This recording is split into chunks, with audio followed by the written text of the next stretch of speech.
Being here, my name is Frank Urbe. I'm working for Renesas. I'm working for Renesas. I'm working for Renesas. You see here some of our products we did together with our partners. Our main word is what we are talking in a moment is winning combinations. So we offer really interesting solutions for the whole industry, especially for our MPUs, for our ARM processors. But I think, Mike, we will talk a little bit more. So thanks, Mike, for being here. Thanks that you are a partner of Renesas.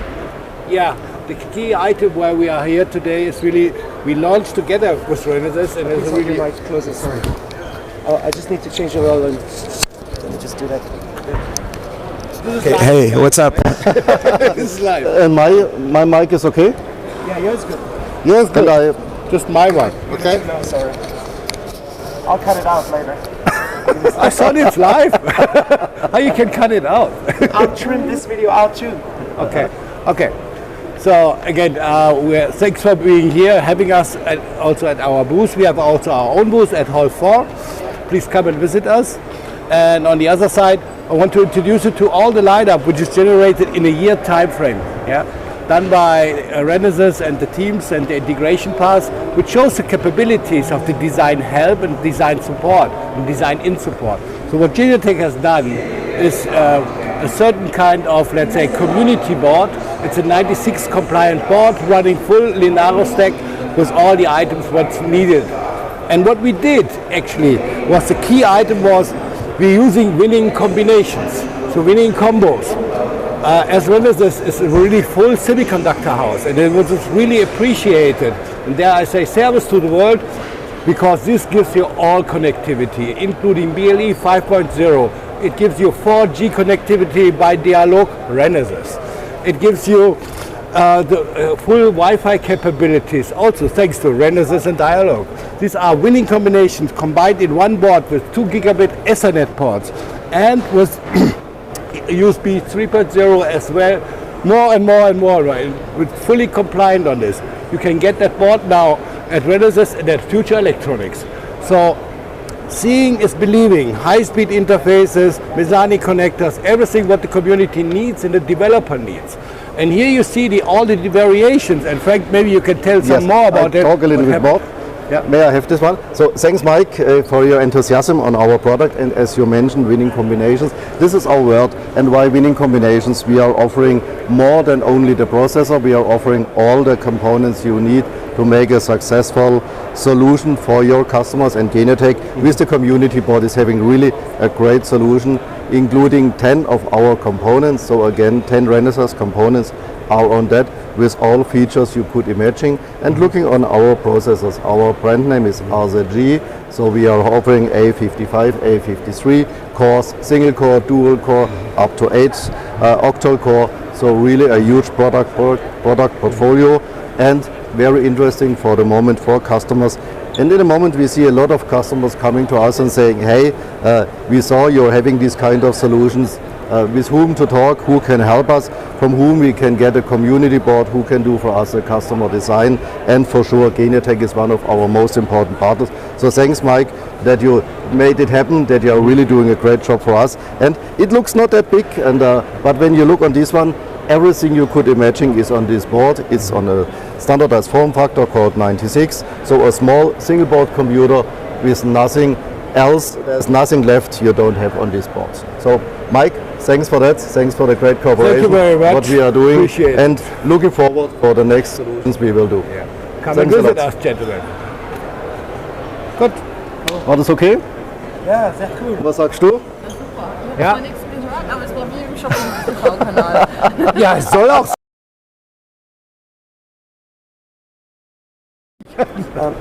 It's live now, but I'll publish after. Wait. You can have your comment. What we can do we can do also with Interlabs, guys. We can. Hey, thanks, Mr. Jami. Weil fortgeschmissen haben wir ja Thanks nichts. a lot. Yeah, so I'm getting donations.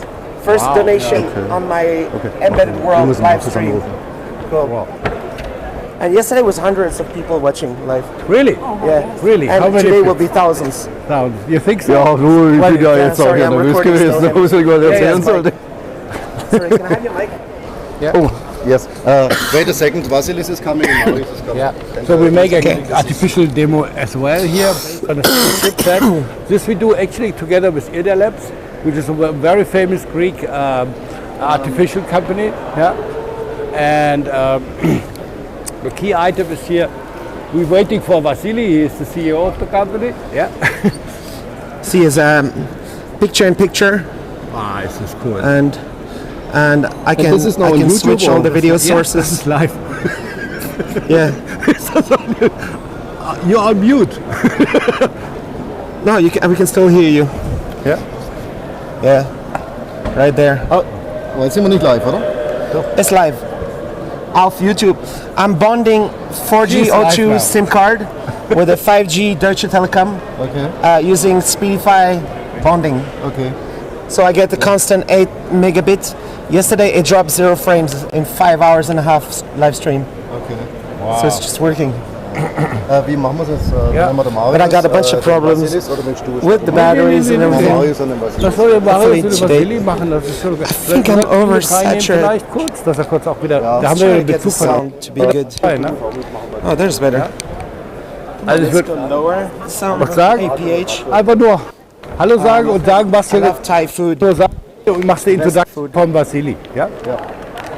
So Vasily is Vasily is the CEO of Ida Labs, who's doing the nice. artificial intelligence. It's also a partner of Renesas, but on a software side. nice. Yeah. That's good. I can hand over your microphone. So is he coming? He's coming. Give us 2 minutes. 2 minutes. All right. So there, this is the sound when I just use one mic. What can we talk about today? How do you feel like being back at the embedded world? Well, we all are feeling much better to back together. For sure, we still worry about coming together with so many people because we are not used to. I'm honest. Yeah. But from the technology side and from the social side, it's really great to come back alive. It's nice to see other human beings. I'm not sure everybody is human being here, but at the end of the day, I think it's definitely a great thing. I miss seeing Mr. Fang. Mr. Fang is in China. Mr. Fang is in China, so he cannot come. But let's introduce. Hey, how are you? Hey, you. Can I introduce you to Vasilis? He is from Ida Labs, and may you introduce your company, please? Hi, I'm Vasilis Tsagaris from Ida Labs. We are working on computer vision and edge AI. So here today we have a complete vision AI sensor with Renesas based on our Perceive AI platform.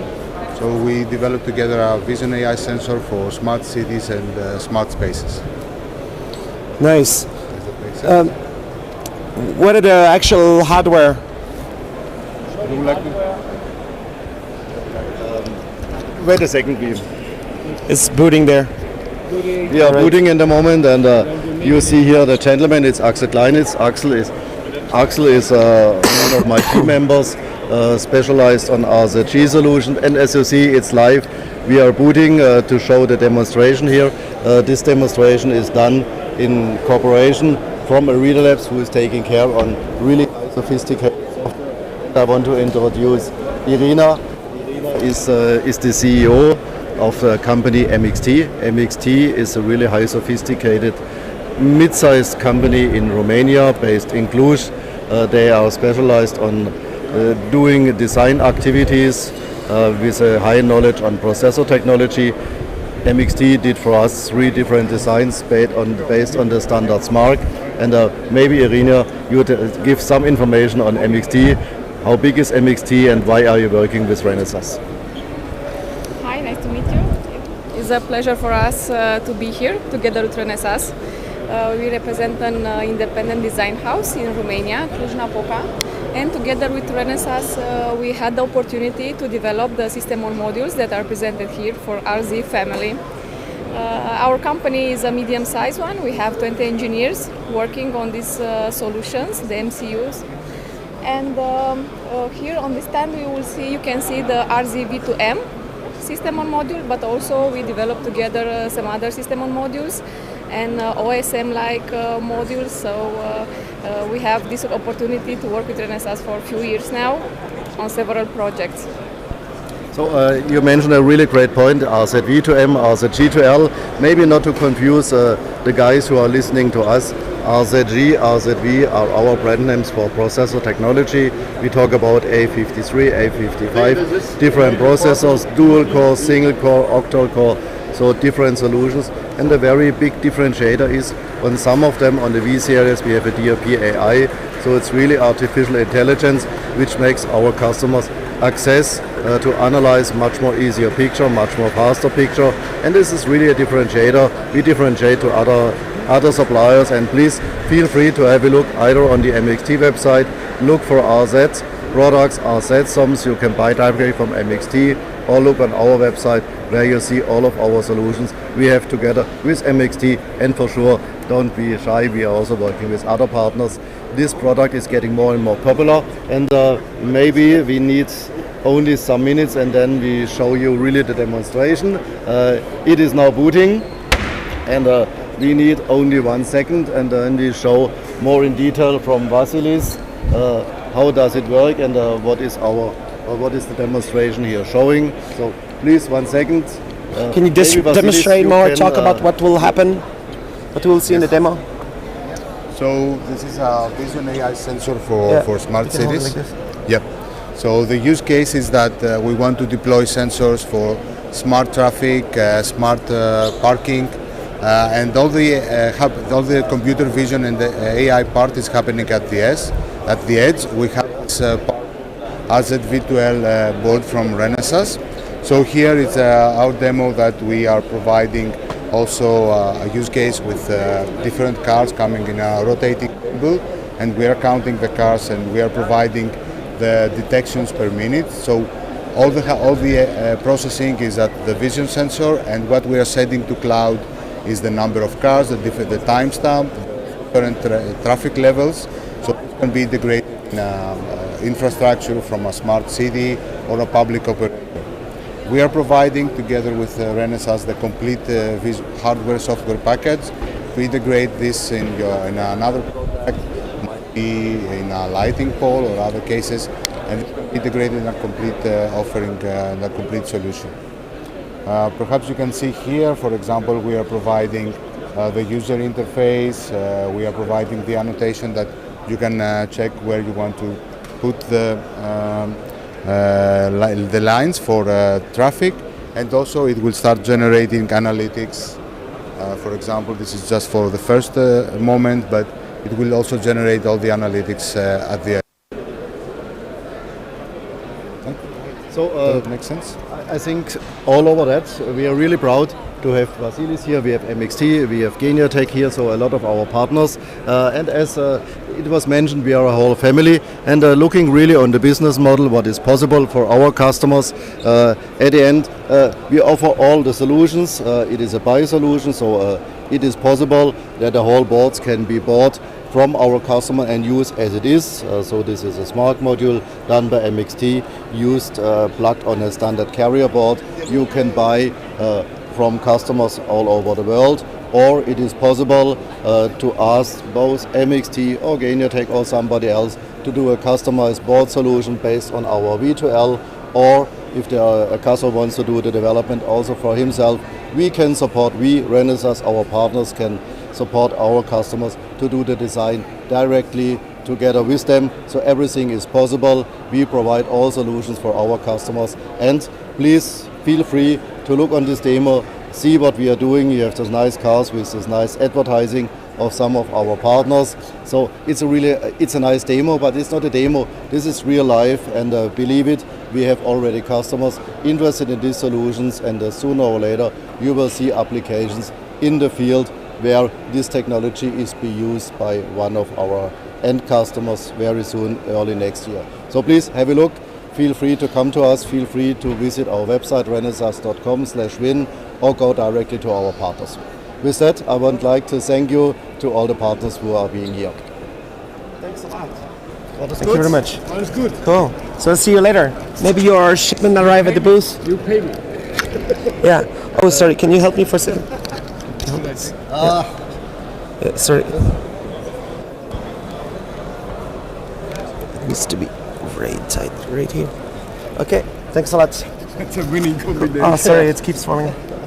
Okay, sorry, I need to be Nee, da muss auch hier. inside here. Very tight on this. No. Is it the wrong side? I think it's the wrong side. Sorry, I'm getting some help right here. Der? Nee, da Well, where's this thing? das Ding ist. It needs to click. Da ist es ja.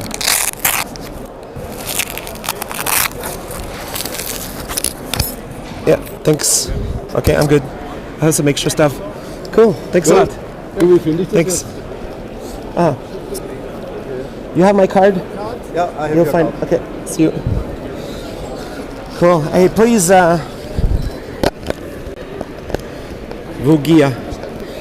Please tell me, is this quality good? Do you see sound? I mean, here everything is smooth.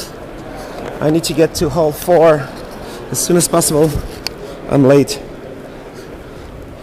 I had an appointment, and as usual, it takes half an hour too long to set up my system. Where's hall 4? Hopefully down here. So let's see if my system can last a little bit longer today. I'm trying to monitor batteries. I have a different battery strategy today. I'll try to just use normal camera batteries, swap them out once in a while. I have 3 batteries in a pocket, and so far I'm just running the Yolobox on its internal battery.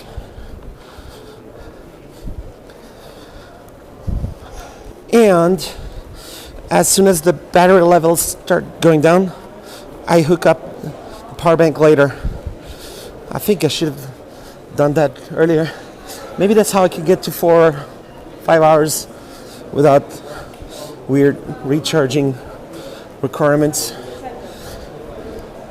That is for as long as I haven't got a second giant power bank to double my live stream's length.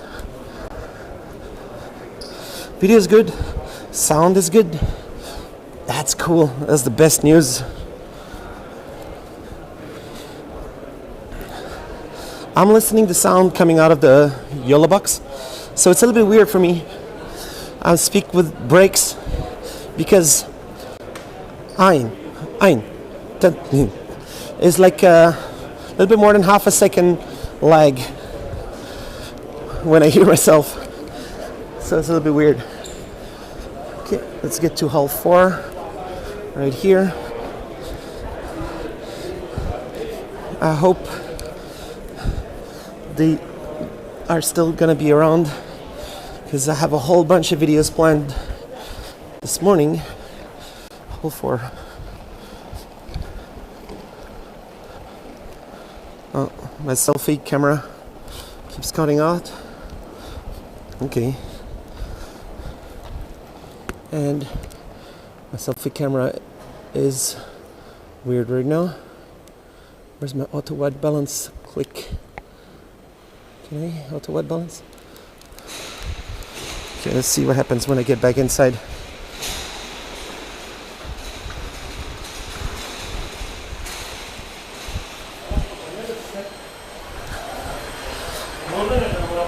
So 4A. That's where I need to be, I think.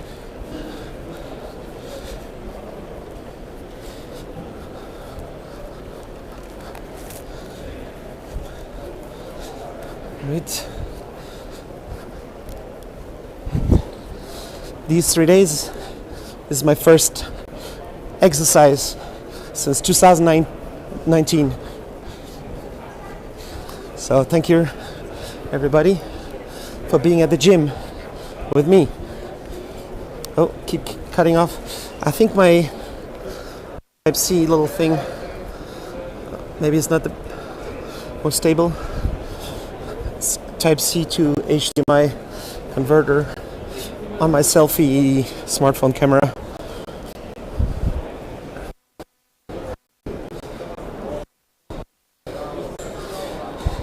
I keep getting interrupted by myself, like a second after a talk.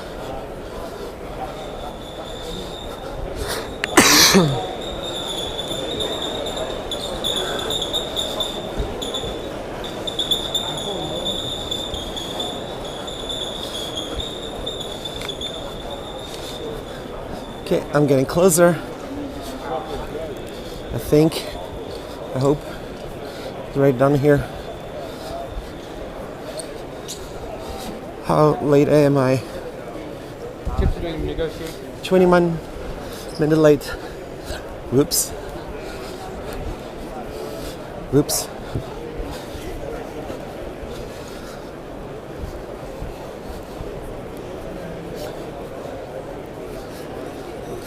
So, let's find.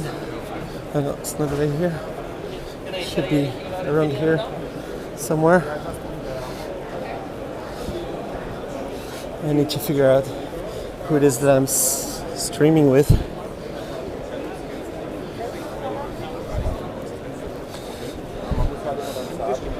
Alright. Am I walking along with the light on my head? So weird.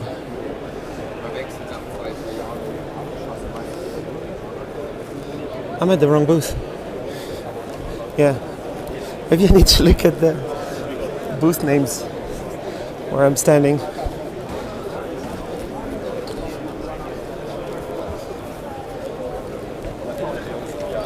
Let's try to find the person I'm supposed to meet with to do the video.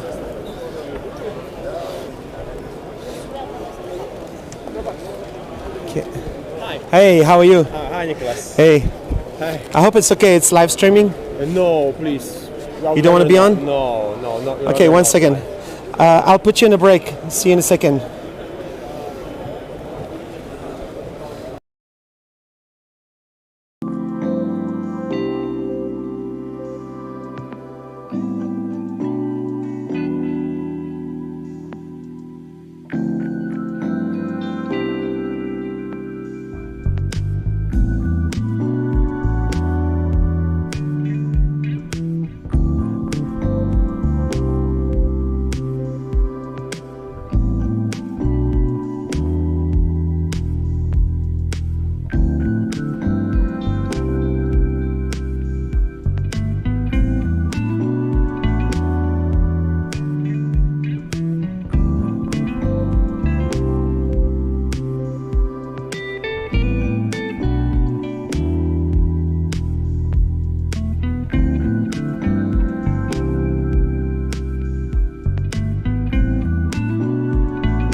All right. So you're right here. Hi. Hi. Please introduce yourself. Yeah, good morning everybody and welcome to the Future Electronic booth at the Embedded World 2022. My name is Stefan Rosa and I'm the EMEA line manager for ST Microelectronics. Let me show you some of the things we have prepared in order to show customers ST Microelectronics technologies. Please come. Hello Pavel. Hello, Stefan. Hello.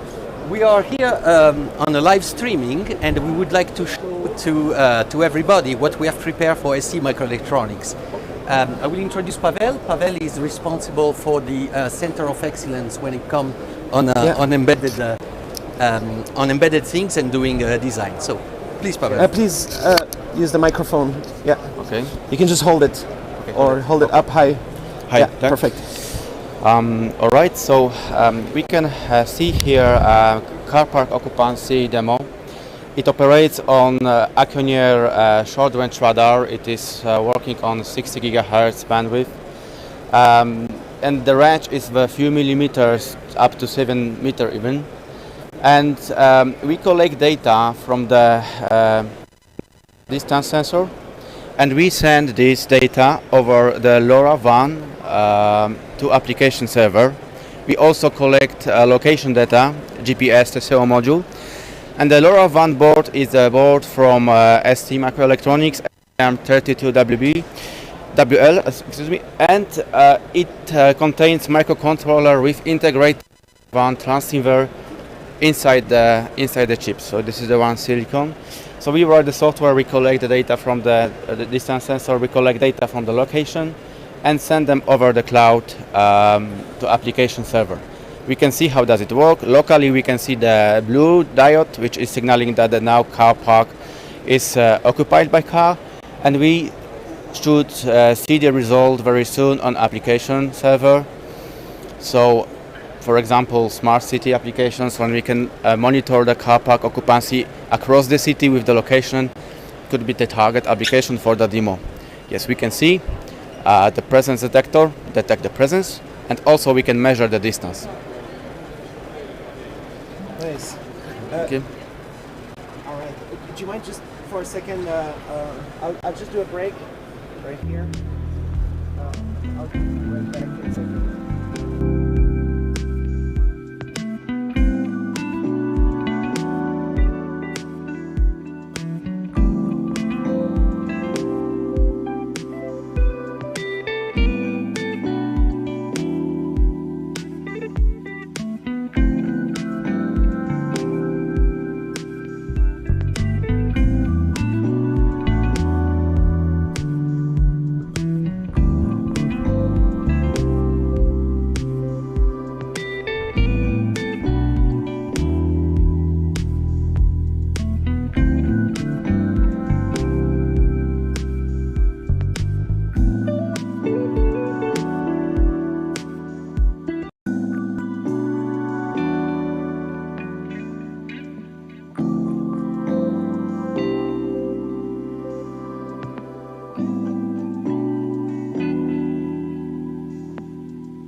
how we be with the sound level.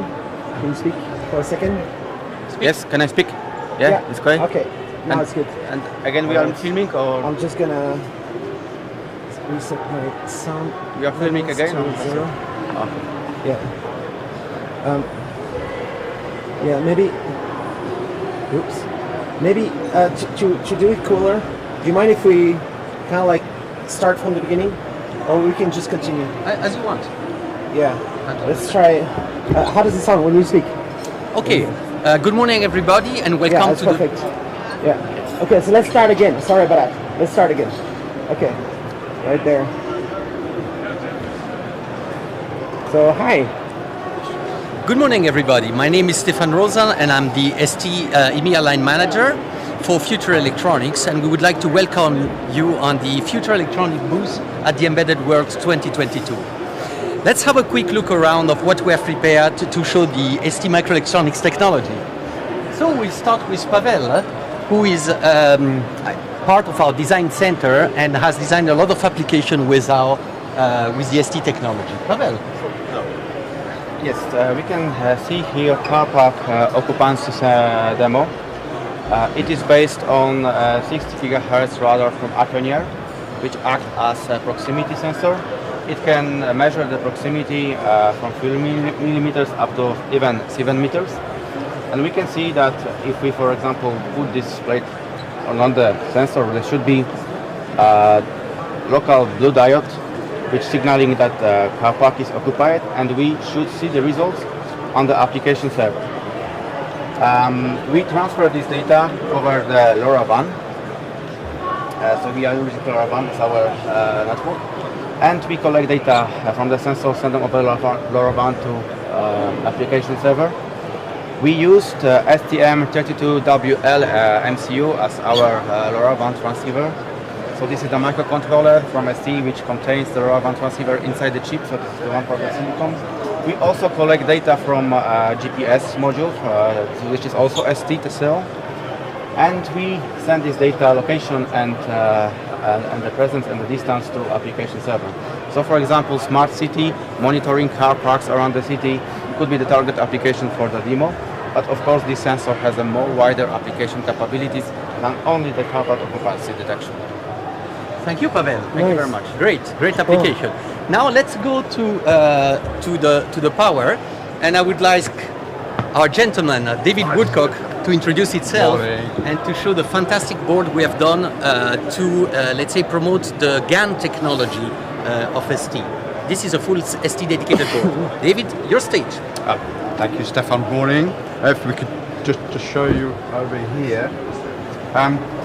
So this project we're calling GaNstar. Stefan was indicating it's a design collaboration between Future Electronics and ST Microelectronics, and it's focusing on the capability of reducing the size, using GaN to reduce the size of power stages. The board itself is indicated here. So this is a DC to DC stage. It's not a full AC to DC. It's half of an AC to DC, if you like. But it's a resonant LLC, DC to DC, running up to 500 watts. The advantage in doing things this way by switching faster using GaN technology is to reduce the size. And we reckon that with switching at around about 250 kilohertz at full load, compared with 70 kilohertz or 100 kilohertz with comparable silicon solutions, you can get the size down by around 30%, and that's what we're seeking to demonstrate with this design. Target applications, clearly, where size and weight counts. So from our customer perspective, then that might be in the telecom market, in robotics, transport or industrial sectors. So I've been hearing about GaN a little bit for chargers. Yes. People are like hyping it up as the new thing that really Yes. helps with power. Yes. And how does it help exactly? The switching characteristics that the technology offers over silicon are more perfect, if you like. So you get fewer losses when you are switching at voltage. So that means over silicon you can switch faster.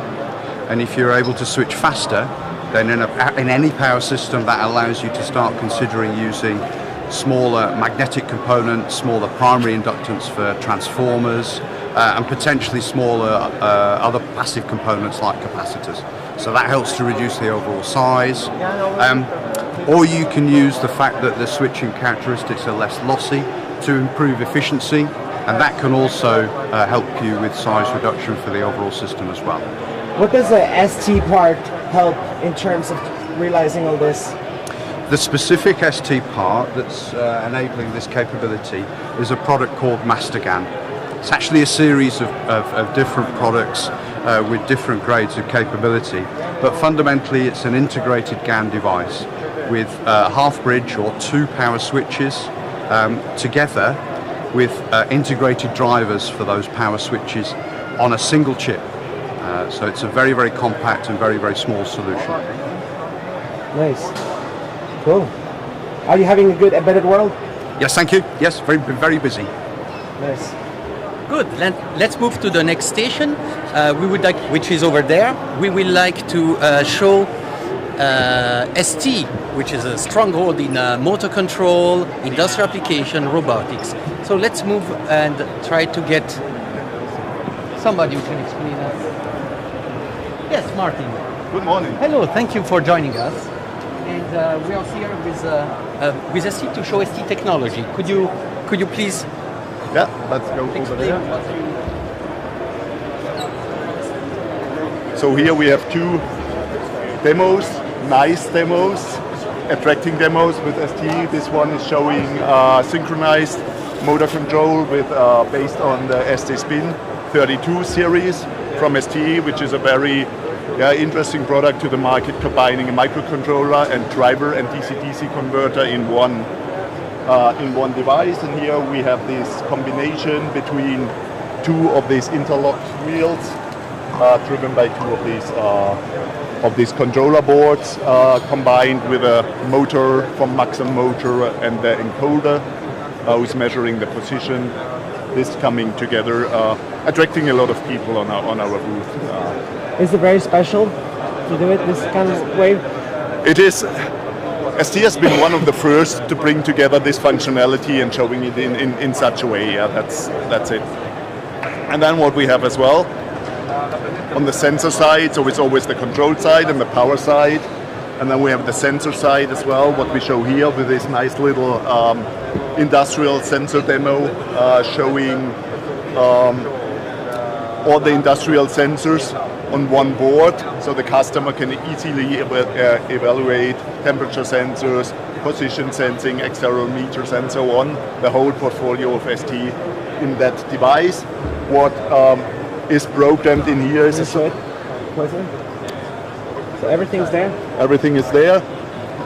What you need to have, you can log the data, you can analyze the data. There's even a sensor on which has a neural network on board, and this was what we initially programmed in that one, so that it can detect the position and give the position without using a microcontroller. So it's just the position directly given out from the sensor. That's very unique and very, very interesting, power saving, and extremely useful for the customers. famous edge computing. No? Can help So on to this say, one. yeah. Thank you very much, Martin. Welcome, and yeah, Cool. thank you. Thanks a Thank lot. you. Have a good fair, and let's move to the next station. Here we will be talking about asset tracking. So we have Claudio and we have Filippo from ST too. Hello. The reason because both are there is because they've been collaborating on this initiative. I'll leave you the stage. What are you going to show us? Good morning. So here we have the Astra board. This board is meant to target the asset tracking market. So livestock tracking, pallet tracking, container tracking, and goods tracking in general. So we have a complete solution that goes from the hardware to the cloud system. So the hardware is the Astra board. Inside we have different technology. From the connectivity part, we have a Bluetooth device with the STM32WB. We have a LoRa modem with the STM32WL. We have the possibility to track the position with the Teseo-free GNSS module. And we have also the connectivity with the NFC. So we have multiple connectivity, a lot of flexibility for this. So you can use mobile application to configure and communicate with the board. And you also have the possibility to send data to a cloud system and see your information on a web-based site. The information that you can collect and deliver with the Astra are information related to different sensors, so temperature, humidity, there is a gyroscope, a magnetometer, and is everything available now with the Astra kit. With the hardware, you have the possibility also to receive the firmware that is working with the board free of charge, and you have the possibility also to have the software for the iOS and Android application. And if you connect to myst.com, you have access to also to a dashboard for demo purpose with the infinite number of Astra board that can be connected to. So this is the Astra, and you are welcome to ST in order to try it and order it from Future Electronics. A fantastic board with a lot of ST technologies on it. Sensor, wireless, NFC, microcontroller, and everything. So we're very proud about this collaboration and very excited about this, how we can serve this market segment. How long have you been working with ST? Oh, well, I know ST since 20 years, more than 20 years, although in this position I've just started 3 years ago.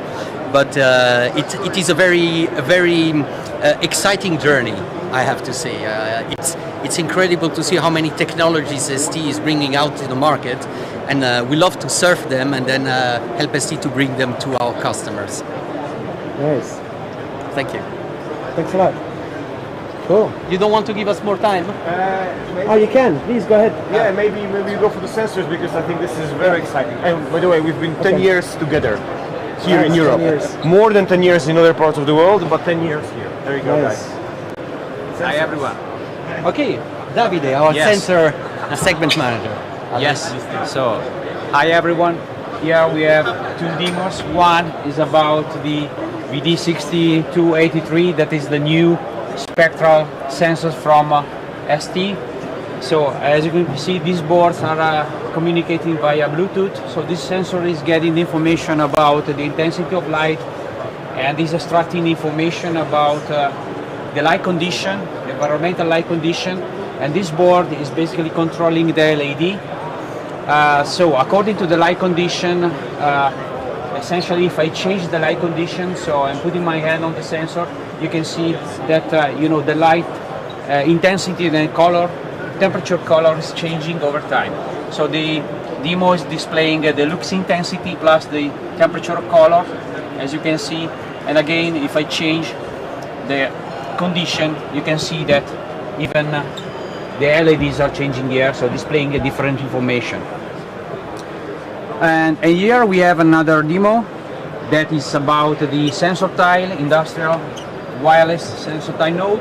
So it is connected via Bluetooth again with my smartphone.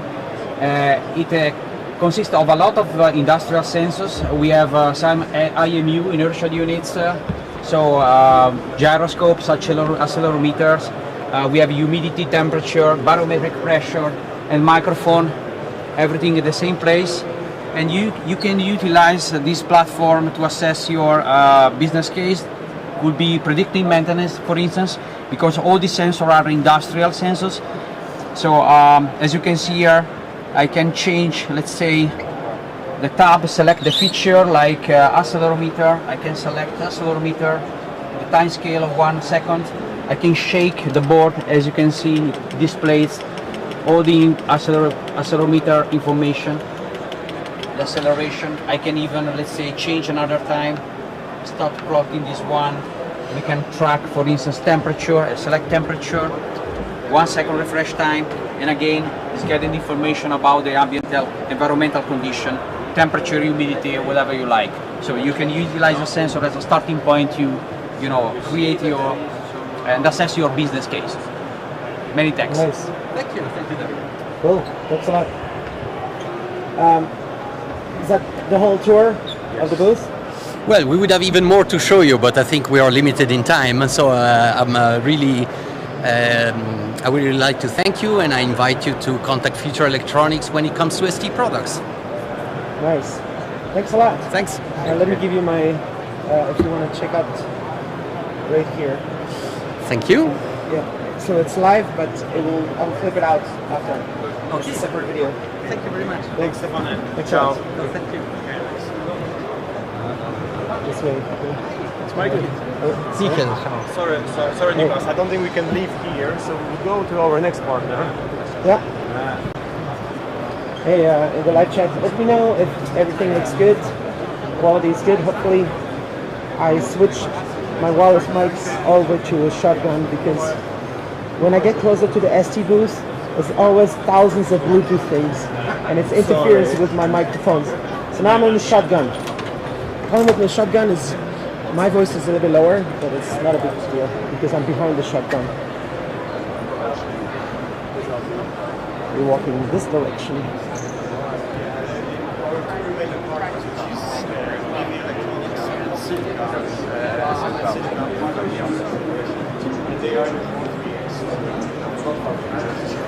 So live chat, let me know if everything is good. I'll just put you in a break for a couple of minutes.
They are not only that, to provide a complete solution. Back live. All right. So that isn't like sell our connectivity, we have like complementary partners. No, it's really wide. But you know, Syncom is not your... I know. Okay, good. Checking if I got any message about the quality. Hopefully it's good. All right. We can start in 1 second. Okay. Can we try? Sure. 5 minutes, Right. as much as you want. This is Uros from our partner, Uros Mani from... 1 second. Let's. Okay, go ahead. Hi Nicholas, this is Uros from one of our partners, EBV Electronic, and Uros will talk about ST and what we are doing together here. Yeah, of course. Hi. Anyway, inside EBV Electronic, I'm leading the segment called Smart Sensing and Connectivity, and ST is one of our, let's say, top suppliers in this regards. About ST, people keep on forgetting that this is one of the best broadliners of the market. People are aware of STM32s, sensors, but they are forgetting about the powering part. eSIM, connectivity, and actually, when they were talking about end applications, the complete bomb can be from ST. Here at the Better World, we are showcasing various demos from ST, including all the tool chain support, ecosystem partners, and similar. In terms of ST, as I mentioned already, they are very well known about STM32. So this is the best product you can get on the market, and I'm quite sure that most of you are familiar with STM32. But again, to extend the processing capabilities with some connectivity like Bluetooth, you have products like WB, you have like products like Blue Energy, and of course, where everything begins, IoT, it starts with sensors, so all the accelerometers, temperature, humidity, and so on. On the other hand side, where I see a lot of activities from ST is maybe eSIM. People are more and more requesting seamless connectivity, where they are partnering with true connectivity providers, and really, whenever you have an application, you can get all the products you need from ST. Nice. So, can you explain a little bit EBV Electronic, the specializations you're able to do, everything that you like to work with? Yeah, so a few words about EBV Electronics. So EBV Electronic is the biggest semiconductor distributor in EMEA region, and ST is one of our top partners. So what the distribution does is kind of interface between the supplier or manufacturer and the customers.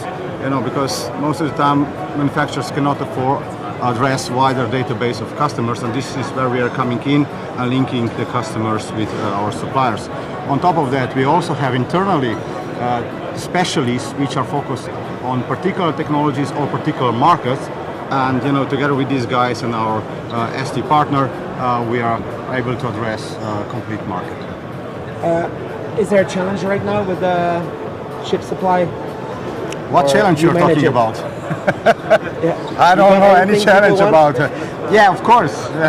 It's always like that. But okay, it's a bit particular in this case because it really runs for much longer than expected.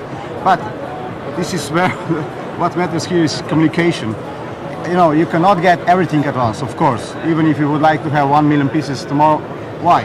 Normally you need, I don't know, maybe a few thousands. And if you communicate properly to distributor and to our to ST as our partner, normally or usually we are really able to bring you some goods. And AVNet and AVNet, yes. EBV. Yeah. So AVNet in Europe has a structure of speedboats. So we have multiple speedboats, first of all to address wider customer database and also to focus on the particular lines. So the specifics about the EBVs, we are very much focused on number of partners we are working in. Because it's very important to maintain the relationship to the partner and also to maintain the technology level expertise internally. If you have really, 100 lines, most of the time you don't even know who are the guys in the background. Can you explain a little bit more what's going on the slideshow behind you? So the specific on the slideshow, what we have here, this year we decided, mainly because of Corona, to go pure digital. So we are having like a workstation displaying use cases and of course the products which are enabling our customers making their applications and solutions. So we have slides rolling all the time, and whenever you need a request, you just ask for expert, and somebody is coming to help you out. Nice. What's there? So, so this is one of the slides which showcasing op-amps. So this is complete line of ST operational amplifiers, including all the voltage levels and some of the roadmaps. And what kind of discussions do you have here in the Embedded World?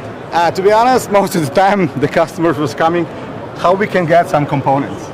But on the other hand side, people are still designing. So this is where we are coming in. We are, in discussion. What is the application? What are the pains? And we are not only talking about components, but we are trying really to provide complete solution. And in this regard, we are not only limiting ourselves on the hardware and the components. We are also trying to propose, connectivity to the connectivity vendors and also cloud connectivity like AWS or Microsoft Azure. Nice. All right. So you're having a good show? Oh yeah, of course. Luckily today is a bit less intense, but yesterday it was really intense. It was wall to wall from the morning. So yes, it's a really good show. You freed up your schedule so we could do this video. Yeah, actually I'm jumping in to replace my colleague, but I'm glad to be here, definitely. Thanks a lot. You're welcome. Thank you. Was it okay? Yeah, perfect. Thank you very much. Thank you. Thank you very much for guiding us. Are you coming to see us next week? Yes, we will see each other next week. Right back. Yeah. Looking forward. All right. Yeah. So let's go to our... Let me give you... It's right here. It's live and on demand later. Thanks. Thanks, Raj. See you later. Yeah. So this is... there's a ball part there.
Hey, we're back. All right. Hi, Nicholas. Hi. Thanks. Hello. Yep. Hi, Michael. Very good to see Nice you to see again. yeah, after such a long time. So. Exactly. Thank you for having us here. And we've been working with Michael and Silica for a number of years. And I would like Michael to show some of the products that we've been collaborating together and they have on their stand. Very good. So maybe just to mention, this is the Avnet Silica booth we have here. So we are a distributor. We work very close with ST Microelectronics. So we have a very, very good cooperation with them. So and in fact, what we have here is a kind of AI, so artificial intelligence, machine learning, vision experience zone. So and what I will do maybe is to explain a bit more in detail about the demos we have. I don't know in which camera I need to take a look. It's over here or so there. Okay, yeah, very good. So, well, let me show you.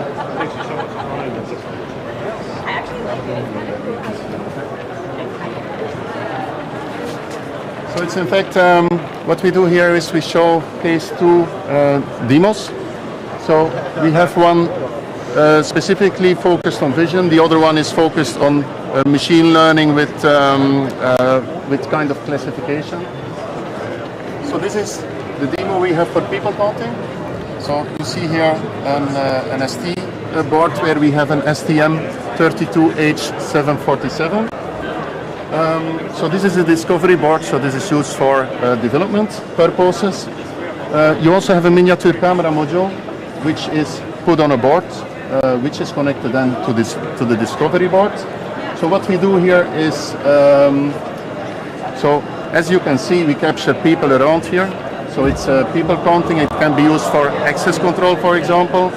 It can also be used for occupancy detection in a room, so to know how many people enter a room and to limit the maximum amount of people, for example. And so, by the way, what you see here is the output. You can see the output on the screen, but it's very small, it's very limited. but you'll see it also here, the number of people it recognizes. So it's an object detection tool, in fact, and this is how you can see it as a demo. In addition, we also have another demo, so this is focused on anomaly detection. Yep, so it's a Clio board, so it's also an SD microelectronics board. And what we have here is there is a kind of fan connected to this board, and we can detect if there is an issue with the fan, for example, and that's why we call it a clocked fan. So that means, for example, what you can see here, and I don't know if you need to zoom in, but you see, for example, here the results. When you, for example, put something in front of the fan, then there is an issue. It's clogged. So, but the background of this is, or the most important to tell about this is that in fact, here you can implement machine learning by using a standard algorithm, but you can also implement it that it's completely automatic learning itself. And then afterwards, when there is a kind of anomaly, which is not typically happening, then it will do the detection. So this is very nice, because then you even do not have to create your algorithm in detail. In fact, you have it then available already. You just restart the board, it will start learning, and after a while, when it learned the algorithm itself automatically, it will be able to detect if there is an anomaly. For example, if you have something in front of it and then it knows there is an issue. This can be, of course, with a fan, but you can imagine this also is like a motor control, for example, where you have an issue. So this is, in fact, how it is implemented. All right. So you have a lot of business going on with ST? Yeah, absolutely. Yeah, we work already many years with ST. So it's a very nice and very good cooperation we have, especially also with Marcelli. So Marcelli is the guy that supports us a lot. So he's in the neighborhood again. So yes. Yeah, we have a very close relationship. So of course, already many years. I remember we've been working on AI for what, 3 years now, more? 4? Oh, it's even more. Right? Even more. Don't forget before COVID. Yeah, before COVID. So, exactly. But I think like it's about 4 or 5 years ago. At least. Yeah. We also organized like what we call an AI discovery day. Webinars, seminars. Yeah. And also live physical events. Yes, before COVID. Before COVID, and it was and really hopefully we'll return to that. Who knows? Maybe we'll do it again. I'm quite sure. So hopefully it doesn't take too long. At least we are here now today, so it's very nice. And you can show the customers. Exactly. How does it feel to be in a real show with real people? Oh, well, it's a kind of relief, I would say, because after getting stuck and being stuck at home, I would say it's really nice to be here and to see so many people, because now you recognize what it feels to have physical contact. We have not seen each other for 3 years, and now we can see each other here, so it's great to be here. It's very nice. And it's so nice to see the ST booth. Yeah, absolutely. Yeah. Since 2019. Yeah, absolutely. It's been a break. So excellent. Perfect. Thanks, Michael, again. Thank you very much. I will take Nicholas to see Giorgio just for a brief moment, okay? Thank you. All right. Thanks a lot. Let me give you do you want this right here? So it's live there. Yeah, thank you very much. On demand after. Thank you. Thank you to Giorgio. We also have a power section here, so here is Giorgio Gallo. Hi, Giorgio. Hey, good morning. How are you? Good morning. I'm fine. Again, Giorgio is a very, very well respected person within ST. I don't think there's a person within ST who doesn't know Giorgio. He's a famous guy. Thank you. And Giorgio is specializing in the power products. So, Giorgio, maybe you would like to show something of what you're showing and telling the customers about power. I'm Giorgio Gallo. I'm based in Italy and technology specialist. I'm taking care about power solution and especially high power solution. And we love ST for several reasons. First of all, we speak also Italian together with some of the colleagues, but ST solutions are perfect, especially for high power, and new technology are great. Wide GaN, silicon carbide, and gallium nitride solution are perfect. Here you can see solution also from the support point of view. We have a lot of reference designs for customer developing battery charger for electrical vehicles. we have bi-directional solutions. This board is shown at STM booth today. And so we are receiving a great support even from the technical point of view, software point of view, firmware point of view. ST is able to support our activity, to accelerate the customer design. What are we seeing here? Oh, this is a bi-directional interface for an onboard charger. So you desire to have an onboard charger in your car. This is the front end. It's the part of equipment connected to the grid. So when you plug your car in the grid, so this is the front end. Transfer the energy into the car. You move the energy from the car to the vehicle, and in the future it will move the energy also from the vehicle to the grid. Bi-direction. Bi-direction. One way and the other way. So ST making components that are very reliable for high power stuff. Yes, absolutely. There are, So what is very good about ST is solutions are very reliable. First of all, in this kind of technologies, we're talking about silicon carbide is the #1 in the world. So the quality is extremely high, and ST can demonstrate the quality and the reliability based on facts. Fact means there are many equipment in the field, and ST can demonstrate the reliability of the product, not because number of people, but because there are a lot of equipment working properly since here, and many of us are using this kind of equipment or are driving this kind of vehicle. So, when you do projects with high power, are you a little bit nervous? Something goes bad? No. I'm dealing with power since the very beginning of my career. I used to develop equipment for aerospace, airborne, this kind of application. And so I'm not nervous. So it's just a matter of you need to be comfortable in dealing with power, and you have to work together with the other. Of course, you have to involve also the people having more competencies specifically on maybe on certain parts. Like let's make an example. For example, this is a new package the ST developed, and it's very smart because it is the only SMD module available in the market today. It's top-side cooling. So this is something new for me. With ST, we are working together. I'm calling the people. The people are supporting me because maybe I never used this kind of package, and I'm receiving all the support I need to converge and to develop something for my customer. Sometimes, is it like you have the connection with the customer, they have requests, you get it over to ST, they make you a project, and it happens after a few months or year, or how does it work? No, typically, so we receive input. In certain cases, we receive input from customer. In certain cases, we also identify the customer that are potentially good customer for certain technology.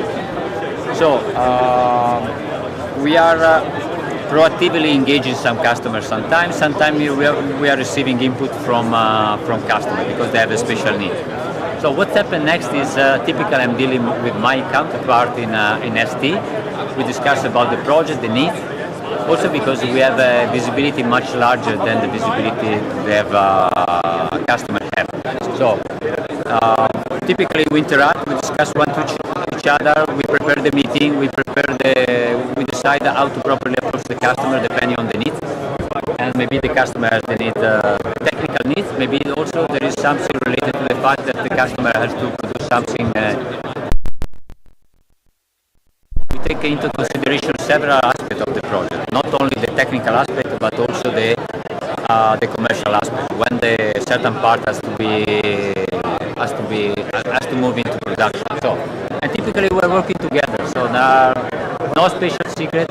Working together, discussing together, and supporting one to each other to find the best solution to help customer to converge.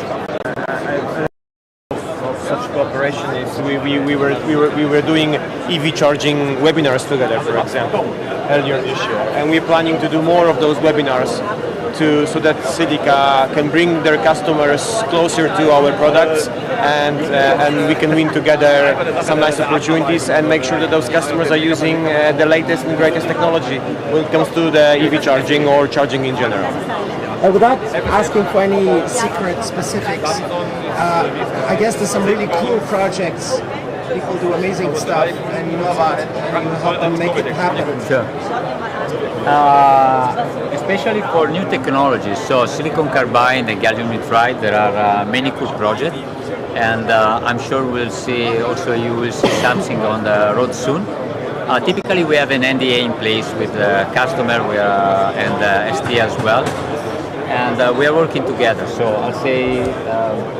This is one of the reasons why often we ask information, detailed information to customers, because maybe we have some good solution in our pocket, but the solutions are not public yet, because the market is very competitive. So it is happening, and we are already aware about some product which will be available in the market maybe during next 1-2 years. And we're working daily with this kind of... What's in the market next 1-2 years? Can you come with the information? No. Or what do you really want to see? Nicholas is trying to probe you for some secrets. Okay. The stuff will be faster, smaller, better, and cooler.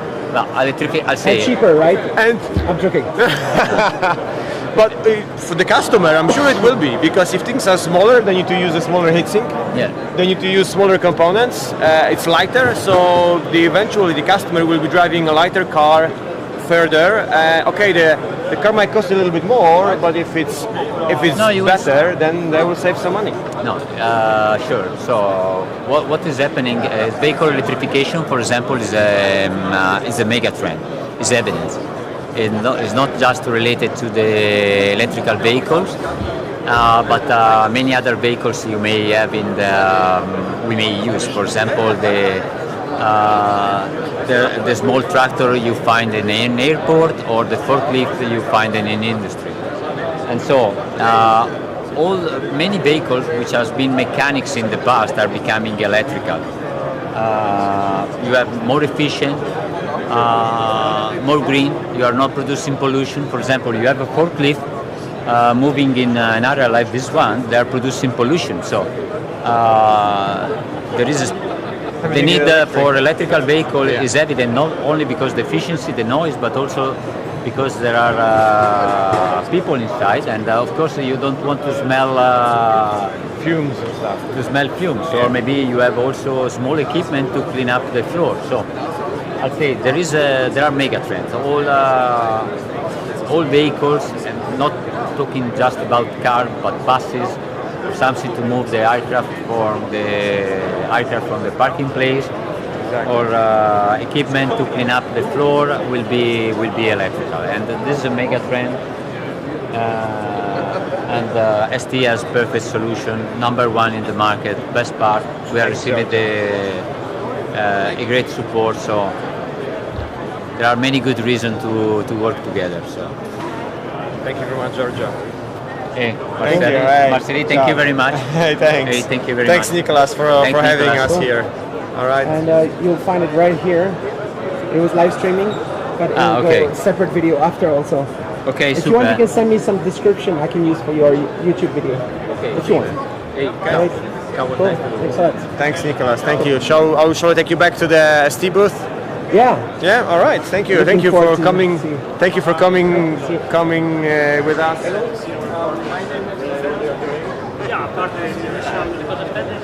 I think there's a lot of exciting stuff happening. Let's just walk there back to the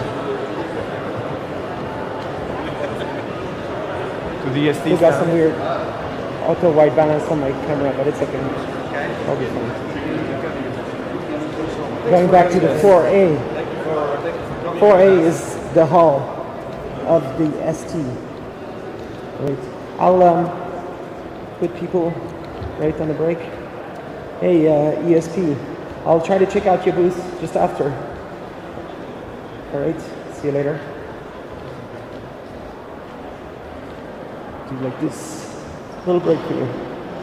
See you back in a second.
sorry, making you wait. I'm trying to check if I can continue. Stop your music background for starting video. What do you mean? Alright. And that's right, let me put it right there.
All right, I hope, sorry, you didn't fall asleep, all the people watching. Let me know if the quality is good.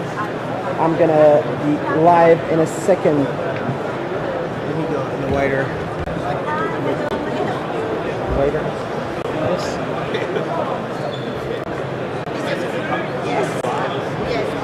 How about this one? Super wide.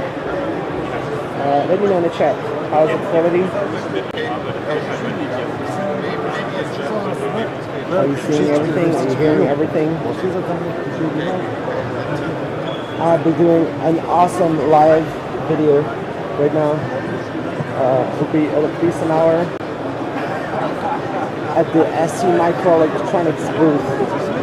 Full tour is coming up. It'll be live, and then I'll spit out each of the topics later on YouTube.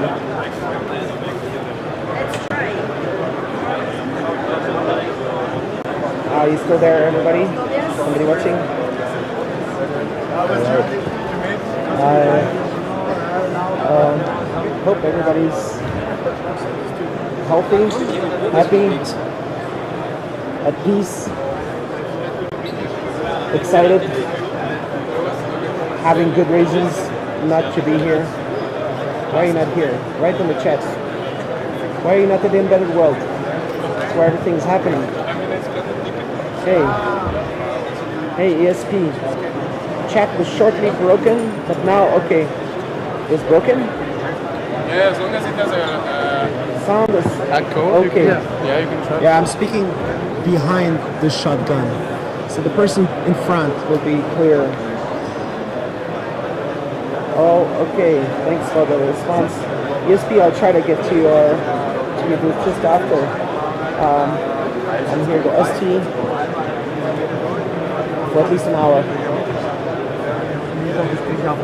I'll be filming around here. It's a fun job. I do a great job service. Cool.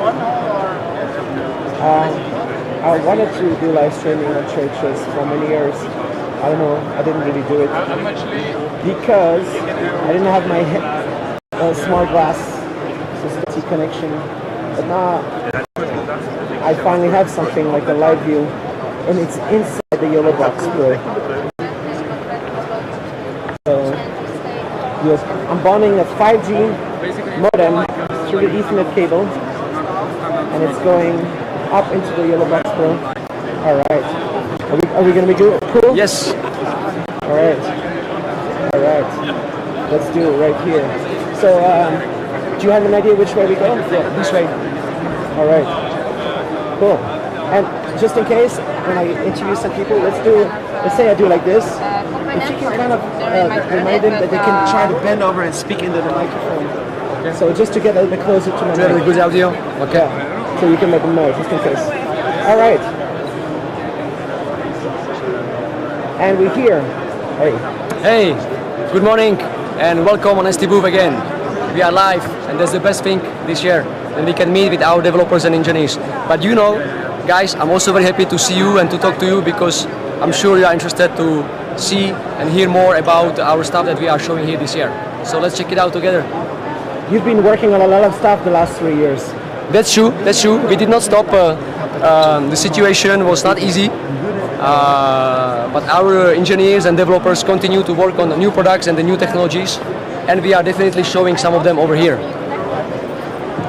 I've been looking forward to this moment for a couple of years. Me too. You know, last year we did the one over the digital platform, but this one is much more better to be here together and welcome our guests. Yeah, exactly.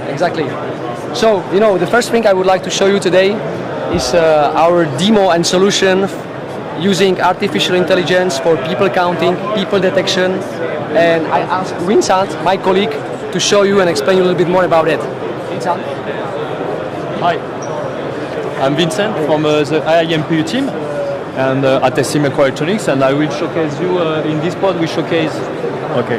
In this pod we showcase the AI on MPU STM32 MPU1, and we promote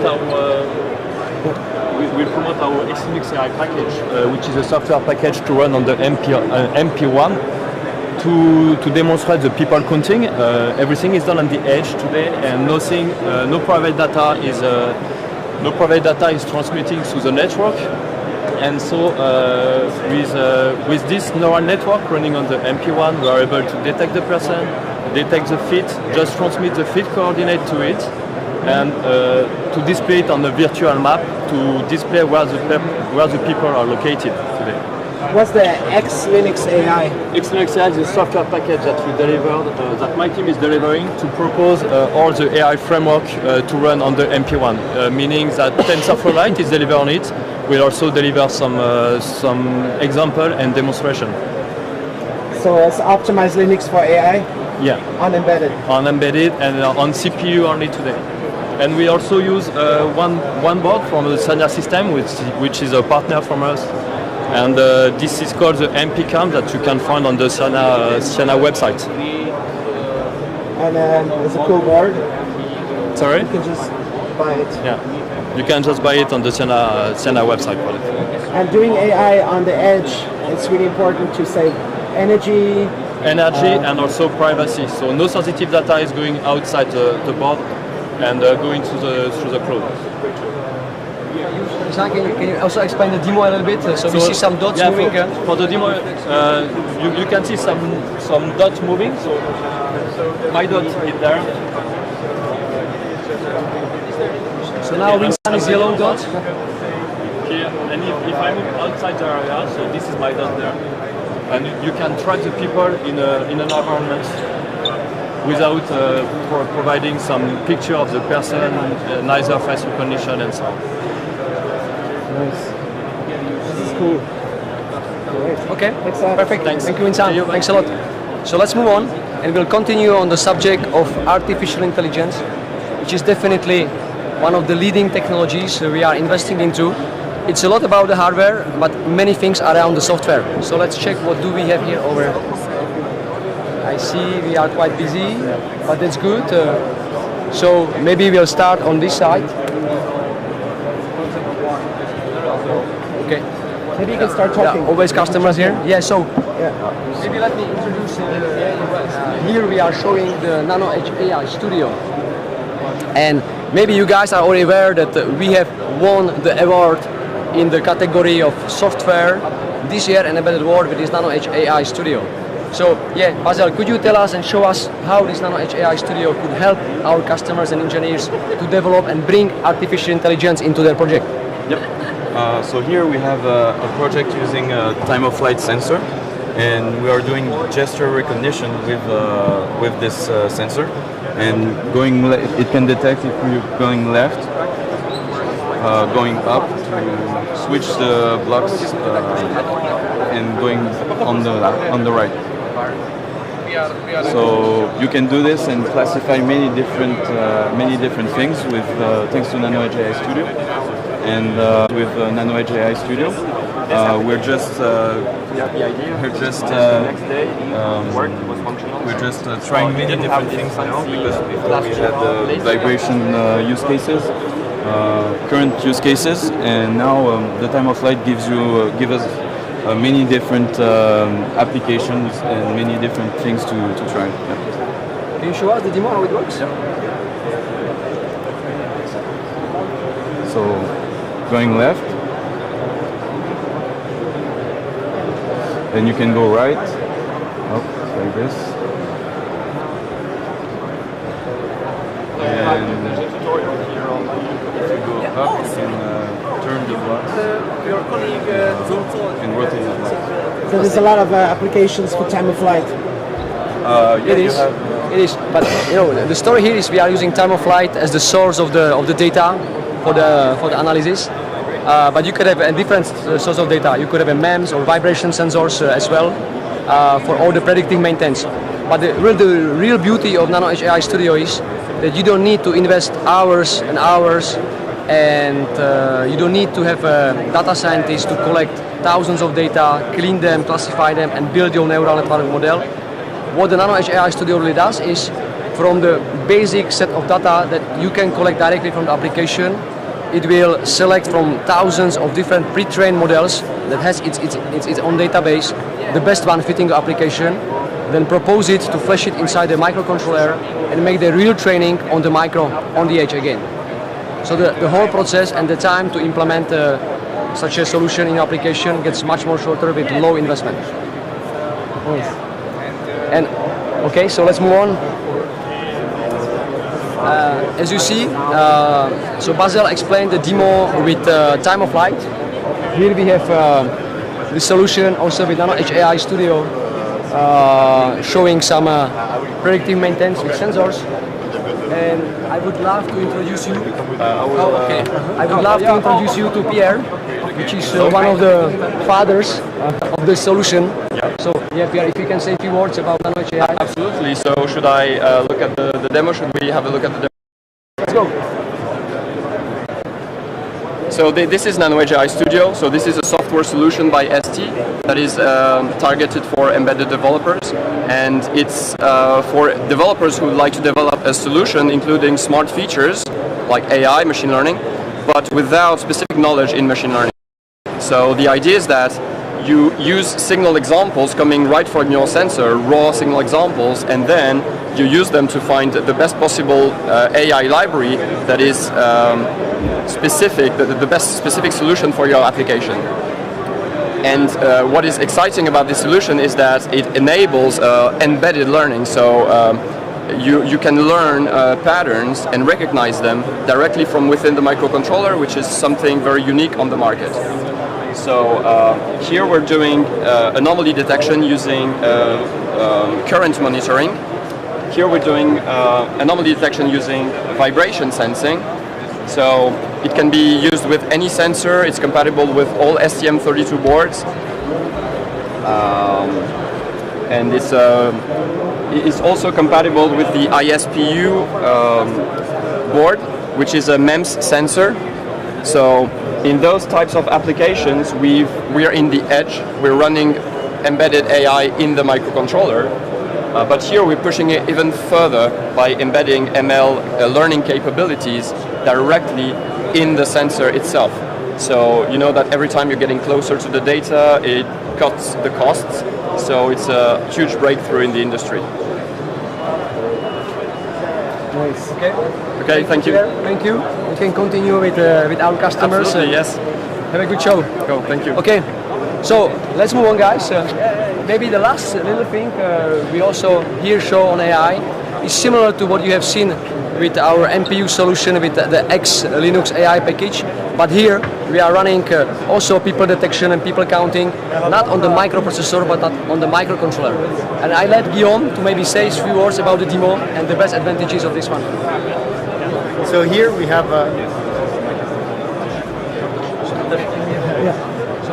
we have two example applications that we can run through our tool called STM32 Cube AI, which allows you to convert pre-trained neural networks into optimized C code for the STM32 microcontrollers. So the beauty here is that you would typically see those kinds of application on MPU or a doorbell, and it will detect the faces, and then for each face you can compare it against a database of enrolled people. So right now I am not recognized, but if I go in front of the camera, I can enroll my face, and now I'm recognized as user 2. Anybody else who will go in front of the camera will not be known by the system. Cube AI is a software component that can be added to With the microphone there. And it could, you can use pre-trained model from TensorFlow, Keras, or PyTorch through ONNX, and then generate the code and integrate it into your application. So computer vision is a very exciting field to specialize in, right? Many people are excited about it. Yes, and this is the beauty. Typically you would require MPU, and now we can start to see some applications running on microcontrollers with very low memory and small How's the device. performance? The performance we're starting to see some decent numbers. So right now at 4 FPS. A few years ago we were running only at 1 FPS. So every year we're making some progress. Is somebody making some magic in the background to make it faster? We have a very dedicated team that is optimizing our Cube AI library to take advantage of the DSP instructions and the dual issue pipeline of the Cortex M7 microcontrollers. And there's even more stuff that could be optimized. For sure. Always. Yes. Okay, thank you, Guillaume. So let's move on, and with this we will stop the part that we have dedicated to artificial intelligence. But of course, the next one, important one, is connectivity, because the whole world is becoming connected. And one of the two new solutions we are showing on our booth this year are linked to connectivity to a cloud. So the easy way and secure way to bring your data to a cloud if you need. One of them is AWS, and I will ask my colleague Ram Kumar.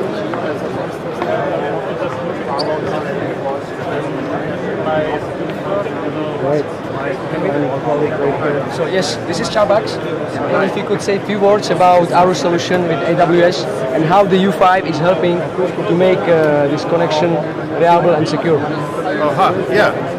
Here we have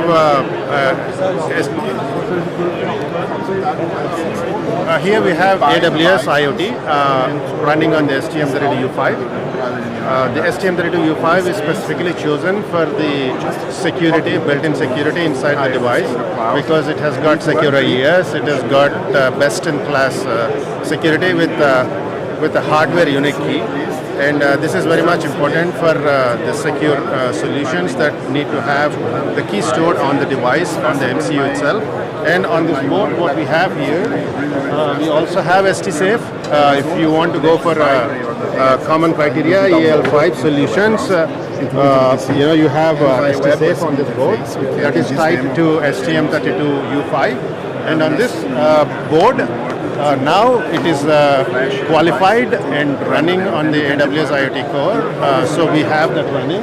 As you see here, this is a demonstration what we have here running AWS IoT Core, and this is a cold chain demo. The idea here is to carry all the vaccine vials at the lowest temperature, and also if there is a fall detection, you can identify it, and you can identify if you have a GPS connected to this through any serial interfaces or whatever, you can identify where the location is. And all of this is actually done in the application done by Amazon here. And here you're seeing the temperature alarms, which is already indicating that it is a high temperature. And here you're seeing the humidity and temperature in the screen here. And we can also show a GPS screen on this one. That is the idea. And this is running amplified app database on top of the STM32U5 running AWS IoT Core. And we have pretty much over there when we also have the entire Defender application also running. We can do that. So this is a nutshell. U5 STM32U5 is a best-in-class device from ST to showcase our low power technology and highly secure inside for AWS IoT customers. When you combine perfect cloud features with perfect hardware, it's like the next level magic happens, right? Yes. There's so much new ideas, innovation happening in this field. That's true. You know, the need of security is increasing year by year. And like Ram Kumar said, the U5 is today best in class because it's the only microcontroller today on the market which has PSA level 3 and SESI level 3 hardware certification on the hardware chip. So really we bring another level of security to the hardware on the device. Okay. And this has been a very highly requested feature to have all this security on the IoT. On the IoT, you need to have a secure boot and a secure firmware upgrade solution. And this is implemented by ST, and we have that. And this is aligned with the TFM, and it runs in the secure and the non-secure zones, and it's a very good solution for a cloud-connected, low-power microcontroller from ST running Cortex M33 core. So AWS is getting more and more busy in the IoT.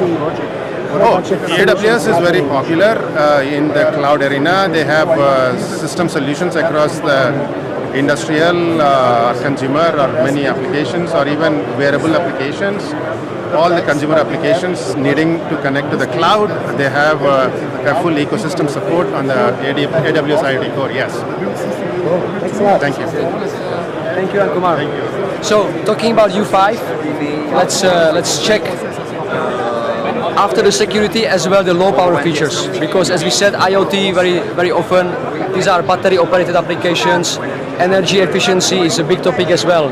So what we try to make sure is the U5 is as well very power efficient. My colleague is right now making a pitch to the customer, so let's not interrupt him. We come back and let's move on to the RF field. In my opinion. So on this part of our booth, we try to concentrate product and solutions for RF technology. So we speak BLE, FRET, Zigbee, the newly introduced Matter, or the sub-gigahertz solutions. Let's first speak with Beat. Beat is our RF expert, leading a group of engineers providing solutions and support to our customers, implementing RF SoCs of ST. So I let Beat to say a few words about what do we have new and what kind of cool demos we are showing over there. Yeah, thank you, Roman. So, hello everyone. So, we have our great STM32WB. So it's not new, but it's still new for a lot of people. So that ST is also producing radio microcontrollers. So it's a dual core, dual radio device. And what we are showing here, what we brought here, that we also extended our capabilities of the stack. Yeah. So is this a mesh? Yeah, this is not the mesh. This is just demonstrating our multi-link capabilities, but I see there is some issue with the demo. So the demo is okay. It always happens sometimes. Always happens, but what we are demonstrating here, the last 2 days, was that we are capable to maintain a connection with 8 phones at the same moment. So this is the slave on the BLE. and the phones are the masters, and we can transmit the data from the slave to the masters at the same moment. Okay. So that was here, but what we are also demonstrating are some extra features we implemented on the stack level. So we implemented extended advertising here. We can now transfer a lot of data just by using the advertising, so that the device doesn't need to get connected to the master. Okay, so the link doesn't need to be established, and we can really have a device like this. So this is demonstrating like a tracker, so it's just sensing temperature, it's sensing the location, and is putting the data in the internal memory. And then when we get close to the scanner, okay, I will take another one because it was already scanned. So when I take a unit, okay, it downloaded all the data without the link, just through the advertising, and we also then transfer the data to the tablet. And what is quite nice, small detail about this demo that we are using here, and Bluetooth Web API framework, which is very cool. Okay, so for every single engineer out there, okay, if you want to implement a very simple user interface for your testing, development, or even for the end application, please look for the Bluetooth Web API if you did not hear about it so far, because it's a JavaScript, Node.js based framework. You can use the Google Chrome web browser, okay, to access the Bluetooth adapter, and you can implement an application that will operate with the Bluetooth from the web browser. So this is very cool. What is BLE multi-link? Is it part of the standard? Are you doing something special? So for the multi-link, it means that the device can maintain more than one link, okay? So that it can be connected to more nodes at the same moment. So it can be a master link or a slave link. So it can be connected either to one or two smartphones at the same moment. And at the same moment on top, it can be a master for multiple slaves. So it can really operate multiple communications. So it can create like a scatternet network, which was there before the mesh technologies. Okay. So if you want to create like a small network of sensors or products which should communicate one to each other, you do not need necessarily to switch to the mesh network technology. You can still use even the standard Bluetooth Low Energy and the standard stack with our device capable to do the multi-link communication. Bluetooth Web API is so cool. Is it something that's just part of the spec? Something you add to the something? It's not coming from ST. Okay, we are doing promotion of a technology or a solution that is not coming from ST, but is not yet publicly known to the people, so that it exists. It's on a GitHub, so everyone can use it. Okay, it's open source. And every Bluetooth device has a little web thing. No. And you will be capable to so just do with JavaScript stuff. Yeah, it's like that you do not need to open Android Studio and implement an Android application, or you do not need to, let's say, learn some other programming language. You can just use JavaScript and very simple application that will run in the web browser and will be operating with the Bluetooth. So, that's very good question. Okay, so 20 bytes payload for the standard advertising, or 27 if we consider the overall data frame. But here we can put there even the extended data frame. So it's 251, okay, overall. So that's the maximum number. I hope I'm not wrong. Yeah, I'm not a good to remember numbers. I think it's a payload over here. Yeah. So there's an absolute payload. Yeah. So there's absolute payload because we are combining different channels. Okay. So we are using extended data frames, and we can combine to use multiple packets to send the overall data payload. Yeah. So it's a fun field to work in, the Bluetooth Low Energy. It's very fun, very dynamic, very changing technology. Okay, perfect. Let's move on then. Thank you, Wit. Thanks for all this. So, yeah, that was just an example. Of course, we do also show here the latest, let's say, arriving protocol matter, where we have a first solution and we are preparing it to bring it on the market in the coming weeks, let's say. But yeah, you can see the first demo already over here. Now let's go back to the U5. Sorry guys, but I see now the booth is available because that is very nice. An interesting feature of the U5. So yes, Let me welcome to Manuel. Hello, nice to meet you. Hi. Hey. So Manuel, please tell us something about the U5 Yes. with the focus on the low power. What is so unique inside this microcontroller to make it so special for the low power consumption? Yeah, so there are two main reasons, so two main important features. One is security, but here we are focusing on ultra low power. So on this microcontroller U5, we have a dedicated state machine which is working independently from the core. So the core is off, or let's say in stop 2, and the peripherals can work autonomously because the CPU is not fetching any instruction. We have a dedicated DMA instances, which is a low power DMA, which is fetching the instructions instead of the CPU. So you have a subset of peripherals that you can use while the core is in stop mode. So this modality is called low power background autonomous mode, and right now is a special feature for STM32U5. I can show you what are the peripherals that you can use and some use cases. You can use communication peripherals like I2C, SPI, UART. In fact, this is what we are demonstrating here, and we'll show you later. We are demonstrating an I2C reading from an accelerometer.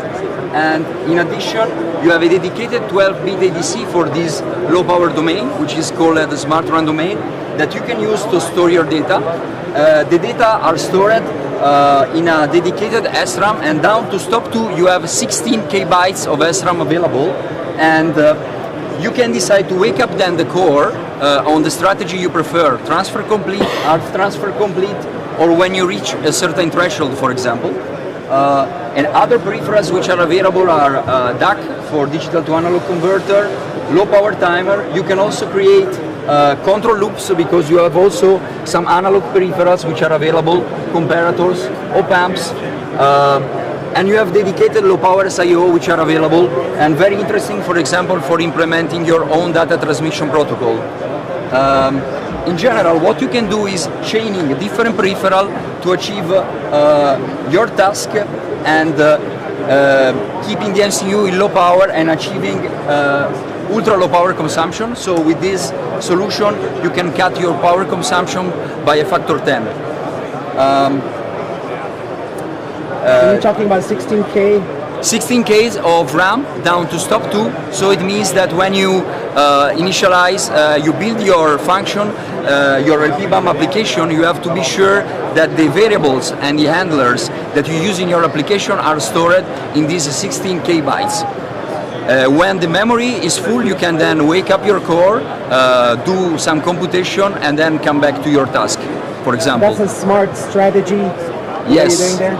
Yes, this is a very smart strategy. Another interesting fact is that, for example, when you're doing an analog conversion, you can also decide to wake up on a threshold. So when you have a certain value, you can decide to wake up the core. Somebody's asking 128K SRAM would be better. What would you say to that person? Yeah, so you can definitely use more RAM if you go to higher power states.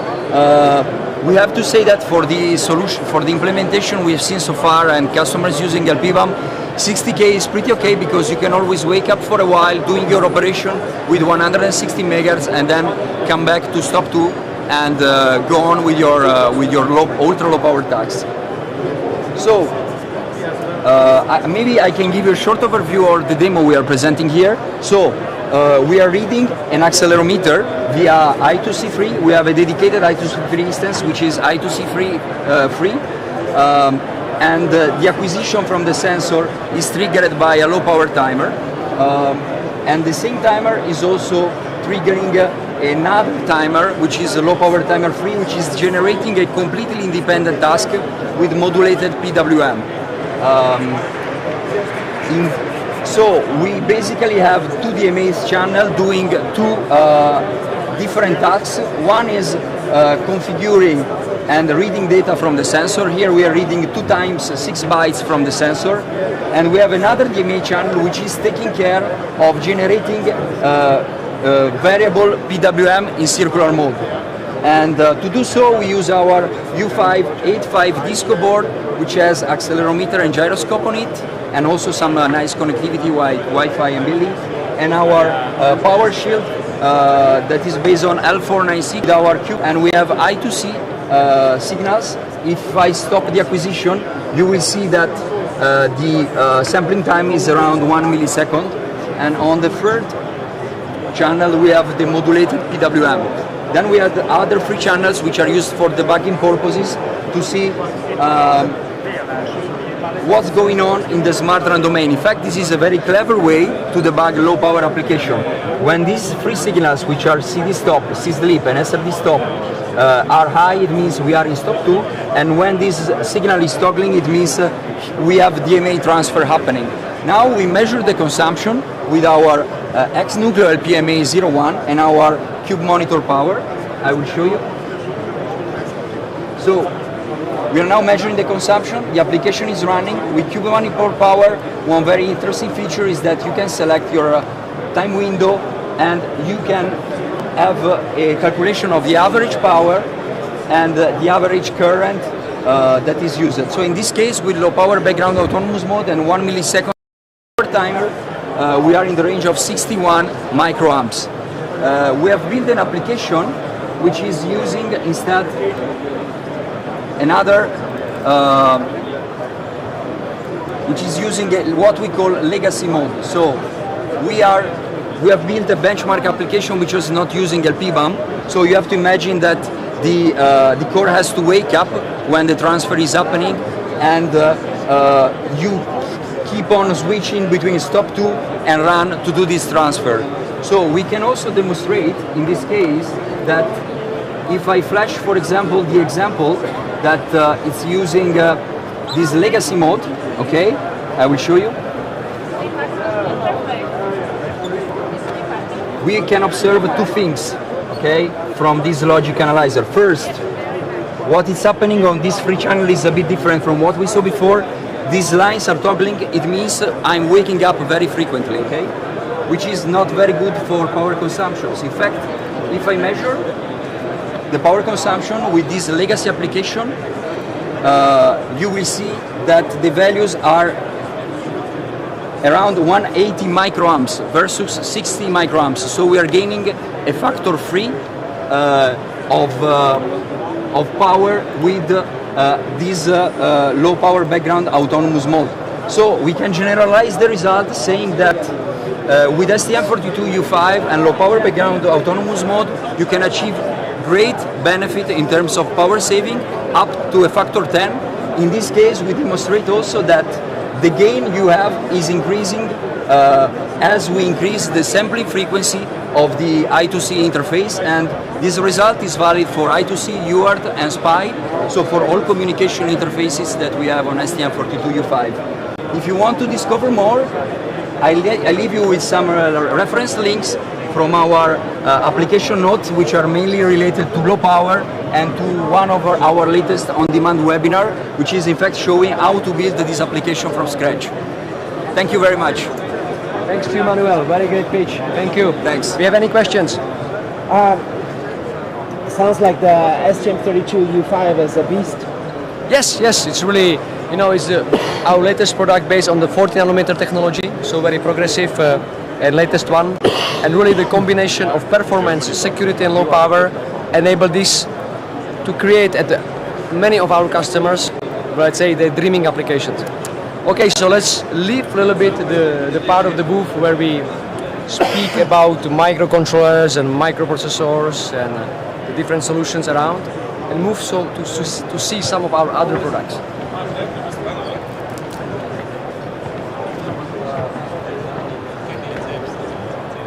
And in the live chat, please come with some cool questions to help make it cool. All right, let's go.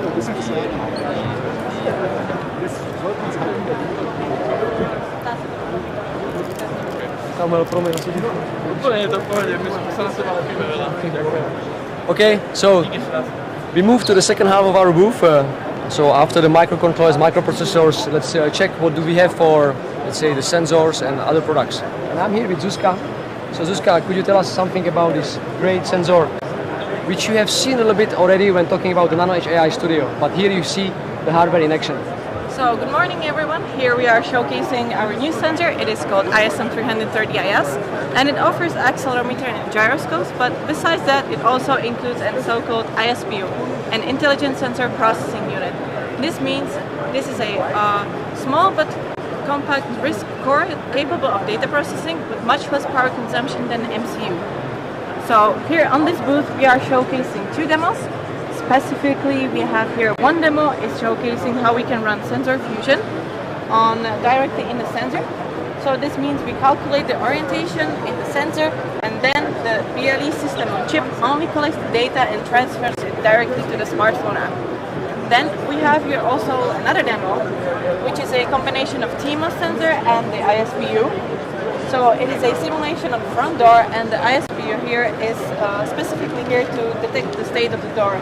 This means that if I open the door, then we can see it detected by a red blinking LED. So I think this is it for a quick introduction. Does ST have a long history doing DSPs? DSPs, yeah, we do, because basically since the processing power is needed for different types of applications, even in the microcontrollers today we try to include dedicated accelerators to help with the calculations or field filters, let's say the sinus, cosinus coordinations. So yes, we do. Nice. Okay. And there keeps coming new generations of this. Sensors. Things even better all the time. Yes, absolutely. So we listen, first of all, we listen to our customers, and like this example of ISPU where we really integrate dedicated core to run the machine learning already on the sensor is already a big step through. Because in past, normally you had a sensor, you had a micro, you had a connection, PCB was bigger, more expensive. Now you can do these simple things on the one single device. All right. Thanks a lot. Thank you, Zuzka. See you later. Okay, so let's move on. After some of the sensors, we do have as well here part dedicated to automotive solutions. And let's come back a little bit to the AI, but in the automotive world, which is a bit different from industrial. And I'm here together with Alessandro and Max, and they will show us a few words about AI in automotive, the solution from ST. So guys, the stage is yours. Yes, thank you. So thank you very much and welcome. We are very pleased to present you this new solution for AI at the edge in the automotive market. And we are able to put a complete neural network inside a normal microcontroller, so no specific IC. But Can you come close to the microphone? But with a very standard microcontroller. This is our Chorus 4 Meg, but we can also use our Chorus 1 Meg. So we're able to embed an LSTM neural network, which is able to analyze the status of the car while driving, analyzing status like bumpy roads or normal drive or parking or anything else. And obviously this can serve as a base to build other neural network applications or on the edge without having to use any other power inside the car. What do we see here? What we see here is just a simple system which is analyzing data coming from a sensor. We're using one of our accelerometer 6-axis. This data coming into the microcontroller is analyzed in time series of 6 seconds, and every 6 seconds a response is being produced. So that's it. All right. Road state monitoring is just one of the many automotive segments you're in. Road state monitoring is one of the new trends because obviously we all want to increase safety for the driver. So for one side we want to increase the safety by monitoring the streets, but also by monitoring the status of health of the driver. So this data collection that here is simply done with an accelerometer can be expanded with several types of sensors and combined together to give a better picture of the status of health of the driver. So this is for sure a trend in the automotive today. Nice. Thank you guys. Thank you. Very good. Thank you. So yeah, let's move on to, let's say, to the last part of our booth. And here we'll see some solution around our NFC, so near field communication, around ST25 products. And I will be very happy to save and spend some time here with my colleague which can explain you why he has here so nice boxes and the car and the solution. So please. Sure, yeah. So what you can see here, what you can see here is a typical use case for one of our NFC applications. So NFC reader plus tag. Inside this small car, we have an NFC reader with an NFC reader antenna in the front, and in each of those blocks, we have so-called NFC tags. And what you can see here, if we start the tool or the toy, it starts driving, and it detects automatically which kind of tag is inside. And inside, the tag tells basically the reader what it should do, and it drives accordingly. So the reason for this tool, or the purpose, is to teach small children how to program, first logical steps of programming, basically. So NFC gives like a natural interaction.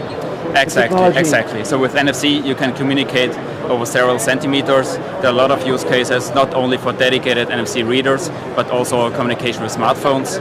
So there's a lot of user experience, added value, and added user experience.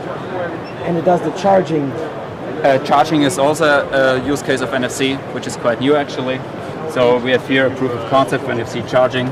The big benefit is we have tiny antenna sizes. So we are talking about sizes on receiver side of 9x9 millimeter as example, can also be smaller, and a power level of up to 1 watt. Targeting applications like smart glasses, smart rings, hearing aids, and similar applications. So it's different than the Qi. Yes, it's targeting smaller applications than Qi, as said, with low power requirements and smaller sizes. And it's just available now on ST platform. Yes, so we have a webpage for that, so st.com/NFC-charging. You can check out our webinar and learn how you can implement NFC charging solutions. So here in your corner, it's possible to enable thousands of new games and ideas. Yes, that's the plan. That's the plan. So really want to enable customers to bring new use cases into gaming for toys and also for other applications and markets. So without revealing any secrets, I'm sure you hear about very cool projects which use this kind of technology. People doing new cool things with it. Yeah, so lately there are a lot of different applications, board games, remote cars, similar applications like that. Exactly. All right, it's very cool. Nice. And there's more NFC at the booth, or what do you want to talk about? Definitely. So let's check this one because this is very interesting too. So you see we are all the time very busy. Okay, so we can come back. So much stuff around. Yeah, we can come back. Yeah. You want to show everything or not everything? No. Okay, I really selected a few things, but maybe Patrick, I see he's available. Patrick? You want to say something? No. Okay, so let's go. Let's use the time before we have this interesting demo pod available. On this part of the booth, we don't show any products, but we show the STM32Cube ecosystem. So today developing with the microcontroller, microprocessor, you want to start first selecting the right component for your application, then you want to start to integrate quickly the low-level drivers, so to make the configuration of the peripheries. And this is what we do with our tool STM32Cube MX.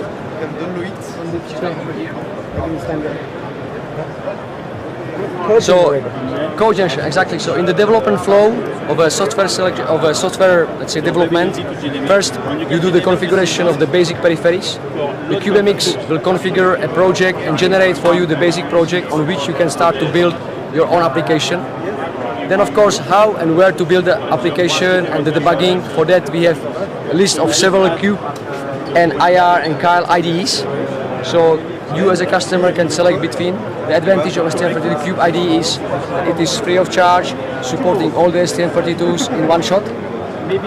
It has also some new features for FreeRTOS debug awareness, and we are also adding now the Azure RTOS, so the FedEx debug awareness, which is very important when you are working with real-time operating system to understand which task is running, which one is suspended. So it helps a lot in the debugging of your system. So if you go from cube generation to code generation to code development and debugging. Excuse me, guys. Yeah. And as developing an application, at some point maybe you want to monitor what's happening in your software. And for that we have a STM32 Cube monitor, so it's part of the Cube ecosystem, and that one is based on the Node-RED technology. And with this one you can create really a flow chart, graphs, buttons to control in intrusive way your software, read variables, read content of registers to show them in a graphical and nice way. And all this, the great benefit is it is fully free of charge, available, and always up to date with our latest products. So that's about the ecosystem. Maybe one little last thing.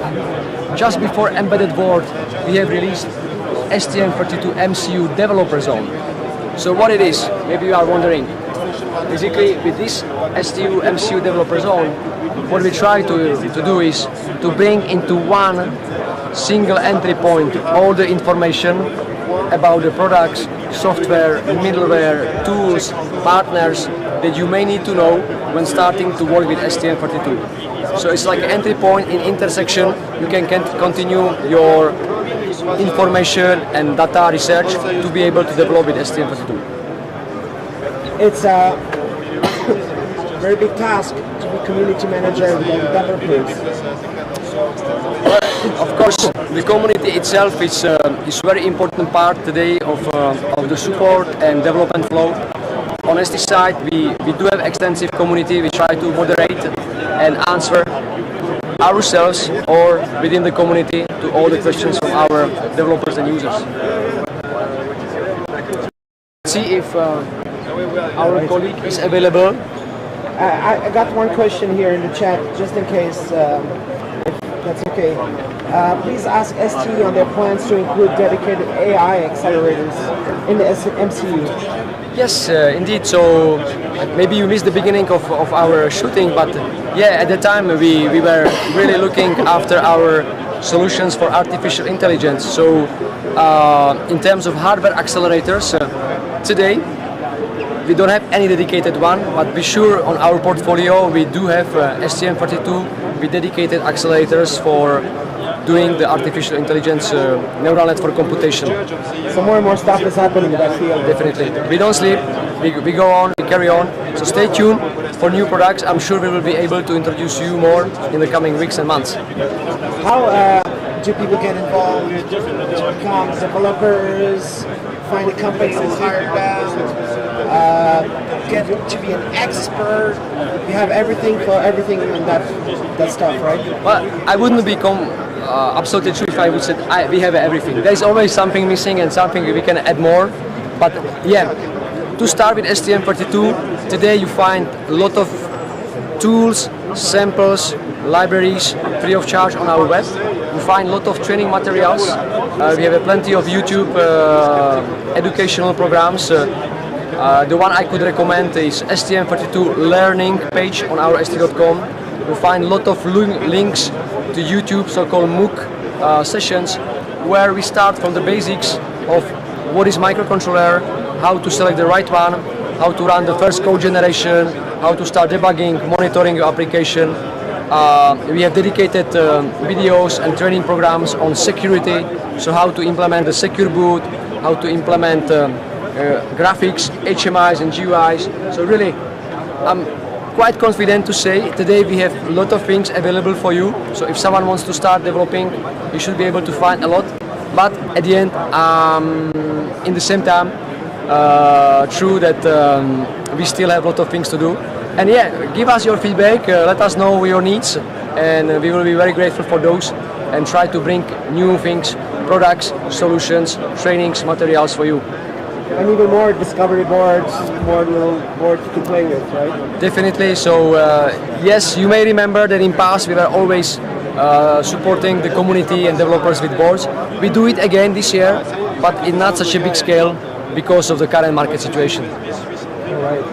And you said there was something we can film right there, yes, right? Yes. Yeah, it's now available. So let's go. So, yes, and this would be the end of our shooting in terms of demo pods. And now Rene is available. So Rene, please, could you say a little bit more about your demo and your product that you are showing here? So actually, we are showing NFC for consumer goods in general, also for access control or payment. But the main demo here is right here. just. But the main demo here is a new standard by the WPC. It's called Key Kitchen.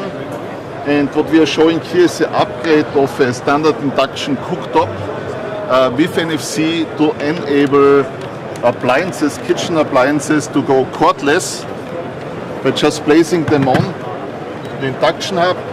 There's an NFC communication for the power demand. If I turn on, the power is requested via NFC and transferred on the standard induction technology. It's also very versatile in terms of placement. You can rotate it. It's very safe because there's no cord. What if it gets a little bit wet around or something? It doesn't matter actually, because there are no cables, nothing, no electricity, no contacts.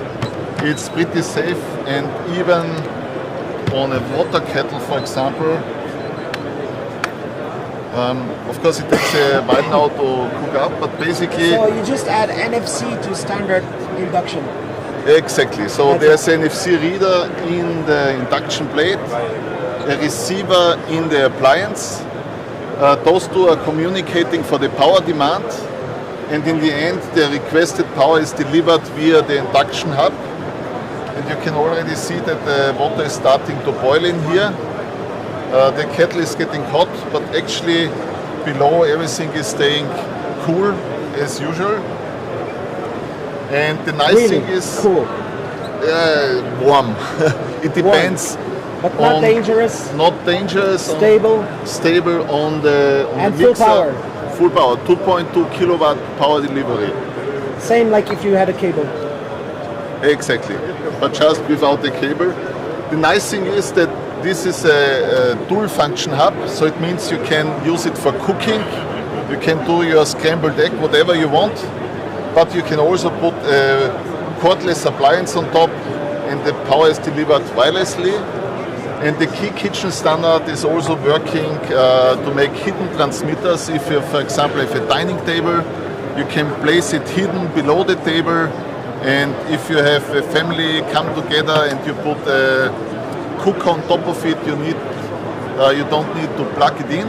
You can just drop it on the table and it's working immediately and totally safe. Nice. So NFC is really changing the world. Exactly. When you use it the correct way.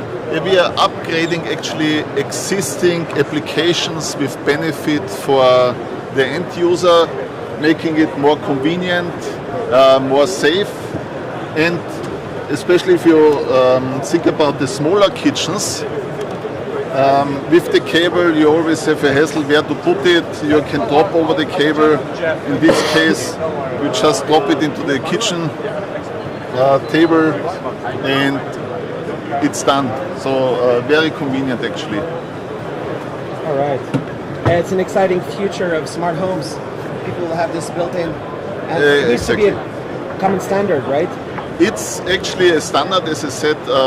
It's discussed in the WPC, the same group which are doing the G charging for mobile phones.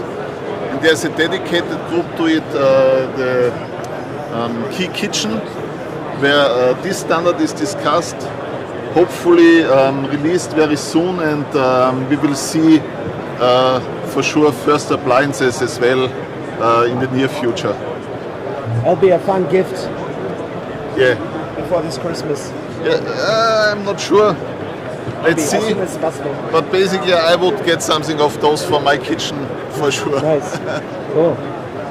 All right. So we are at the end. Really, thanks for watching. Thanks for your questions. Charbak, are there any last questions? It was a little bit emotional, like as you show on the big screens. Long time has passed, and it's great to reconnect. Absolutely, you know, all the ST team was really looking forward to be here again, to meet our customers in face, to see the emotions, to have a discussions, chats all together, because I'm sure all of us appreciate the remote way of working, Teams, Zoom and so on, but at some point we become tired of it and we need to come and meet together. So yes, we are definitely happy we are here, and we are looking for the next editions to come, see you and bring you and other improvements and new solutions from ST. I just got one question. It's asking, can it run Doom? Doom. I think so. Why not? I think there are no limits. Huh? Cool. Thanks a lot. Okay. Thank you, guys. Ciao. Thanks. Good luck. Thanks everybody for watching. I'll put on a break for a second. See you in a few minutes, couple minutes.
Hey, what's up? I hope you enjoyed the ST tool.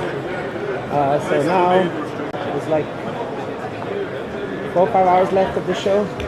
But my question is always, how long can I power bank this thing? And is the gimbal going to give up at some point? So in the live chat, let me know if everything's working. I'm not tough. I'm not tough. You think I should be tough? Fear of missing out. Oh, why not here? FK. I mean, you don't. It's better you don't come here. Just watch my stream. Stay at home. It's cool. You know if I can do a video with somebody at the booth? Yeah. Pretty low power, it runs on the Can we do a video? megahertz. I need to talk to Sam. It has 256k of RAM, so not too much. Sam. Yes. Where's the sun? So we're here at the Silicon Labs, guys. Please Google me and help me do a. So do you mind? I do live stream, and also I'll upload it after. Sure. Everything at the booth. What you want to talk about? Okay. Yeah.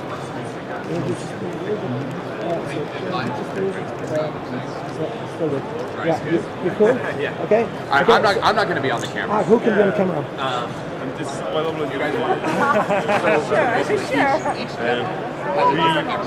I'm from Egypt. Is it okay that you warn them and then ask if it's okay they're on video and I'll swing by? So who should like overview of the booth? Is it somebody who like welcoming? Or it doesn't matter, it's just the first one. Should we start with this? Projects of development, so we can pretty easy start from scratch to deploy Which one should we the start project with? to the board. On our maybe less. We have a lot of tools and Good to get inside to Good, I didn't plan it. Fuzzgun 23 personal. Oh, you could just send me the Fuzzgun and I'll live stream it for you. Whatever you think. Alright. So do you guys? I don't know, it seems like my selfies is white balancing a little bit wrong today. Maybe the Samsung is tired. Wait. I know, I will react in a minute. I'm so excited. Alright, this is going to be cool. So here at the Silicon Labs, guys, please come with funny, interesting live comments so I can push them through the live stream. Right. I am forwarded. So can I come through here? Alright. We're going to go live. Alright. Yeah, so he's gonna cool. hit, like look at him, and it's gonna be live. So just pretend that it's not. Pretend to be doing stuff. Yeah, well, no, like do the demo. Show him the demo. Should I talk? Yeah, Let talk me to know, the demo. can you Just please like Google what's happening on Windows and ARM so I can cover it? I need to know. There's only 3-4 hours left, and I don't know how many hours I can continue live streaming with the Yolobox and the power. Alright, Silicon Labs. And we're live. Hi. Oh, hello. Hi. So please introduce yourself. Oh, I'm Priyanka Sukumar. I work as a product manager in Silicon Labs, and today we will be demonstrating our indoor positioning system using Bluetooth, which is developed by ourselves. So, as you can see, we have 4 of our antenna arrays which are mounted on top, which are our Silicon Labs reference designs.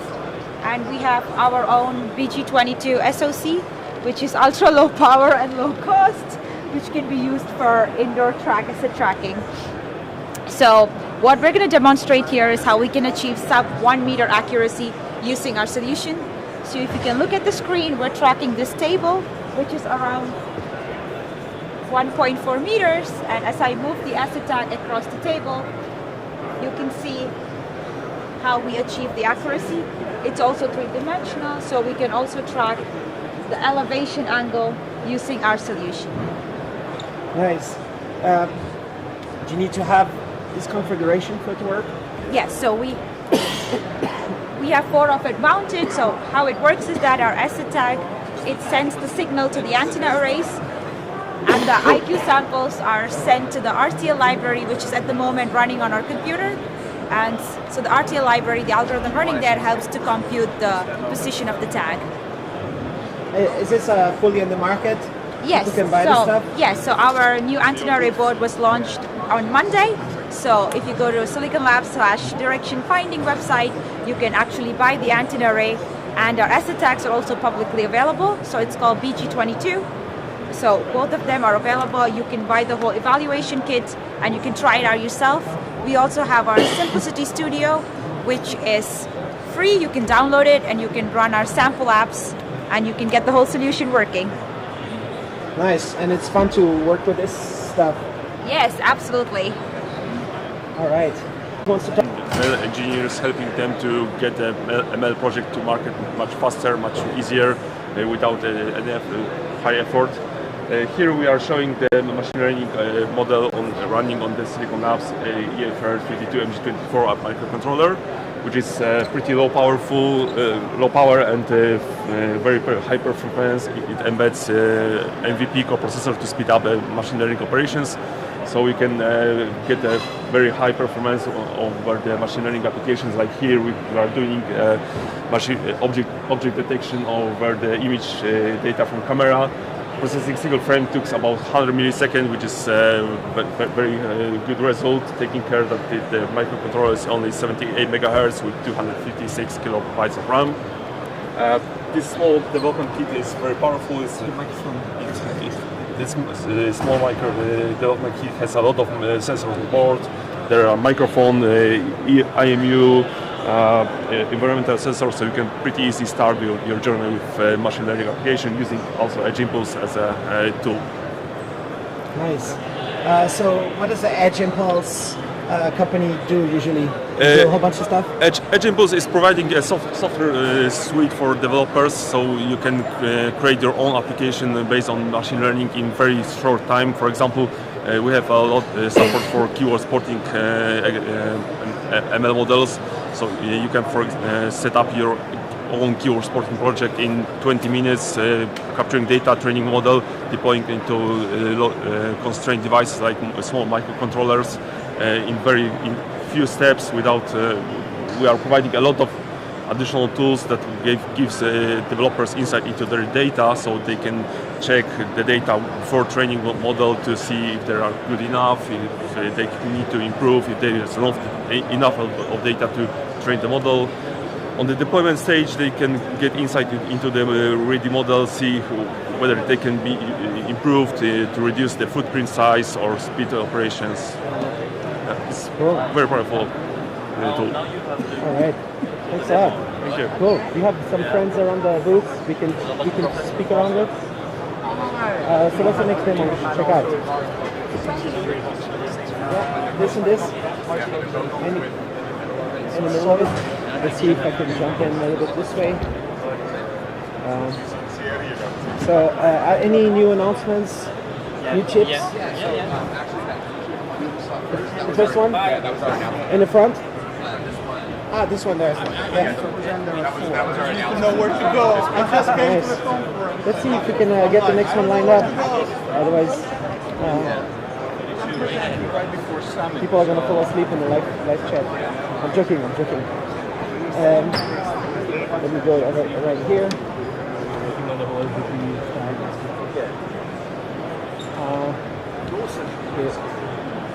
Looking at this shiny stuff in the world. Alright. So this is like a 3D interactive smart home demo. So kind of here you have standard house, different rooms, and you can kind of go in and touch through, different areas where you can, add, so for your bathroom, smart toothbrush, blood glucose monitoring for people with diabetes, as well as insulin pumps. In the front entryway for security, you can tap it again.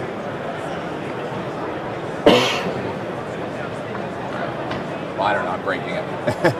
But see home security, motion sensor, doorbell cameras, door locks. Nice.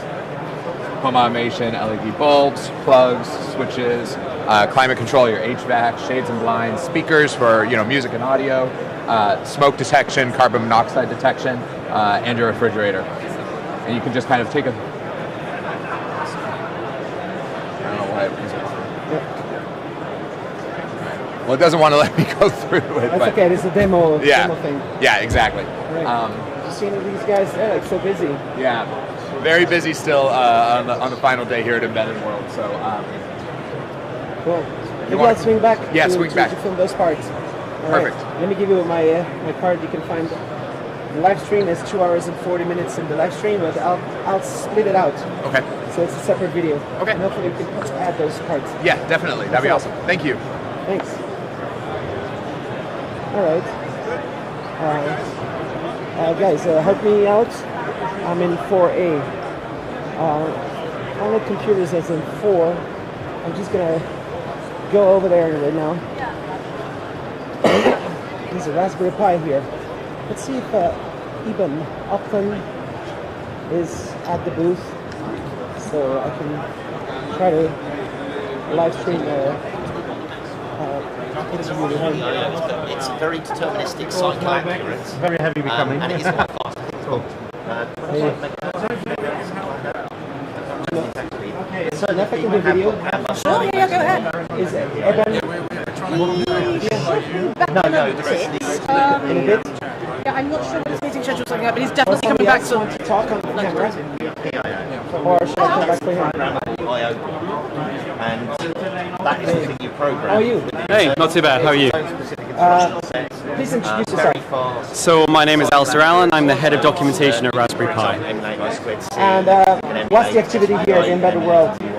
So we're here talking about RP2040, our own microcontroller chip. It's our first silicon, our custom ASIC designed in Cambridge by Raspberry Pi.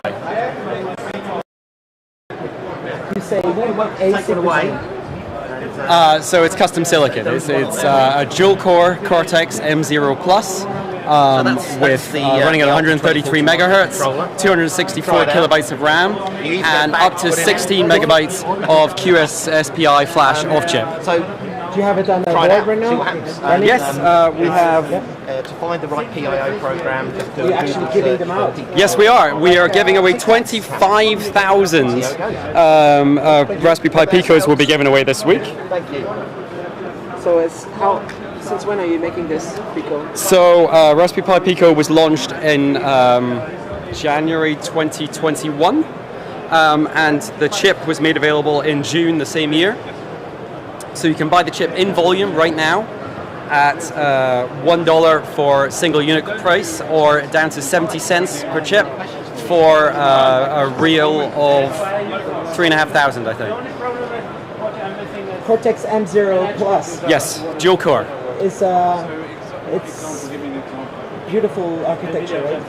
Yes. So the ARM architecture is it's what we regarded as a low-end ARM Cortex chip, ARM Cortex M chip. But on the other hand, the design of the RP2040 is extremely off-axis. There's a large amount of RAM for a Cortex M0 Plus. The bus fabric of the chip is it's cycle accurate all the way up till the maximum clock rate. Additionally, along with the two Cortex M cores, there's also PIO, which is programmable I/O, which is unique to RP2040. This is state machines from the core, which are optimized for dealing with GPIO. So these can be used independently of the two main cores. So instead of bit banging protocols on your main cores, you can actually use the PIO state machines. You're programming them You program them with machine code, and they can actually handle protocols. So if you want CAN bus, if you want DVI-D, if you want an extra SPI or like a couple of extra UARTs, you can just implement them on PIO, not burden your main cores, use your main cores for your main codes, and then just implement your I/O on the state machines. Good for retro gaming. There's no display, right? There's no display, but you can do DVI-D or VGA because of the PIO. You can actually play Doom on this. So we actually, if you go to rptl.io/Doom on Pico, you'll find an article about linking to the GitHub where you can download the source code and you can play multiplayer Doom on a microcontroller. That's what people are asking. Can it run Doom? It can run Doom. And there's one guy saying, I love Raspberry Pi RP2040. What's this one?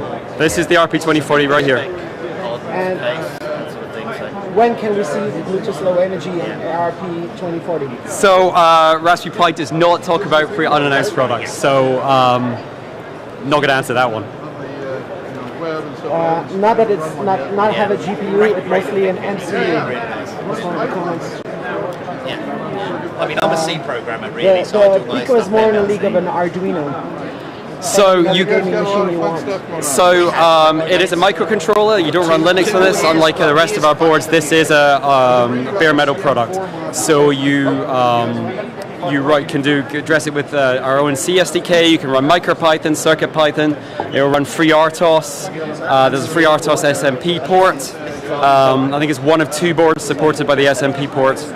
And there's also a bunch of other language ports. But yeah, this is a microcontroller. It's not a Linux board. Can you reintroduce yourself? Like, what do you do? So I'm the head of documentation at Raspberry Pi. So if it's written down, it's my problem. You wrote all these. I didn't know. I think that's physically impossible for one human being. So I did quite a lot of the getting started, introductory material, but the data sheets really have to be written by the people that designed the ASIC. It's like you can't get it. No one else can write that. But it has to be written in good English. Yes. Right? Yes. And how long have you been with the Raspberry Pi? Are you the founder? Certainly not, no. I got brought on 2 years ago to bring the documentation for RP2040 and Pico when we were just taping out our ASIC. So I've been with Pi for about 2.5 years now. Can you mention some of the amazing projects people do with this Raspberry Pi and what they're thinking to do, what they want to do, and how it's going to change our So I've seen some really amazing stuff done with RP2040. It's the fact that you can get dual monitor DVI out of a microcontroller, a Cortex M0 Plus, is insane. And there's if you look for HDMI SoC, Pico HDMI SoC, you can actually find the board designs to add HDMI to the Raspberry Pi Pico, and that will let you put out full HD at about 30 frames a second, I believe, from a microcontroller, which is an insane thing to have achieved. That was done by Luke Wren, who's one of our own board designers, ASIC designers. There's some really amazing stuff being put out by our design partners. If you look at the stuff from Pim Maroney, there's a sort of Game Boy-like sort of console that's really quite amazing. And we've seen everything from balloon trackers to video control systems.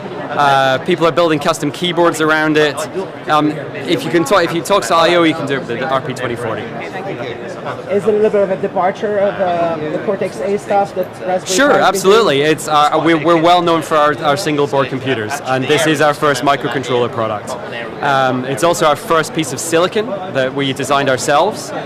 So yeah, it's absolutely a departure from where we are. We call it Franchise 2. How's it different from the other Cortex M0 Plus?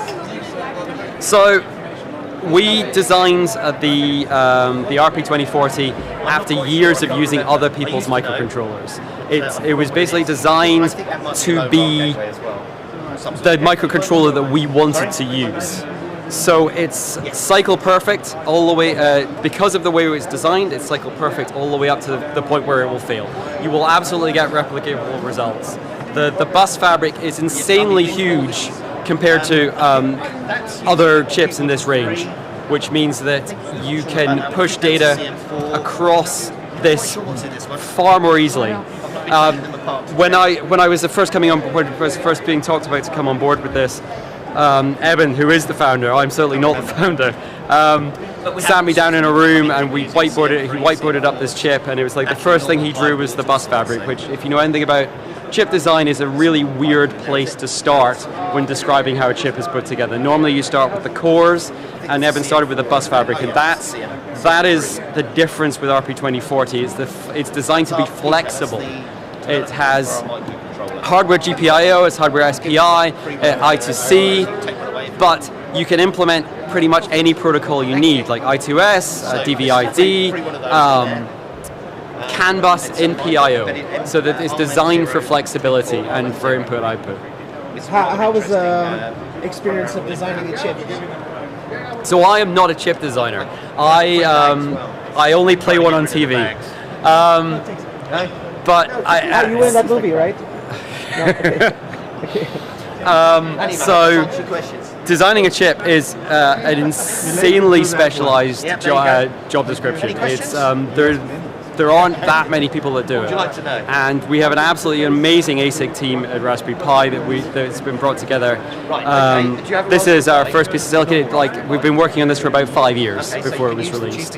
So designing a chip is an interesting experience, and I've really been privileged to work with the folks that have been doing that.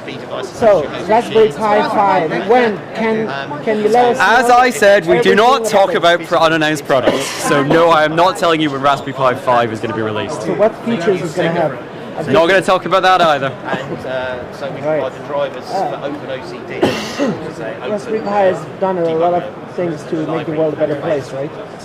Yeah, so one of the things that we did during the pandemic is that our boards ended up in ventilators. We were really proud of that. There's the educational outreach thing with the entire Raspberry Pi Foundation that's concentrated around education and getting children started with computers. You educated like a million robot makers. Yes. Or actually several million. Yeah. All over the world. And these robots are going to take care of us have in the future. machine in which I run All right. Cool. Thanks a lot. Thank you. And on that, it's been a busy show here, right? What's your channel? Why is it so busy here? Like people just queuing up for more information, to get the boards, to get the bags. We're just very, very sexy. And the t-shirts, you have t-shirts too? No, actually. Cool. Thanks a lot. Let me give you my card. Yes, please. Let's go right here. It's just live. But it will go on demand also. Thanks a lot. Send me a message so we can stay in contact. Cool. All right. That is a Raspberry Pi. Even up and it's not down. I couldn't show the name. So now I'm in the hall 4. And I need to find 404. 42. So I can get my video done with on a computers. Oh, here's Think Silicon.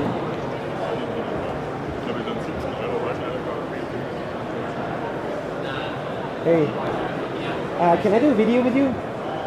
A video? Yeah, I can live stream, I can put it up. At the moment, quite a few of us are missing. Is there any additional? Somebody missing. I'll try to be back. Yeah. You can send me a message. Yeah, sure. That's good. And I'll try to Shotbacks. Yeah. Yeah, I got some message. People say come and film. So I know you. I did a video before COVID. I used to be Nice. Yeah, it's the ARM devices. Yeah, ARM devices. Websites. Yeah. Cool. Nice. Let's do a video later. Cool. Alright, we're right here. Let's find the computers. So let me put you on this so you can enjoy my gimbal battery. Before it goes out. I hope it doesn't go out. Maybe it's just tired because I've had it for 3-4 years. So, anybody joining here, let me explain what I'm doing. I'm carrying Yolobox Pro. There's 3 HDMI inputs, but I'm only using 2 right now. I'd like to use the third. Actually, I have a cable that's not so long, but I'll see if I can just connect it for a second. Because I definitely should just be doing that all the time.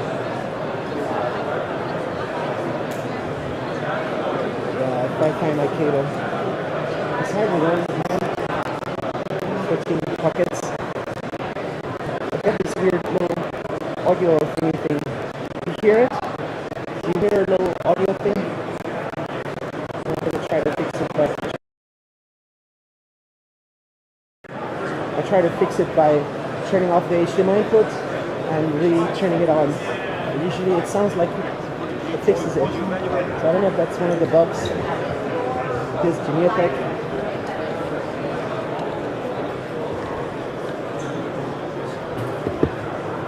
Hey, did you get the FedEx? No. It didn't arrive? Alright. Cool. But I did a great video with Mike earlier. It's in the beginning of the live stream. Now I'm 3 hours. Cool. So I'll keep looking for stuff to film. Just in case the FedEx comes, can I get a message so we can do one more video with Mike, right? I hope so. Because you have some gear. Yeah, you know how to ping me there. Okay, see you later. Nice to see you. So where's the 404?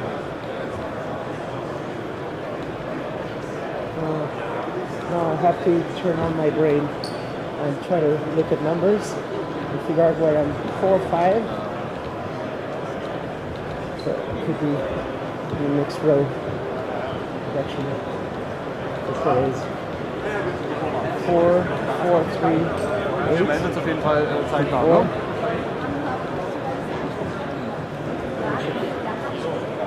Das war ein 6 noch.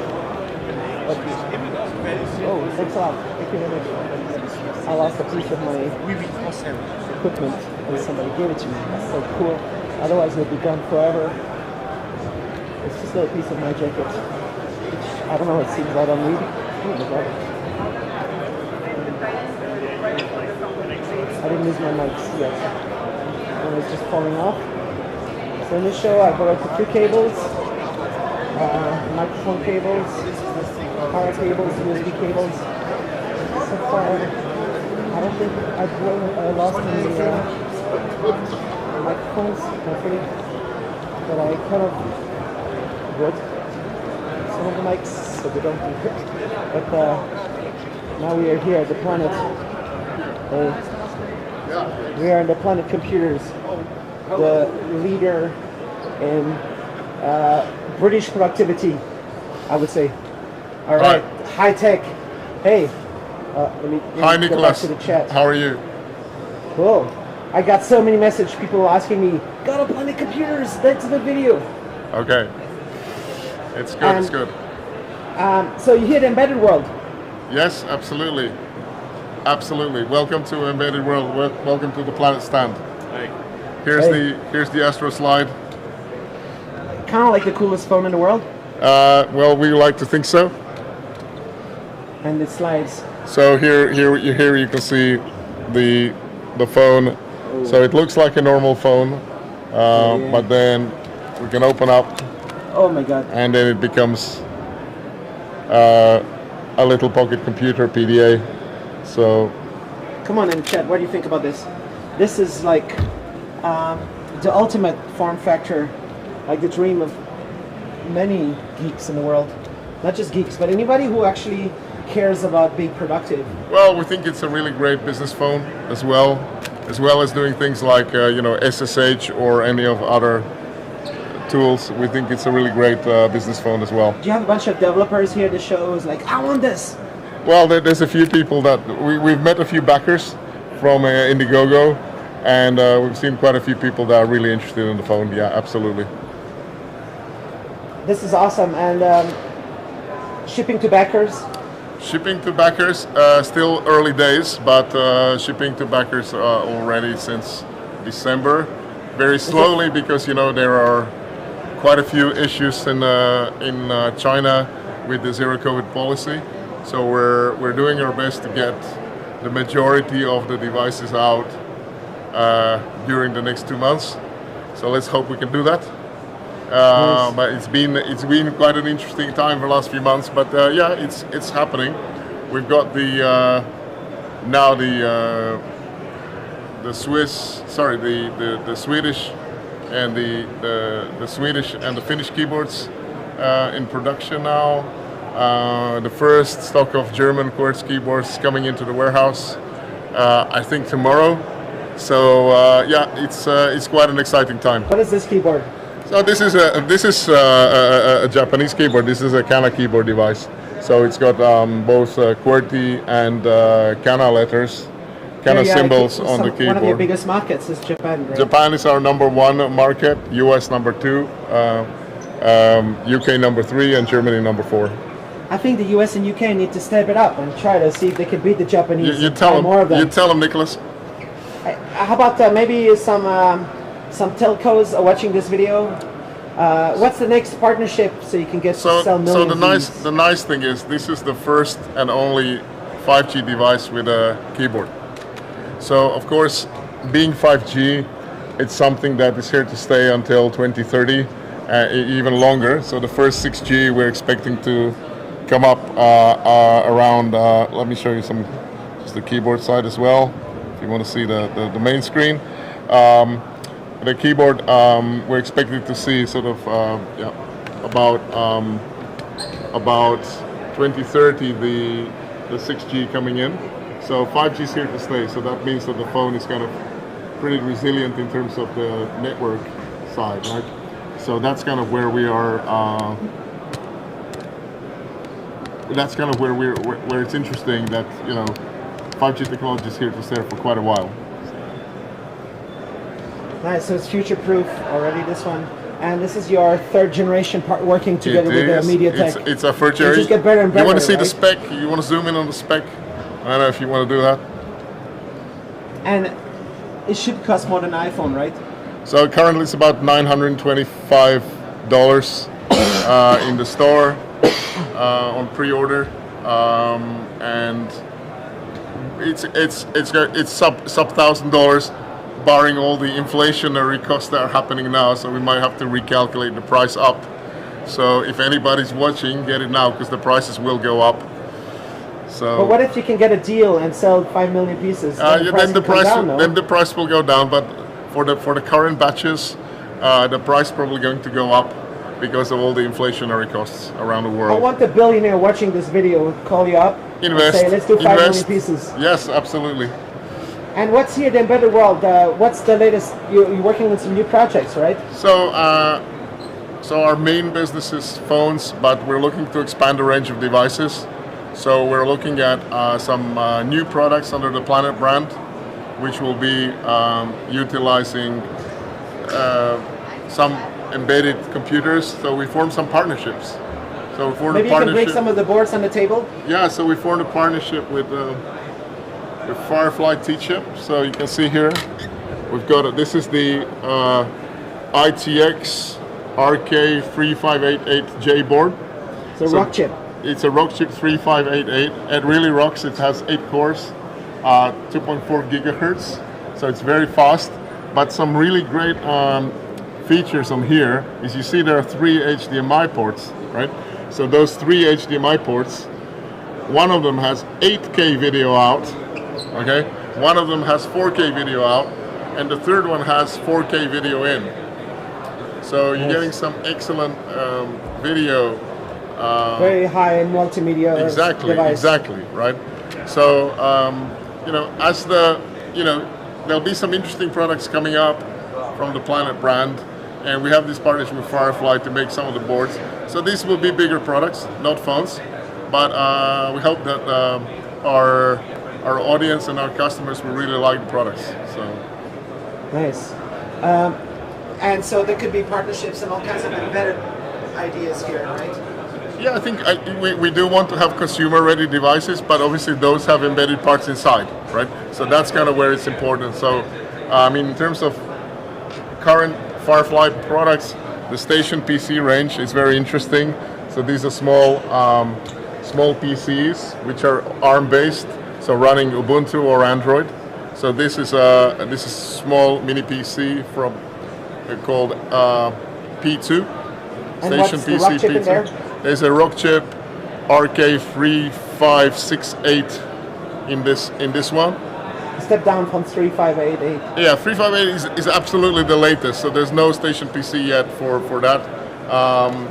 But this is the kind of board that's available. So if you go to planetembedded.com, you can see the whole product range. So here's the QR code. Nice. Let's see some more.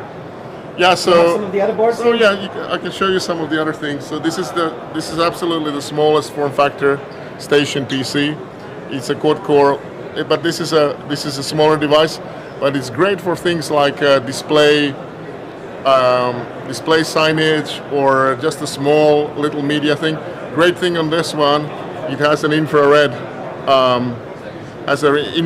port as well, so you can remote control it if you wanted to use it for playing video or streaming video or something. So very, very small form factor, right? Fits in your hand. But then, the Firefly range has some other interesting things, like, for example, this product's really cool. It's a 4G gateway, and this one, it's basically a small computer with a 4G system inside. So it can report things like sensors or anything for IoT. It can just report things, more an industrial machine, right? So it's a great range.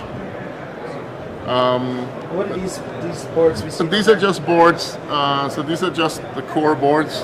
So you're seeing core boards with Rockchip processors. This is 3399. So there are different processor boards, but this is just to show the kind of full range that we have here. And they're like very skilled with the Rockchip, and Rockchip is a really cool chip. So Firefly, a great company in China, really up and coming, and with Rockchip creating large processors like 8 core, it's really fantastic to see that. So the whole range is now on planetembedded.com. You can have a look, including some servers. So there are some servers which you can test, like they have even like over 70 CPUs inside, so you can do like product testing, very fast product testing based on ARM chips and the Rockchip. Nice. So quite interesting. Of course, it's running Android. Yeah, so what's the version? So Android 11, it's fully GMS compliant, running Android 11. Also, about 3 days ago, our open source community members for Linux, they posted the Ubuntu UBports first port, so you can actually download that from the link that's on the Indiegogo website at the moment, but it's very, very early days. So we have the bootloader and the kernel that are open on the phone, plus there's now a version of Ubuntu that can be downloaded. Nice. And that's one of the original concepts, to do all kinds of Linux.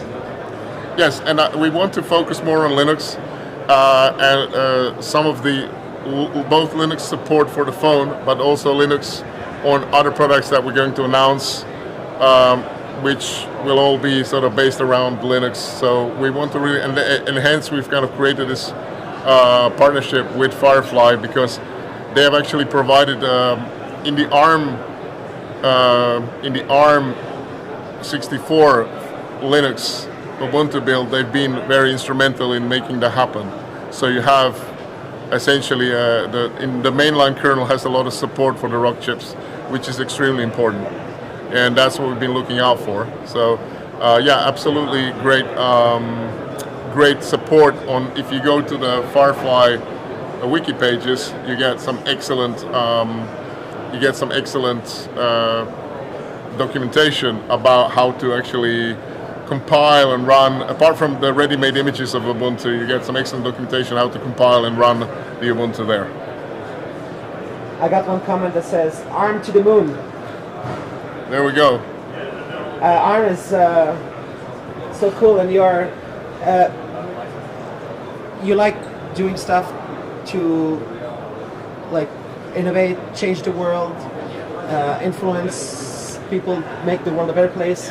So what's happened recently is you have a lot of focus also on decentralized services with the whole blockchain community and decentralized applications.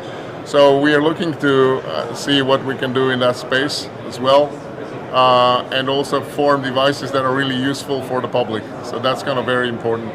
Yeah. Maybe you have one or two other boards down here you want to show?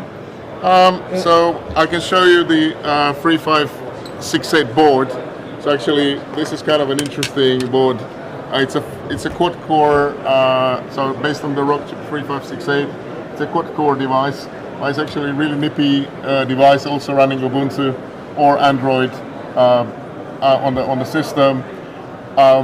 What's nice about this board, of course, it has a lot of interfaces. So you have 2 camera in MIPIs, 2 display out MIPIs, also HDMI. So a lot of potential. M2 slot here for memory card and also for a 4G modem. So really quite a lot of expansion. And then of course CAN bus and RS-232 additional USB interfaces. So very rich environment. It's the AIO 3568J board. So you can look that up on planetembedded.com. So that's a really nice board as well. Of course, it's probably like half the price of this one, which is the really sort of high-end, now top-of-the-range board. So they are available. They are in stock in Europe.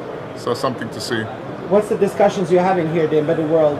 Are people coming and saying and having ideas to do So a lot here? of people really interested in the phone, and then there's a lot of solutions, anything from embedded systems for medical devices in hospitals to security applications, to farming applications. There's a lot of different. With embedded computing, you have a lot of potential. And, the fact that computing has got so fast, you get like very small embedded devices like this, where there's a computer inside here and you can do something with it, whatever it is, right? We use something like this in the office. We plug in a small scanner and it just emails the PDF documents from the scanner directly to an email account, right? So just very simple things that you can have and this is like only about £100 UK, so maybe $120 US. So very simple products with embedded computing. But of course somebody needs to create the solutions and then market those solutions. The one question is RK3588, waiting for mainline kernel. Is anyone working on it? Yes. I think Rockchip and maybe Firefly, new partner, is it's doing happening. a lot of upstreaming. Yes, you can have. There's already. You can download this board itself is currently running Ubuntu on this board, right? So Everything is smooth. Yes, yeah, very smooth. All the video decode, encode. We haven't tried everything yet, but of course, we downloaded it before the show, and it's definitely video play out is great. Audio is great. So yeah, we've tested that. We haven't tested video in yet. Well, we've only done the initial test. We've done the Antutu spec marks as well, which came out with some quite high numbers as well. I don't have them offhand, but quite high. So we're quite happy with that. So Rockchip has been very busy upstreaming over the last few years. I think How so. about MediaTek? Are you pushing them also? MediaTek, when you do these phones, MediaTek, you want to have all the Linux hardware accelerated. So MediaTek, this is our main supplier for the chipsets for our phones, and of course this chip is Dimensity 800, which is a mid-range 5G chipset. So we're very happy with the chipset. Of course, Linux support is not their highest priority. So for the more embedded and PC products, we're going with other brands. But for the mobile industry and for some of the embedded kits that they're using different chips, not necessarily 5G chips, they have a really great support. They have really great support. I'm talking about 5G chipsets. It's really focused on Android for MediaTek. For other ranges, like for example the MediaTek chipsets that are in the, let's say the Alexa speakers, they get really good support, of course, because every one of the Alexa devices has a MediaTek inside, right? So. Strange couple years, no? Absolutely. We haven't talked about Corona. Well, it's been an interesting. Actually, surviving the COVID was not so bad, but then the knock-on effects of COVID for us, obviously had some effect. So yeah, it's been a strange couple of years. How do you develop this without being able to go to China? Well, imagine making a whole phone without ever going to the place where the phone is being made.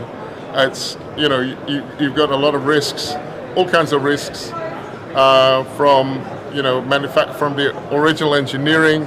Of course, everything takes longer because when something's ready, you can't just see it.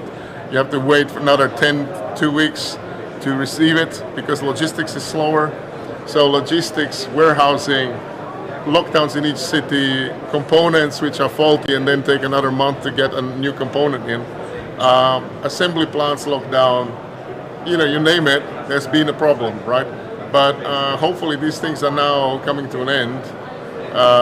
Despite, don't forget that this is just a caveat because there's still a zero COVID policy in China. So you need to see how that will play out. But it's getting better, that's for sure. I miss China. Well, it's important. I miss real Chinese restaurants. Okay, now you're kidding me, but that's all right. Yeah. We have some good Chinese. We have some good Chinese restaurants in London. Usually, when I go back to Shenzhen, I see like 40 new skyscrapers, and now it's been 3 years. It'll be like. Look, I think we have to just wait and see what's new because it's been there quite a while. But there's a lot of things that I think are changing. So. Martin Ridderford, your team did the custom. How did it happen? So Martin created the original design. There's a video on Indiegogo showing his kind of thoughts about it on the Indiegogo page for AstroSlide. So it's really something that is he spent time thinking, and it was his big wish to have something that can do this feature. So the actual slide and the hinge mechanism and the slide mechanism this time, what we call the rock-up slider, is really ingenious. So he's pulled it off one more time, and it's a really great thing. And of course, a lot of support from Sebastian Anglais, who's our internal designer and helps refine some of the smaller components in the design. Yeah, so you can see, so in terms of the hinge, you can see, so now we're getting to this point where the legs actually stretch out. That gives it the support when it's on the table, and then we tilt the top, and then that creates the angle, the 120-degree angle that we want. And then of course here you can see, you can still hold it by the screen. It will not flip out because if I do this, then it will flip back, and it glides nicely back into position. So there's a lot of thought, and believe me, even 0.1 millimeter difference in some parts makes the difference of it being. So much tweaking had to be done. Yeah, the tolerances have to be really good, and the all the parts have to be perfect. So how many years is it going to work smoothly without needing repairing? I can't tell you that, but we've tested the hinge with the 10,000 opens and closes. So in terms of the motion, this has been tested 10,000 times in terms of it working. And we actually, the last refinement of the hinge was still in terms of the manufacturing parts, was in December, just before the first production. So we were really optimizing it. We were really optimizing it all the way up to the last moment. And so it's shown at the Soma Museum, the Museum Design Museum. I think there's some pieces. National History. Which one? Computer Science Museum. I think they have some Geminis and Cosmos. I'm not sure they have the Astro yet. But a Computer Science Museum in Santa Clara, next to the Google HQ. So absolutely. So did you have a meeting with Sergey Brin? Not yet. This should be the Pixel phone. I don't know what they're doing. Can they just send you $1 billion and make it a Pixel? You tell them when you see them next. The Planet Pixel. Great. That everybody is just so lazy in the industry, like in the smartphone. Everybody's just copy Apple. Well, we try. And you're the only one doing something different. Well, we try to do something different and also something useful, and we hope that some of the sort of embedded-based products or PC-based products that we're going to announce in later this year, people will also find them very useful. But we're trying to make it very user-friendly, and we're trying to make ARM devices more user-friendly and Linux more user-friendly. So, how do I? This. What do you need to see? That's okay. What do you need to see? Screen refresh. Yeah. High brightness. Is it max? Oh, do you want to go lower? I don't know. Lower? Do you want to go lower? On my camera. Okay. If you want to go lower, like this. A little bit higher. Higher, yes, of course. We can go very high. Yeah. Tell me when it's good. Yeah. Like this. Yeah. Or maybe I just changed my shutter speed a little bit. Yeah, maybe. When I go 120, it's better. Okay. Okay, there it is. Cool. All right. So nice to be back in the world with real people. Excellent. Very nice to see you, Nicholas, networking. because I think we saw each other last a couple of years back before the lockdowns of the CES, right? And Yeah, the last CES before all this. yes, where Cool. we were showing the Cosmo And then back to Communicator. IFA. Yeah, no, we didn't do IFA, but you know the Cosmo's still You have around. plans for other shows in the future? Well, this is kind of marking the end of this year, probably for some of the shows. But then, maybe Jitex. Jitex will be in Dubai, pretty sure, with our distributor there. Nice. Awesome. All right. Nice to catch up Thank you. with all your cool stuff. Thank you. Are we offline now, or? Yeah. Let me do a break for a second. So to the guys watching, please wait a minute. I'll be right back.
I'm present.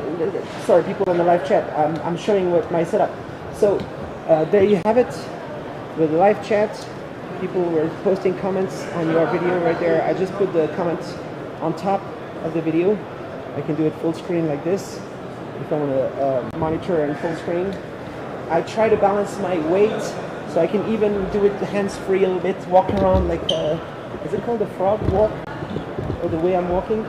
Yeah, this is the frog walk. I can walk around the embedded world like this, balance a little bit. Here got a 5G router. You can see, this is ZTE 5001, and it's using a bunch of gigabytes over the 5G, and at the same time, this is going Ethernet in to the Yolobox Pro, and there's a 4G O2 SIM card. So I've got Deutsche Telekom plus O2. They are bonded using Speedify VPN that's running on the Yolobox using the hack. There's some kind of hack I'm able to run right here. I can do my little, I can do a dual view right here. And this is my Panasonic G9, which is still the best camera in the world, kind of, even though it's a little bit out of focus sometimes. I'm thinking to eventually change to something that will have perfect autofocus. It's not yet. Sorry about the autofocus once in a while. This is the most expensive power bank I ever bought. It's 100 watts, so it's got enough power to give power to the Yolobox right here. So I can power it up, and it shows how much power is being used. It's got enough power to run the Yolobox for 3 hours more. So in theory, I could do 6.5 hours of live streaming if I keep swapping this battery. And I only got one, maybe, I'm not sure. I forgot to charge one battery last night. So I'll be swapping over to the dummy battery, which is hanging right here. I have a dummy battery, and I'll go over the power bank to extend the live streaming of the main camera too. So I can try to do my targeted 5 hours per day. This is my and this is exercise for me. After 3 years of what's called COVID, I need to do some exercise. So I'm taking everybody to the gym with me. You can see how I try to work out. I sweat in my light hat, and everything powered around the Yolobox Pro, which is running on a Qualcomm 660. I don't know how they capture all these. It's so cool. They got a bunch of functions here. They even have a HDMI out. If you can see up here, they have a Type-C that also does display out. It has a microphone input, a line input. But right now I take the shotgun mic.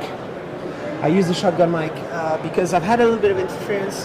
When I was filming at ST booth today, I didn't want to have a clipping and stuff because there's so much Bluetooth everywhere in the show. So I got one comment on the first day, never use wireless microphone. So I shouldn't do that. I did that in the first 2 days. 95% of the time it was okay, but then there's always this 5% when a busy booth has Bluetooth and Wi-Fi and everything, and it starts to clip. And so now I'm just doing with the shotgun mic. But I like to have a combination of wireless mics and going over the shotgun back and forward. I'll think about that. Maybe I'll connect the wireless directly here and have a shotgun there and just switch. Because there's a sound mixer. I can choose the audio inputs and I can put people on hold. And then they watch this video right now while I'm on hold and I put them back. So that's what I've been doing here at the embedded world. I've been wanting to live stream for a long time, but thinking of the funny way to do it, this is a cool way to do it. Otherwise, I might get Quality Computer smart glass as soon as you release them. I'm joking. But maybe I'll get the smart glass to see the live chat in my face. That's one of the plans I have also. And looking forward to IFA. IFA 2022 is not going to be cancelled. I've decided already. Olaf Scholz told me everything is going to stay open the rest of the year. Even CES is going to be normal CES, and you won't need to get special medical treatment to attend. That's what I heard. I mean, I'm joking. I have no idea. I wish I could have gone to SID Display Week. You went there, and I'm very jealous. You took a bunch of videos. I should maybe try to see if I can edit something out of the videos. You can have them, Nicholas. All right. Cool. All the best. Thanks a lot. Thanks for showing my equipment. No worries. I needed to do that, and that's so cool. Thanks a lot. Okay, I'm sending. Yeah. Can I see? Yeah, let me just wait a second for it to, because it's high res. Just give it a. Like portrait mode, right? It's like this. So. Nice. Cool. And it's even the sound. It's gonna be good. Hopefully.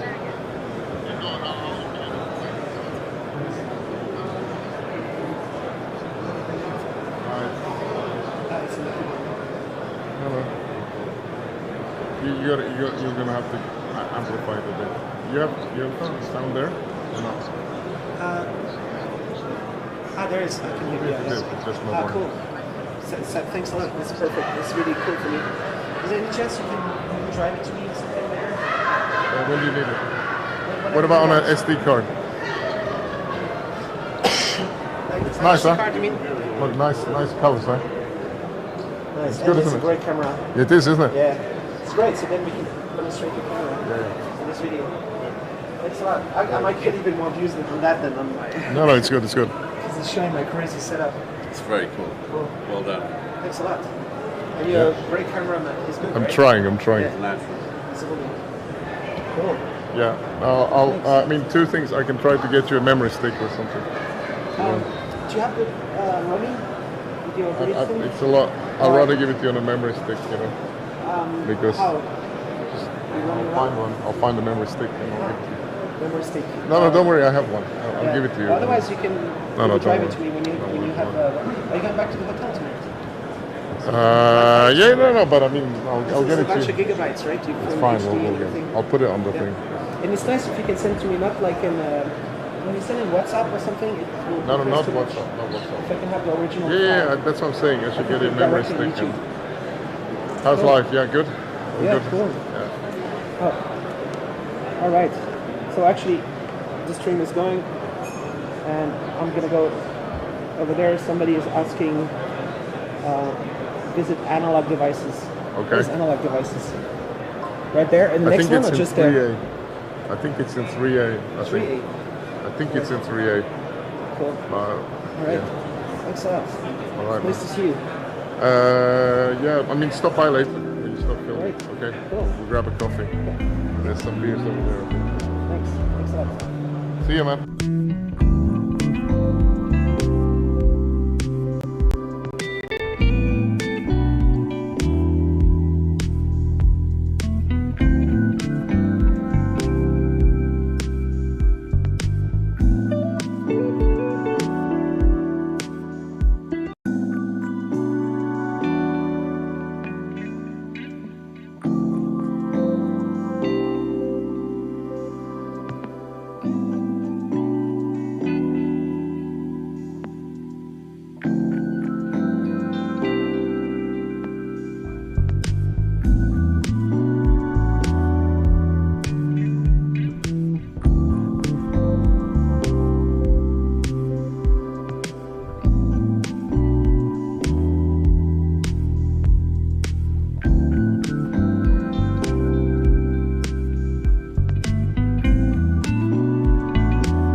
Hey, that was a cool video with Panasonic computers, and he even did a cool video of me, which I'm gonna publish to show you my crazy setup, and that's exciting actually. It was filmed on the Astro Slide, so you can check out this quality.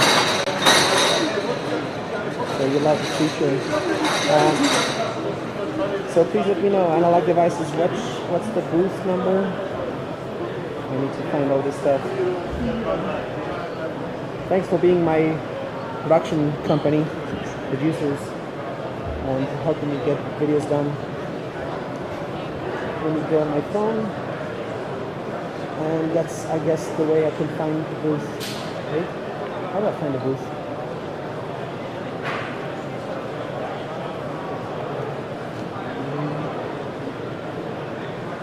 I'll go on Embedded World website. Okay, go on Embedded World website, not on the advertising on the top. I'll go in the exhibitor list.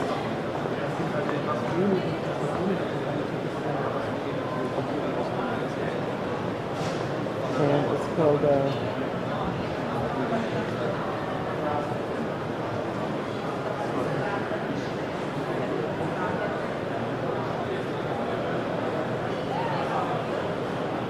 all 5. Let's go there.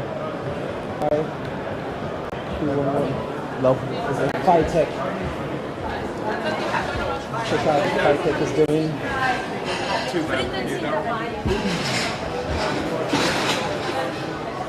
Sorry, I'll put you unstable. Oh, food. It's something I'm dreaming about, but I can't do while I'm live streaming. Did you want me to eat my selfie camera?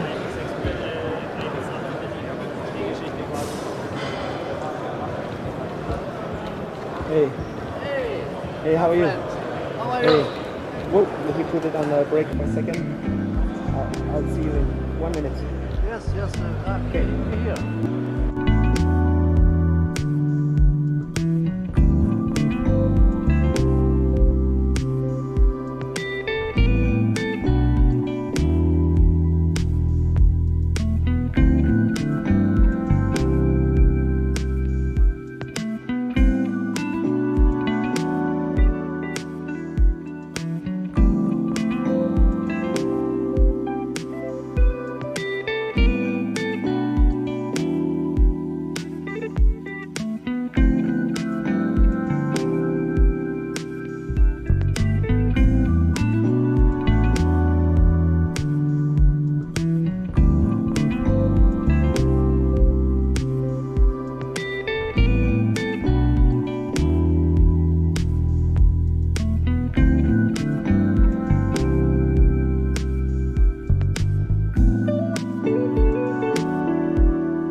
Guys, we're back right here. All right. So, hi. Hi, hello. Please introduce yourself. Yeah, my name is Ralf Orschau. I'm working at Phytech and we are here at the Embedded World in Nuremberg, and I would like to show you some highlights on our booth. So first of all, we have NXP i.MX8M+. Therefore we have a SOM in two variants. You can have it with connectors, so easy for prototypes and mass production for sure. And in addition, you can have same size with direct soldering connections, so you can save money, you can save space if you want.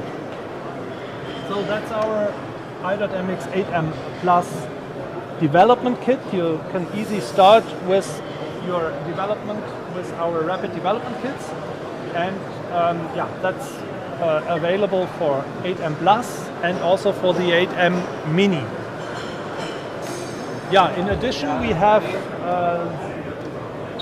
for example, here the 8M Plus has a ISP coprocessor, so it's easy for you to bring imaging into your application, and the ESP has a possibility to save performance on the normal processor. So it's in addition something where we can help you and support you to to calibrate the ISP as good as possible. Here's a nice demo with the NPU of the i.MX8M Plus, where you can figure out what are you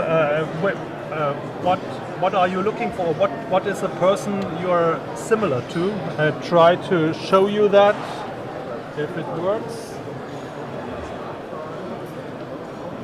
For whatever reason, the lights. Now we've got it. And you can see it's Owen Wilson. In addition to image processing, AI, we have also voice recognition, and for all of these special features we have kits for you, so it's an easy start.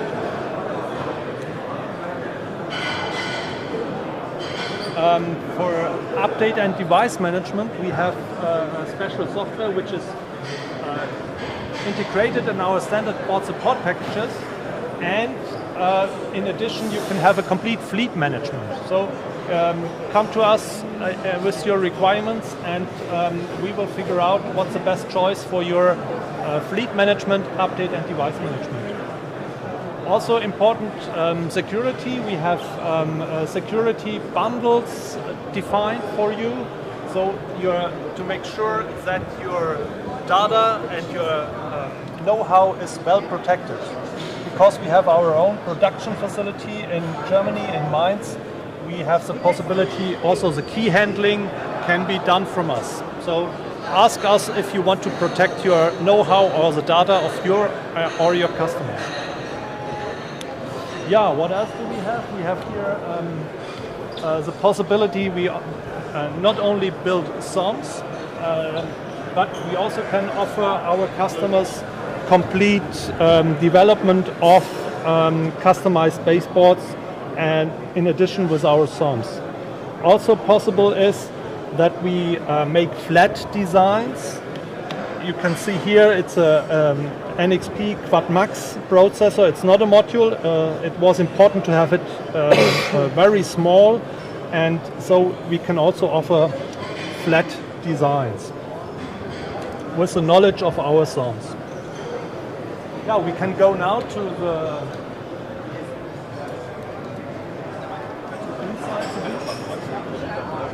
we have here our popular i.MX6 platform, still one of our top sellers, and also STM MP1 processor. Can you try to get a bit closer?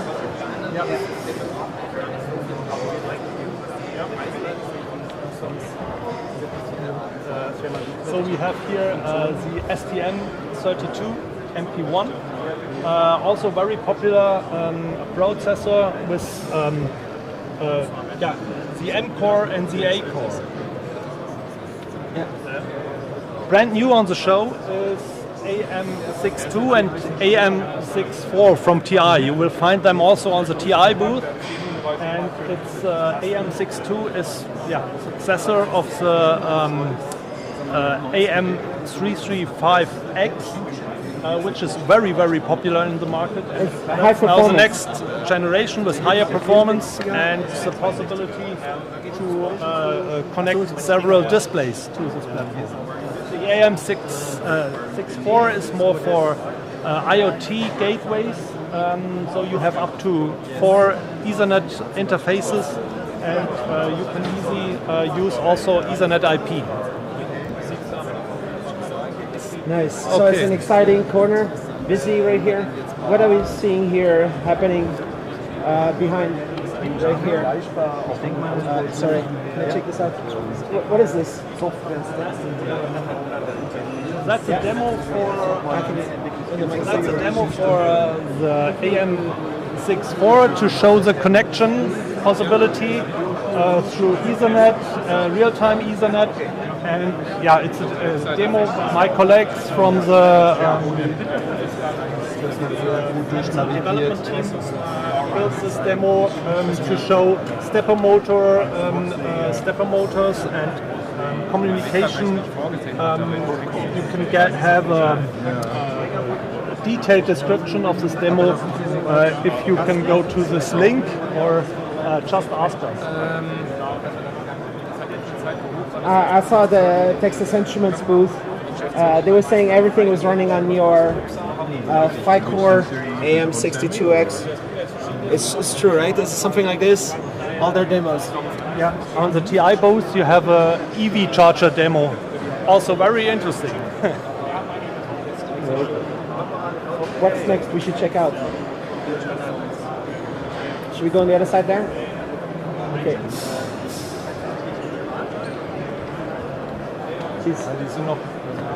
Yeah. Let's go. How about this? You want to talk about this? Sure. We have our own camera modules. You can easily connect different camera sensors to our SOMs, and especially the 8M Plus or the 8M Mini.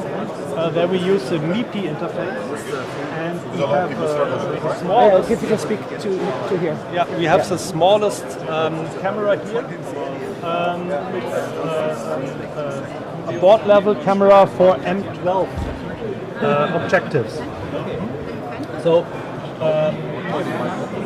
it's at the moment the smallest camera you can have with this MIPI interface. Also interesting is this the possibility through FPD Link 3. You can have the camera 15 meters away from the electronic, which might also be interesting for building special machines where the camera cannot be near to the electronic. Nice. So this is embedded vision corner. Correct, that's embedded vision corner. Right. On the side. What are we seeing here? That's an example for the ISP I mentioned before. We are in the position to support you as a customer if you want to use this ISP. So we can optimize it very well, and you can use it into your application to save performance from the chip itself. So it's a co-processor where we can help you to calibrate this for your application. All right. What else do you want to talk about? It's great to be back for the embedded world, right? It is. Yeah, we are happy that able to talk with you. We are happy that we have a lot of customers here on the booth, and we are. It's good to have the face-to-face meeting again, and we are happy about that. What were you doing the last 2 years with no embedded world? Yeah, we had virtual shows and Zoom meetings, which is good, but personal contact is much better. All right. Cool. All right. Thanks a lot. Yeah, Cool. okay. Something we forgot? No, I don't think so. All right. That's No, great. something. Oh, let's go right here. Let's continue.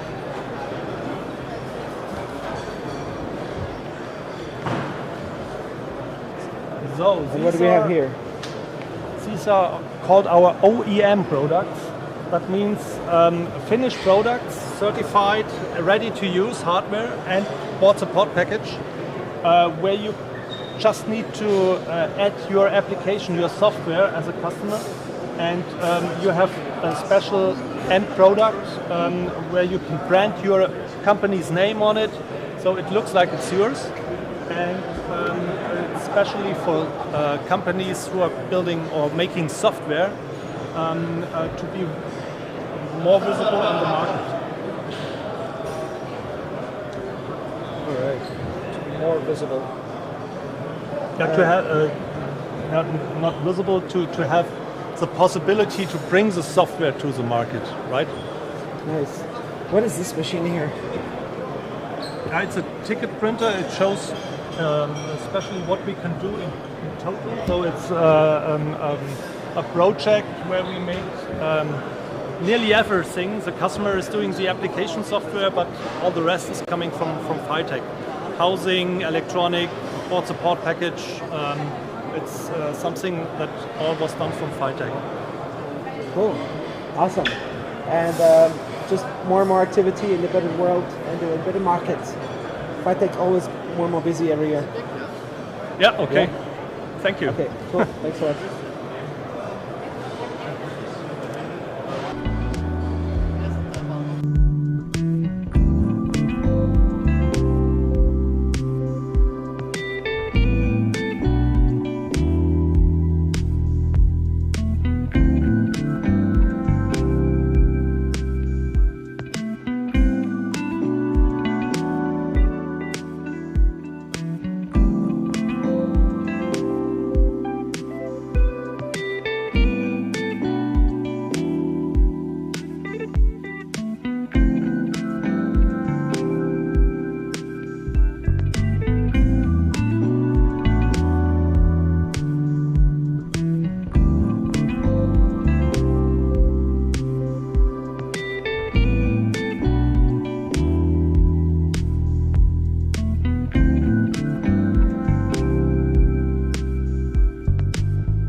the hole. What wall am I? Can you hear me? Yeah. 4. Hole 4. I'm going to hole 2. Anybody still watching? Hope so. Hope the stream is smooth. And I need to balance my power bank 67%, Yolobox 38. I'm managing much better than the other days. Because the mistake I did the first 2 days is to run off the dummy battery on the main camera. Because actually it uses a lot of power. The main camera. Those little camera batteries have more power than I thought. I thought it was just 2,000 milliamp or something like that. So I thought, if I get a 20,000 power bank, I'll have for like 10 hours of dummy battery usage. But there's no need for that. I just do a little break and swap the camera battery. And this one is full. So I've got at least another hour. Maybe 2. I'm going to try to get 2 more hours. So I was looking for these guys there.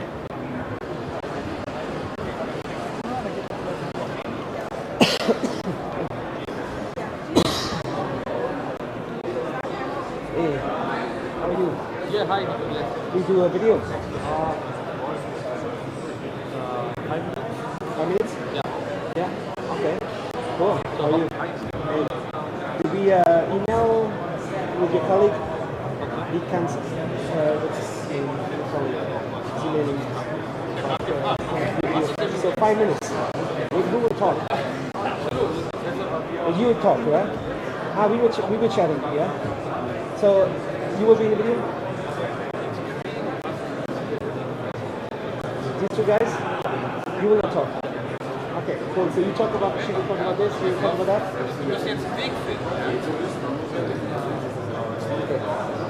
Just put on break for a second.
Please write comments in the live chat.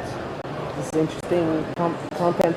It'd be nice if you can help to write some, to help me ask some cool questions, technical questions. I'm doing with Econ Systems right now. Okay, start the video in a second.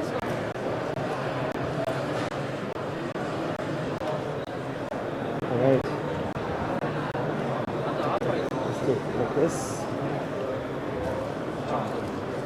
I'll take my corner out in a second. Alright. Okay. Let's do it right there. And if anybody else has some ideas, I'm in hall 2 right now.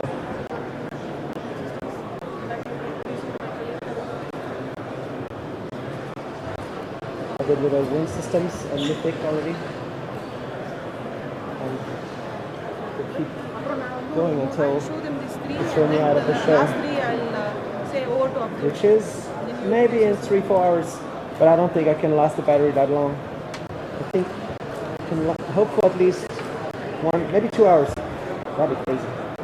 Alright, so we good? Okay. Let me turn on. Alright, maybe you can come a little bit closer to me right here.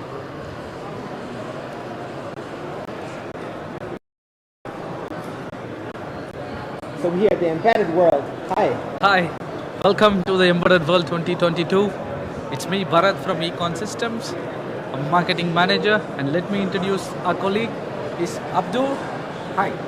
This is Abdur from Econ Systems. I look after the new business for Europe and UK region.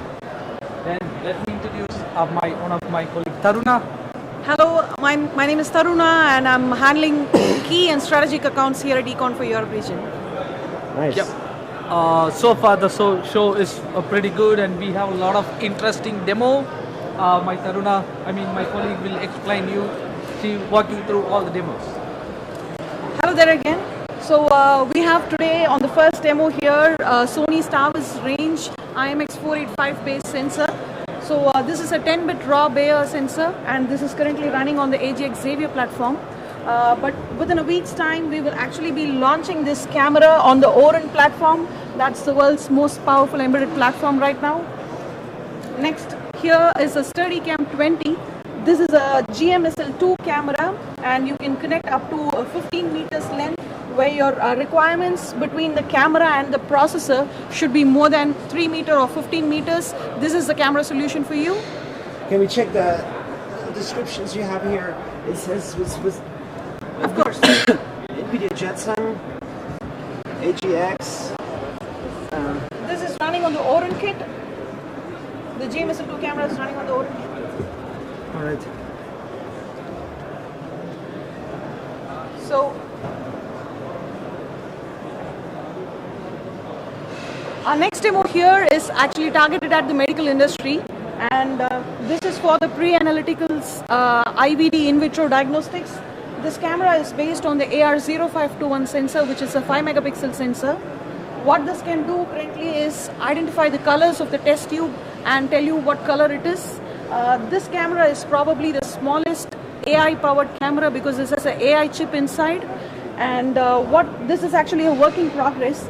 And what this can also do is identify the tray and say if a test tube is present or not, and even if it is there, if it is empty or full. I'll leave you over to Abdur, my colleague here, who is taking care of the new business development, and he'll explain you through the other demos. Thank you. Hi. So the next camera in line is our time of flight camera. It is the TOF camera, which we like to call, and it has 2 cameras basically. One is for depth sensing and one is for RGB sensing. And this is a 2 megapixel camera which is used for RGB, and this is a VGA camera, and these are the light sources which send the pulses for calculation of the depth. You can see here, this is the display. This is our interface that we've developed. This camera works in 2 different modes. One is the Neo mode, which is from 0.2 meters to 1.2 meters, and you can see here, as you go closer, this is a 3D point cloud which is created, and based on the distance you get different colors. This same thing, when I when I change it to say the far mode, it works from 1 meters to 6 meters. Now you can see more information because the range of the camera has increased. It is now working from 1 meters to 6 meters. So this is this big demand for time of flight. Yes. And all kinds of applications. Yes, yes. It is basically used for depth sensing, wherein you want to create a 3D image or something like that, where you want to get the RGB information as well as the depth information for each of your pictures. So that is the solution for depth sensing that we have. What are the coolest ideas you've seen with this kind of solution that could be done? Is it Yes. robots driving, or where do you put it? Yes, it is primarily focused on autonomous mobile robots, which are the AMRs, which require a lot of depth sensing to be done. So that is the targeted application for that particular product. Nice. What are we seeing here behind you? Yes. Behind me, you have this 180-degree stitching camera. I mean, it's a 3-camera setup basically. Yes. Here, this is one. Here you have 3 cameras arranged in an inward manner to cover a complete 180-degree view. And these 3 cameras are based on 13 megapixel sensors, which is the AR1335 sensor. This is connected to the NVIDIA AGX Xavier here through MIPI interface. And this is the 180-degree stitched view for the camera.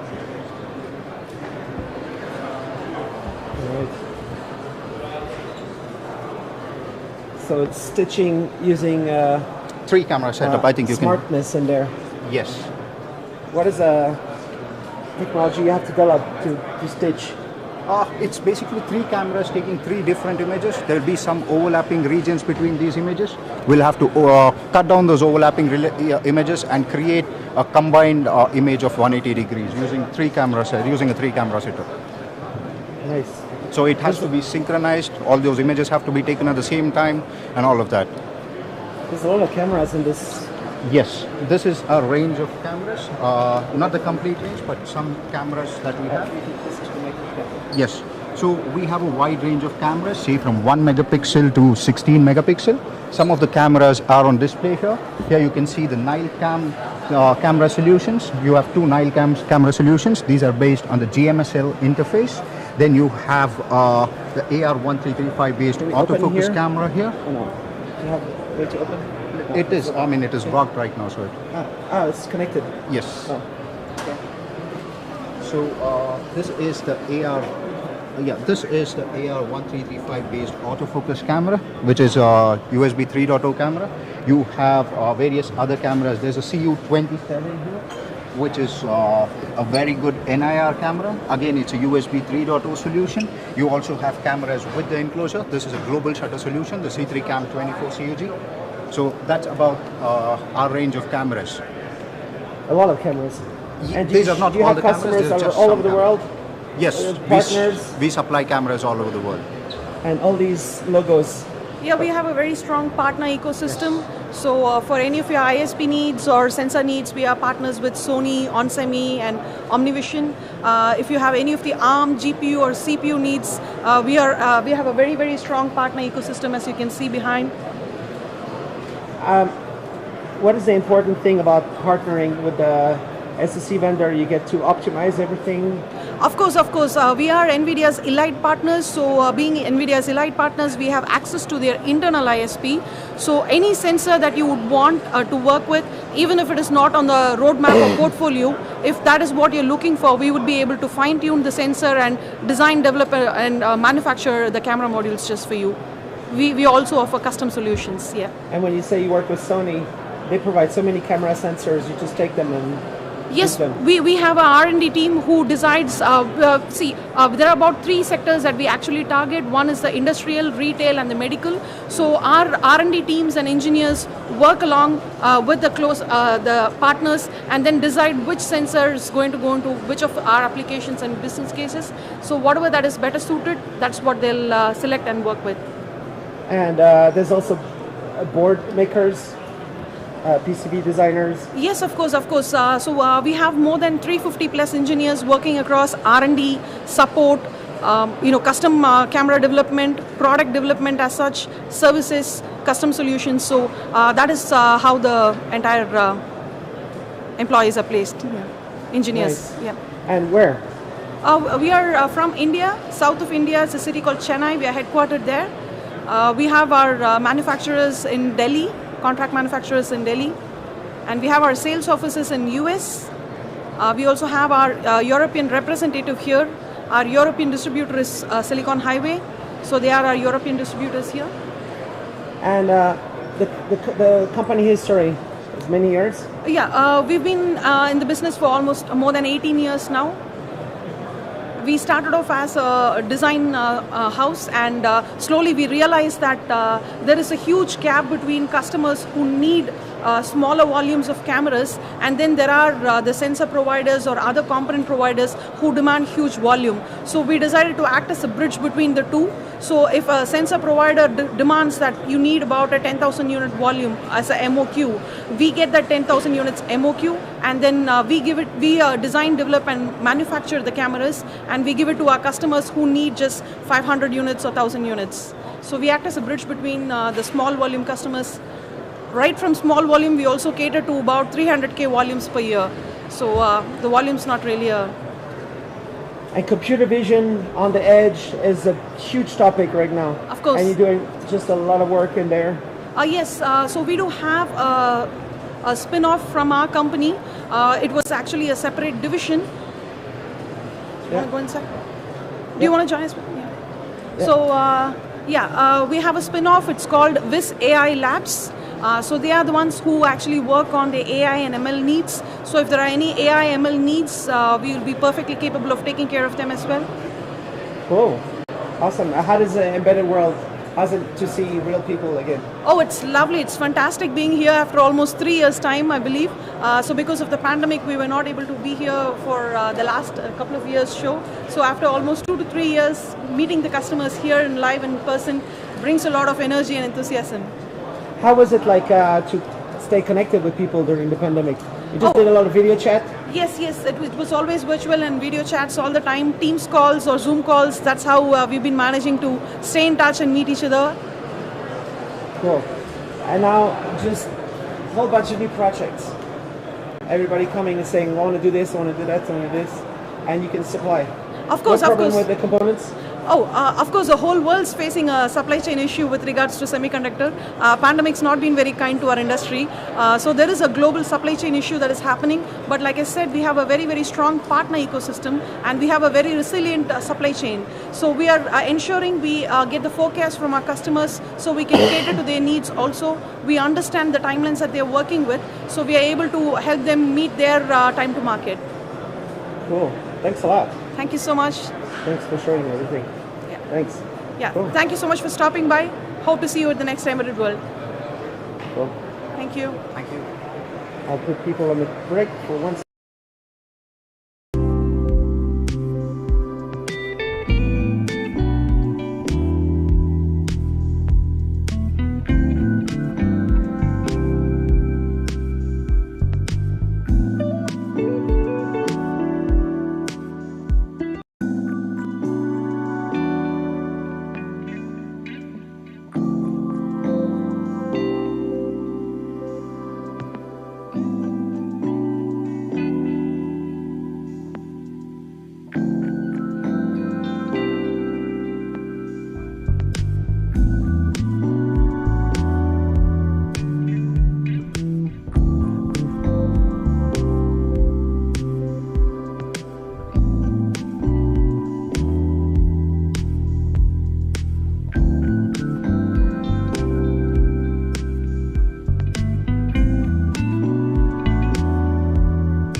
Qualcomm. Today, surely they'll be happy to do a video, right? So guys in the chat, if you're watching, if you want to help me augment my Qualcomm video. Hey. Hello. Hey, how are you? You made the Mars helicopter? Yes. Did you make it? Yeah. Please, Mr. Mars. Do you need somebody that... I need Qualcomm, yeah, to do a video. Second, is the marketing director apart from myself. We do the video for the helicopter from Mars. Oh.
Qualcomm says no filming in the booth.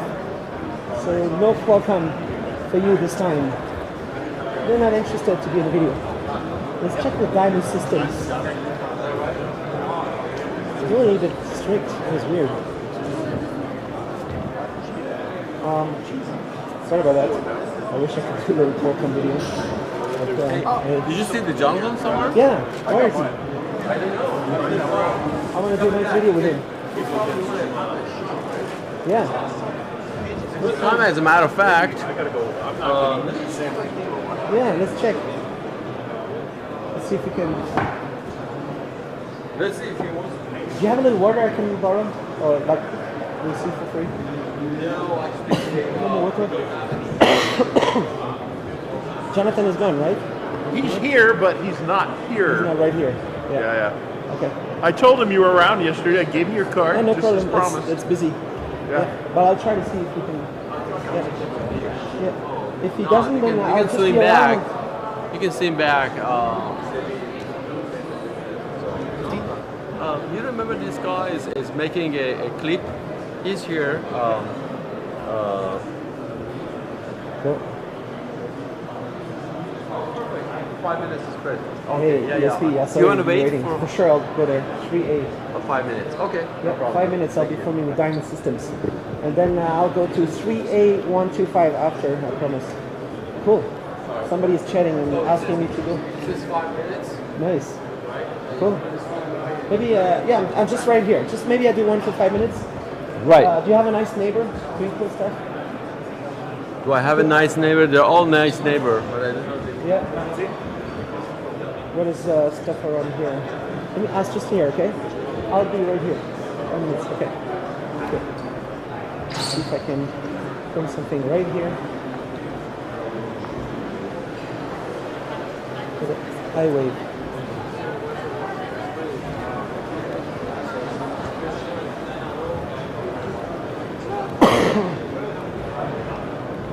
Oh, maybe cool stuff. Yeah.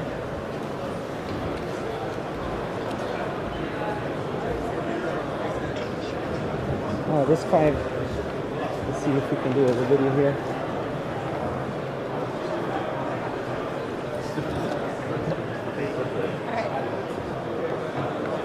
There you go.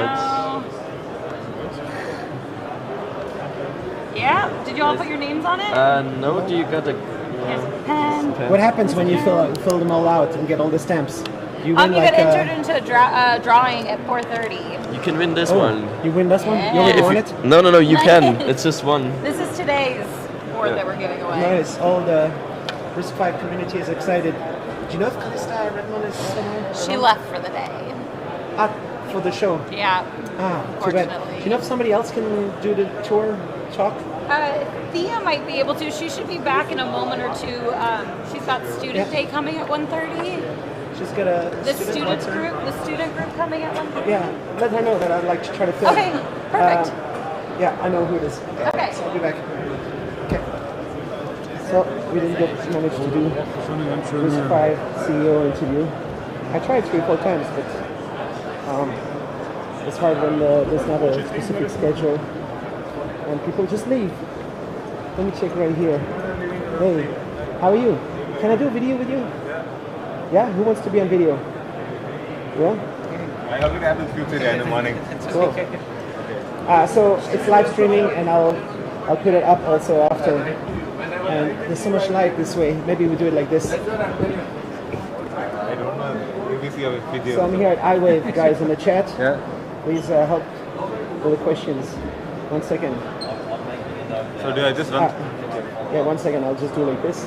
And you know, when I film a board like this, if you can come like awkwardly close to the microphone and speak like this, so I get the good sound. Okay. Okay. Okay.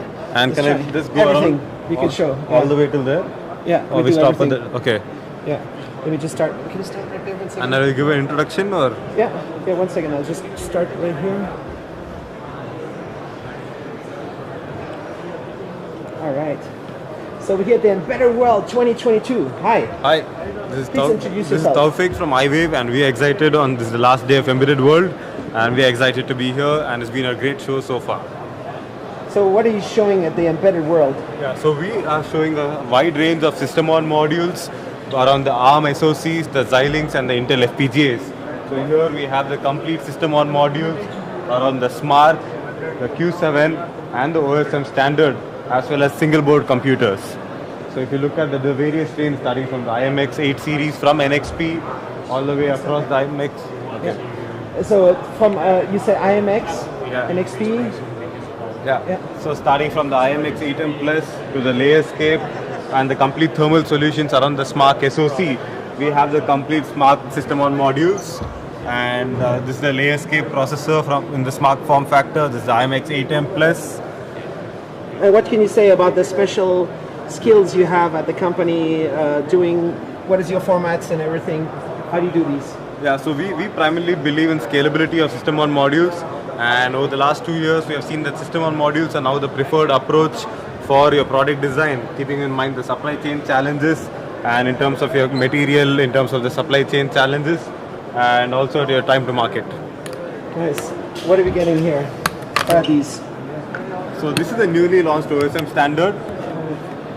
This is the newly launched OSM standard for system-on modules, and there's been a lot of good press around the system-on modules. And the key fact being these are more solder-on system-on modules. So you have the very small form factor, and you have it eliminates the need for an edge connector, which were previously there in standards such as SMART and Q7. And also you have much more in terms of the number of pinouts. So you have 662 pinouts on the OSM form factor, which gives you a lot of flexibility and scalability. Nice. What is the IMX 93? Yeah, so the IMX 93 is definitely coming out from NXP in the month of November, and we are also building the OSM system-on module around the IMX 93 series. So what does it do? Is like a ARM Cortex, yeah. high performance? Yeah, it's more from medium performance and more built for edge AI applications and for smart cameras and smart city type of solutions. What is the open standard module? The open standard module is more of a standard for the solder-on. So if you can see here, there are 4 standards: the size L, the medium, the small, and 0. So these are 4 form factors that can build upon each other and gives you a standard for the solder-on modules. So this is the size L standard, and this is the size M standard. So there are various form factors based on the features you require on the SOM. Somebody's asking me to ask about the Xilinx RF stock, Zinc Ultra Scale Plus RF stock. You do anything with that? Yeah. So that's the Zinc Ultra Scale Plus RF stock. So we have various system-on modules around the Xilinx FPGA and SoC FPGA as well. So this is the RF stock system-on module that's based on the ZU49 FPGA, and it's more tailored towards the 5G and the RF, the more from those kind of applications. So there's a lot of performance in there. Yeah, it's high performance with a lot of 16-channel ADCs and 16-channel DACs at very high speeds. Why is the chip so big? That is the FPGA. It comes in that form factor, and the package which we ensure the scalability across the ZU49 to the ZU29. What are people able to do with this kind of boards? So these are more tailored towards. Sorry. Some cool projects. Yeah, so they are more towards medical imaging, your high performance compute, the high speed spectrometers, and your test and measurement equipment. Let me stand right here, and there's some more right here. Yeah, so this is a Zinc Ultra Scale. What's the architecture in there? Yeah, so this is the FPGA plus an SoC FPGA, the Ultra Scale Plus as an ARM core as well as an FPGA. So all the way from the ZU4, the ZU5, the ZU7, all the way to the ZU19, we have the system on module which provides you complete scalability. Can you show it like this? Yeah. To the camera. It looks cool. Big chip. Yeah, big FPGA. Big FPGA. Yeah. And with all the customizations you're doing. Exactly, customization, and this is a complete system on module with the board-to-board expansion connectors, which you can leverage upon to build your based on your features you require. This is a smaller chip. Yeah, this is a smaller chip. This is the Zinc Ultra Scale 4 series. Right. Cool. And what's next? What's next is we also have the telematic solutions out there. So these are the complete range of system on modules, and there also like the custom design boards. In case customers ask us to build a complete product, we enable customers with the carrier board design over a system on module which they can use and go to markets with their product. If I come back right here, so there's a question in the live chat. What does it cost and how to get one? Do they have any development boards for RF SOM? Yeah, so you can always reach out to us at contact@iwaveglobal.com, and these development kits are available on Mouser and DigiKey as well. And we have the development kits for the complete range of system on modules. Nice. Cool. So is it great to be back at the Embedded World? It's amazing to be back face to face after a gap of 3 years, and we do see a lot of crowd coming in, and it's been a good 3 days of experience. It's nice to reconnect. Yes, with partners, suppliers and customers. So it's been a good networking ground for the last 3 days. All right. Let's see if there's one last comment coming in. What is very exciting for the future? What's the effortless machine learning? So that's SEMA, and so close to there. Yeah, and so it's him here. Yeah. So he's Eddie from SEMA, and SEMA is basically an MLSOC company. Where you can just talk a minute. Yeah. Okay. Sure. So it's live streamed. Okay. Yeah. Cool. So do you want to speak about this? Please stand right here. So what are we looking at here? Well, this is our MLSoC, the product from SEMA AI. We are a company founded in 2019 by Krishna Rangasai. He is ex-Xilinx, and so this is our first chip. As I said, it's an MLSoC to enable effortless ML at the edge. And as you can see here, most of the blocks look like an SoC building block, but the crown jewels of our SoC is the MLA, the accelerator, delivering 50 teraops at 5 watts. So we have what we support is definitely the computer vision market segments like smart camera, robotics, autonomous drives, autonomous systems, and as well as drones, of course. And as you can see here, we can support any network, any workloads, any machine learning algorithm. We are delivering 10x performance versus other players, all at a push button software experience, basically. Nice. So this is a beast. Sorry? This is a beast of performance. Is it industry leading in terms of performance per watt? Yes, especially for edge, because 50 teraops at 5 watts. That's we haven't seen any company doing this, And also the most compelling part of it is that we can achieve 10x performance versus our competitors. And also the software flow is really push button, as I just mentioned. So we have. And you got some A65 chips in there. This is one stock. So this is a quad-core A65 Cortex A65 processor, and this is for the pre-processing. So these the compute engines are basically the application processor, the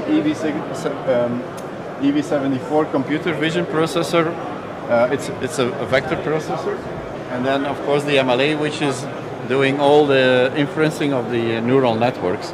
But typically, some parts of the pipeline have to be implemented on for example, the EV74, which is a vector processor that can implement the number of layers which are not supported by the MLA device. So, what's the market? What are people going to be doing with this? Initially, we'll focus on smart vision, smart cameras, drones, and robotics. These are the three market segments that we will focus on initially. And later on, we will also add the healthcare medical market and also the autonomous drives and autonomous systems. But and how soon is it coming out? Excuse me? How much time do you need to finish it could work? It is working already. It's real. It's real. Where's the chip? I don't have the chip here, but be patient. It will be shown very soon. It's already taped out. It's already it's taped out. People have it. Customers have it. We have. Nice. And how's the partnership here with iWave? How do you get this? How do you work together to get something like this done? So maybe you want to talk about it. iWave is a long-lasting partner from a number of people that are in the company, and they have very successfully helped us build our initial boards. We have a combo board. That's what we call it. It's a kind of an evaluation board to allow customers to evaluate our technology. And then we also have a PCI Express production board, and we're working on a dual M.2 module also with our SoC. But they are very instrumental and actually very key partners to us to enable our products in our go-to-market strategy. So you had a great embedded world? Yes, it was really good. We have seen a lot of customers and. Great also a networking event for all of us. I mean, where are you based? I'm based in Belgium, and the company's headquarters? No. The headquarters of SEMA is in San Jose. We have the big sites are of course San Jose, and we have another major site in India. And I have an office we are the first office in Europe, let's say, the smaller office. So the demo you have there, is it on final silicon, on programmable logic? No, it's dedicated silicon. It's built from the ground up, the board. Where can we see the demo? The demo? Great. And there's more. Maybe you want to talk about the demo. So this is a presentation, but after this presentation, this is a running video. But there will be. So here you can see an overview of what we are doing and which markets we are focusing on. As you can see, we focus on robotics, autonomous vehicles, also healthcare. But the initial focus is on the robotics. So what's the price? That's something we'd like to take offline. No comment about that. People can contact you and place orders and everything. Good question. Cool. Yeah. All right. Anything else you want to talk about? No, it's all good. It's been a good 3 days, and SEMA is also one of the leading partners. And the MSOC coming out from SIMA, and we're looking forward to building a good partnership ahead. How many partners do you have in the industry? So we work closely with major silicon vendors, starting from NXP, Xilinx, Intel, with also a few more partnerships that have been signed up in the last 2-3 days. So definitely at Embedded World 2023, we'll have more partners on the wall. What did you sign? I'm joking. You don't have to tell me. Okay, so that's cool. Yeah. So, and headquarters? We are headquartered of Bangalore, India, and we do the complete manufacturing in Japan, but aim to have a global footprint. In Japan with the best SMT machines. Exactly, yeah. High quality, right? High quality, right, yeah. All right, cool. Thanks a lot. Thank you. Thanks. Okay, so I'll resume you right there in a second. Cool, thanks a lot.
And we're back. We're here at the Diamond Systems. If anybody is lined up with some cool questions, let me know. I hope the quality is good. Please send me a message if the quality is okay.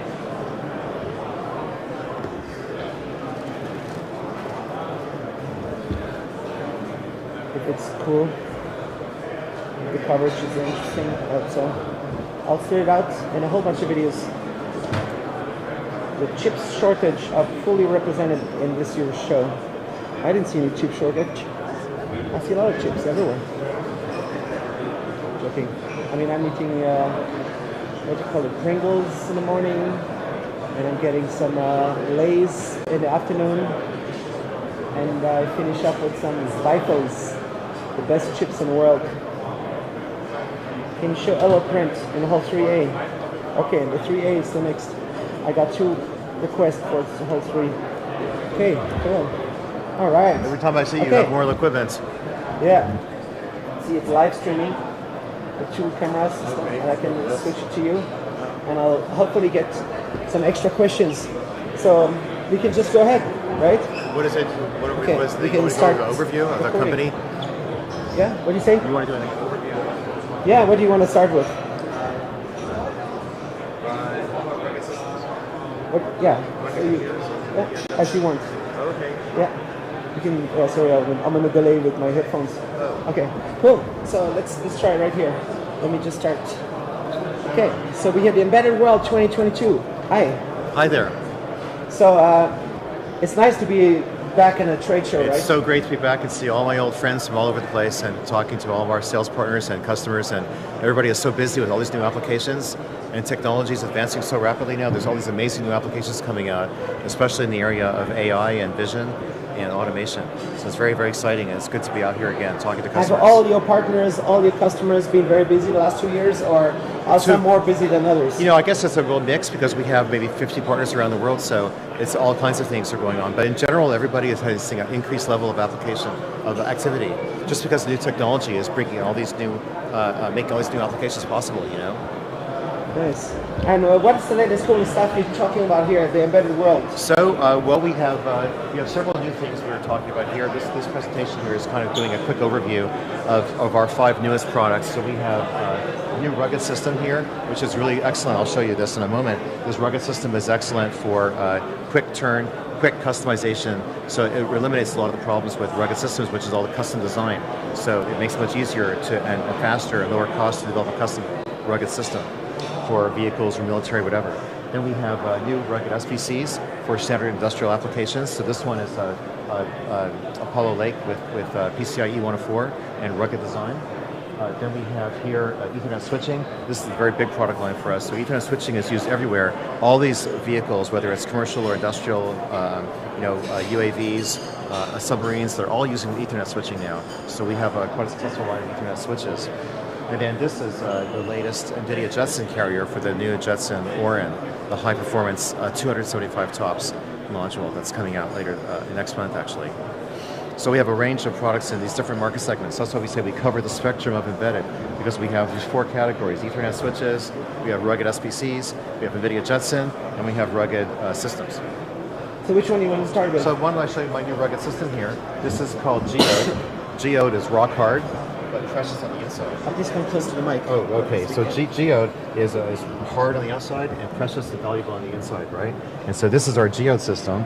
This is designed for rugged applications. So it's a very rugged sealed enclosure. It's aluminum with the MIL 38999 connectors. It's all sealed construction. You can see here we have gaskets, and everything is sealed for IP67.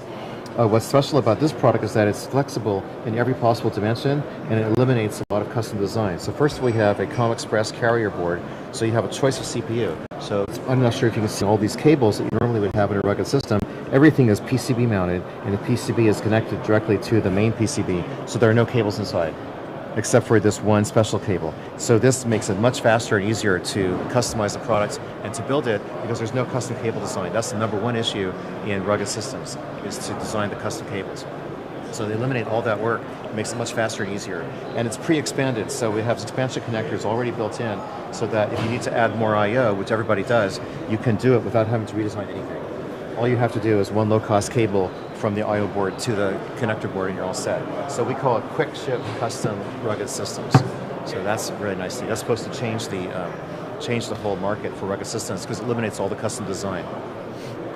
So that's our newest product. How do you come up with that? Just listening to customers and experience building systems. Every time we build a rugged system, there's this huge ordeal about having to design the cabling and build the cabling and route the cabling inside the enclosure and design the enclosure to fit it. For example, this one over here. So here's a custom system that we just finished building for a customer. This is going on a vehicle. So this system required all kinds of redesign and cabling and connectors and everything. It was a big ordeal. So the idea behind the new system is that all of this goes away, and simply just plug the boards in and you're done.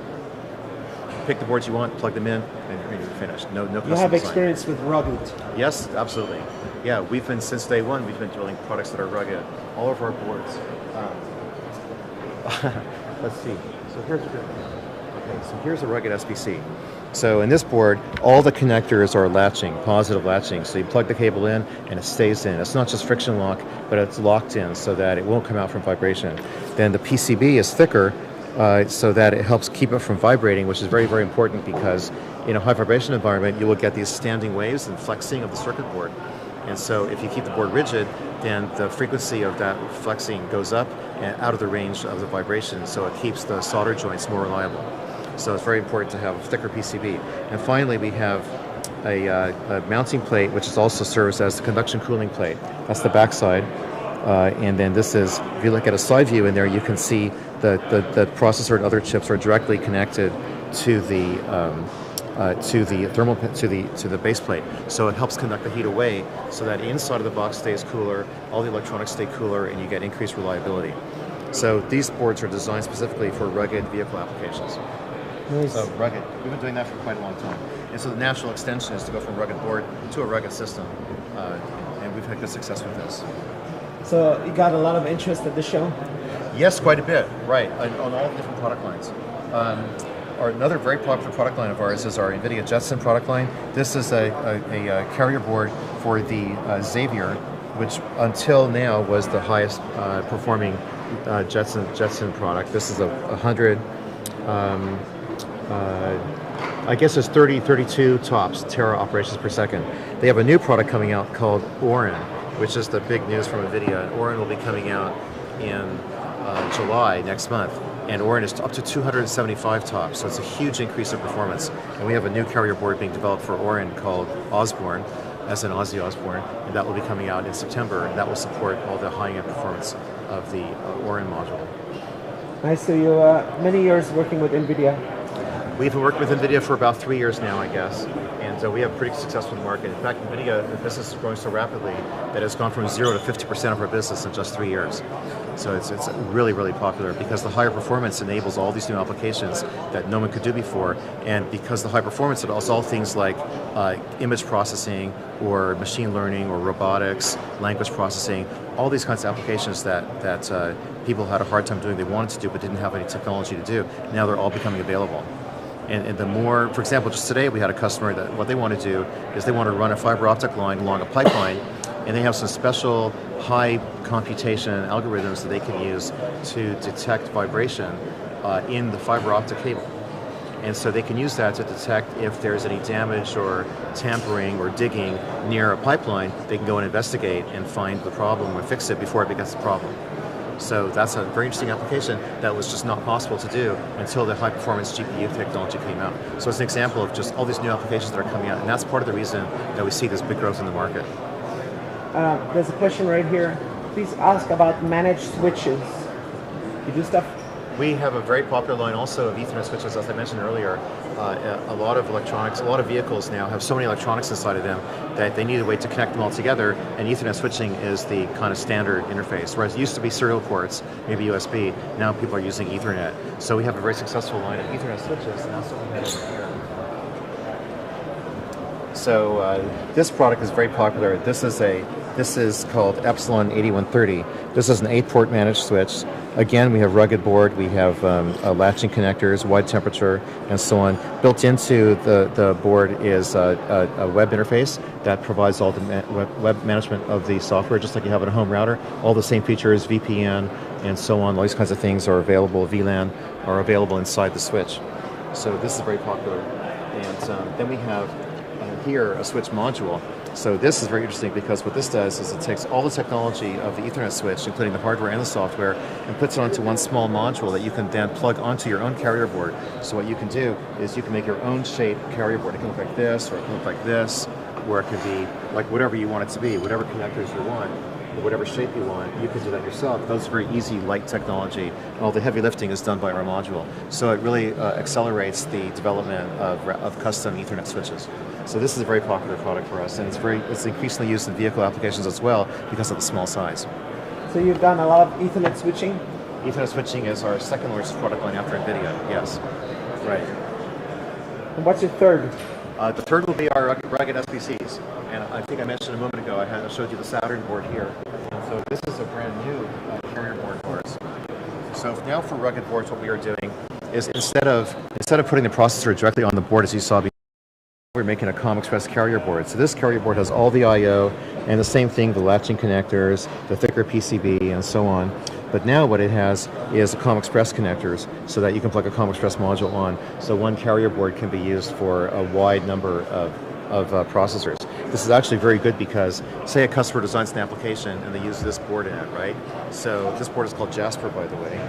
So say they make a product, they put Jasper inside their product, right? All of a sudden there's a new Intel processor or a new AMD processor with higher performance or some special feature and they want to use that processor. So they can switch to it instantly because as soon as a new processor comes out, all these companies that are making boards, they come out with a COM that uses that processor before they come out with an SBC. So the first generation product using new processor is always a COM. So you get instant access to the latest generation processors, and all you have to do is plug a new COM onto the back side of here, and you're up and running. So no redesign, no cabling, no enclosure changes, nothing at all. Everything stays exactly the same. All we do is plug a new COM in, and now you have the new processor. And it also extends the lifetime of your product. In case the processor goes obsolete, you just plug a new processor in, and you have another 5 years of life cycle. How many people do you have in the company? Small. So we are under 20 people right now.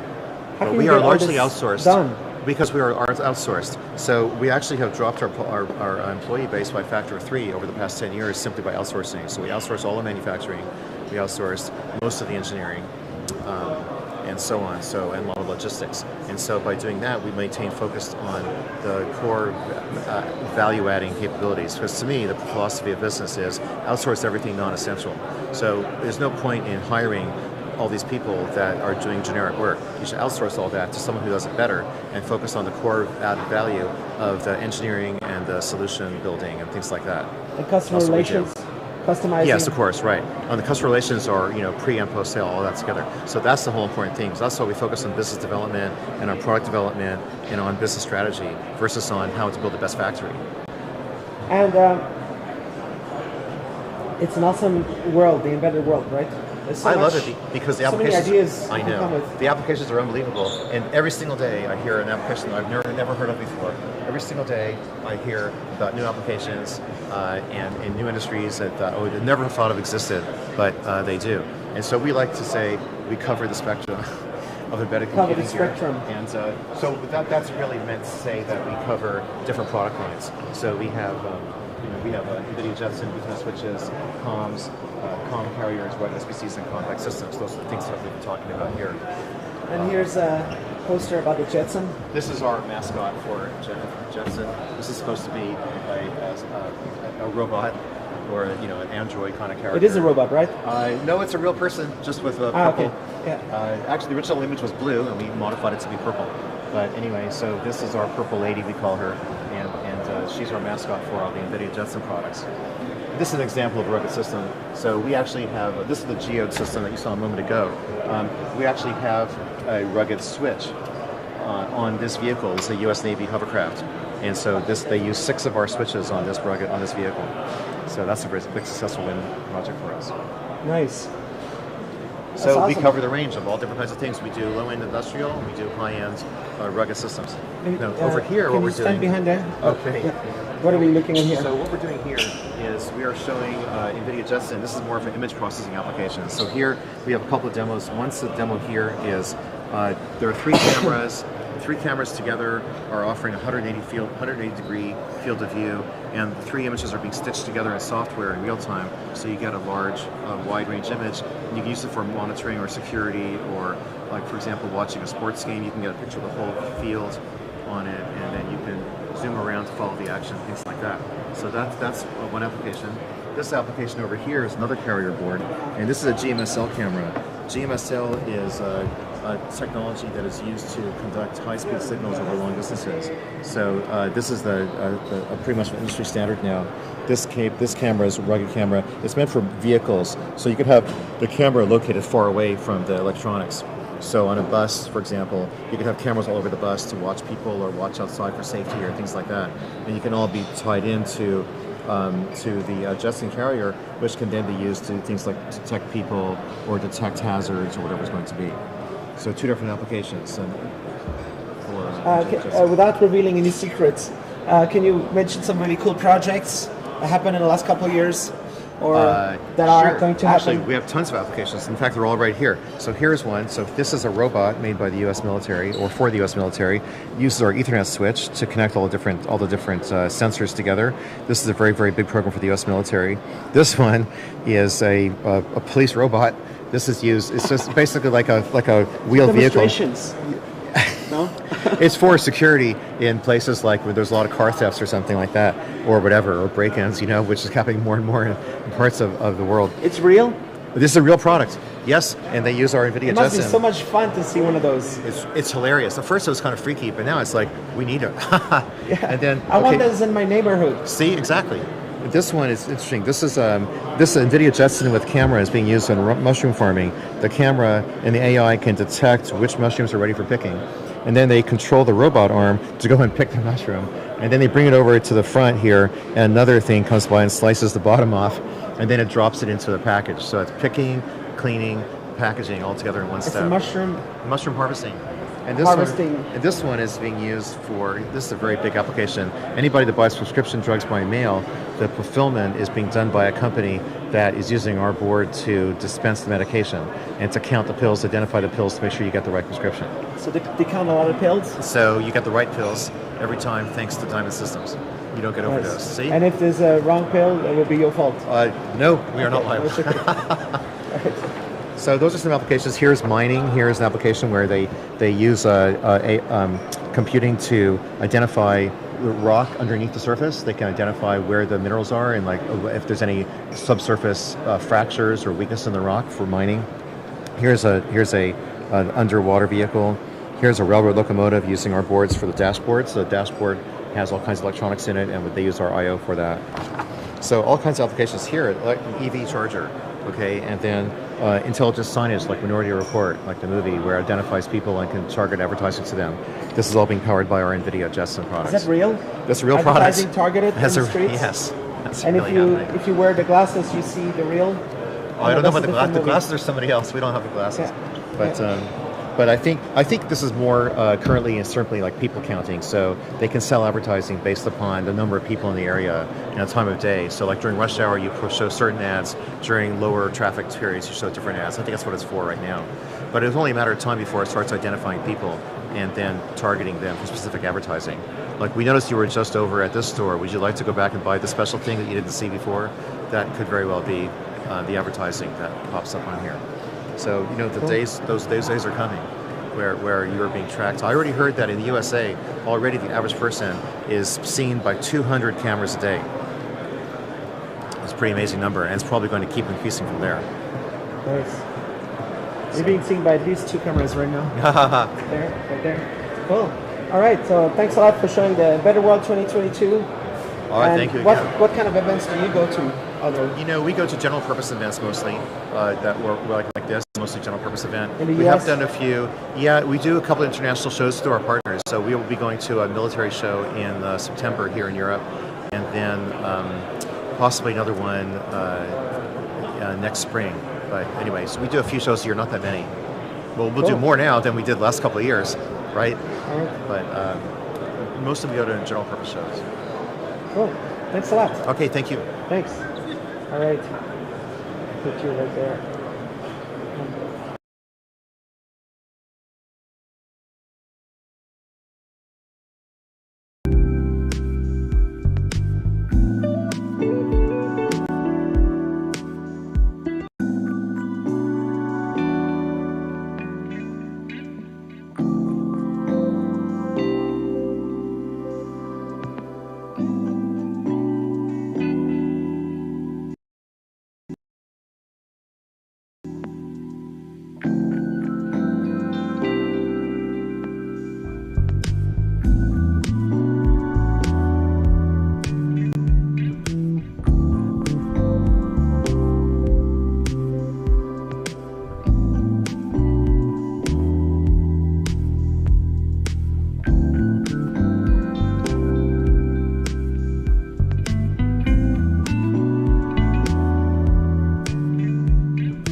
this is Axiom Tech. My name is Leonor, and here you can see that we have many products. This one is Kiwi 310 with high-low M.2 module, which is... What is this high-low? High-low is an AI acceleration module, which is provide an AI solution, and it's a 26 startup. tops. Yes. It's a lot of performance. Yes. Yeah. And is it a special board for what is doing this right now? Yeah. Right now we use high-low software to develop. They have a quite big range library of recognition and later and numbers. So we have the library and we can develop a recognition system with their own software. Yes. Where is your company based? Our company is based in Taiwan. Yeah. In Taiwan. And our factory is in Taiwan too. So all of our products are made in Taiwan. And here in the embedded world, you have a lot of connections happening, a lot of products you're talking about? Yeah, exactly. That recently, the most popular product are the AI solutions. So we have we have our members with AI also. We also have our box PC also with AI. So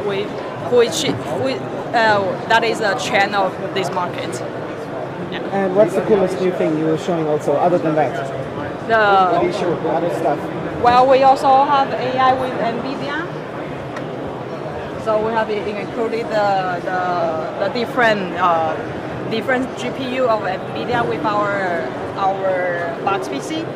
And then also we have a different vertical market that there. Which one, sorry? We have different vertical markets for our products designed for different market like transportation, like energy and gateway. So that's the part of all of the products we have, which is certified for the transportation and design for the markets. All right. Yes. Let's go a little bit closer to it. Check it out. So what is the most popular? Yes, we have two lines. One is for in vehicle application, and the other one is for railway application. So we already design all the products according to the application, the different applications. So the connectors are already designed for the different the markets. Yeah. So. And it's nice to be in a show with real people. Yeah, of course, it's really nice because. What did you do the last 2 years? Well, we had to be in the company, in the office back in Taiwan to connect with our customer. Well, by Teams or by Skype or email, but it's really nice to see a real person. That with our clients, we have a face-to-face connection. And it's possible to travel from Taiwan to here? Yeah. Right now it's possible that right now there's no restriction for entering in many countries in Europe. They just ask for some certification of the vaccination, and that's it. So it's easy to enter, and it's right now I think all the situation is going well. And what's the big for the future? There's so many new products coming, new technologies coming. Well, actually, as I mentioned, that it's okay. As I mentioned, that AI is really popular, and we have been also dedicating in gaming and and then also medical and retail. Actually, we have a very comprehensive product line. Yeah. All right. Thanks a lot. Thanks a lot. Cool. You guys, I'll put you on a break for a second because my gimbal is out of power, but everything's fine.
stakeholder engagement. That's probably I just also something disconnected that's my on your gimbal mind, camera, Brian, from a consumer my perspective. gimbal battery, to plug them Absolutely. in a charger. There needs to be a balance here. I need to try to find 3A. Maybe ask to film with F3A. Chance. Yes.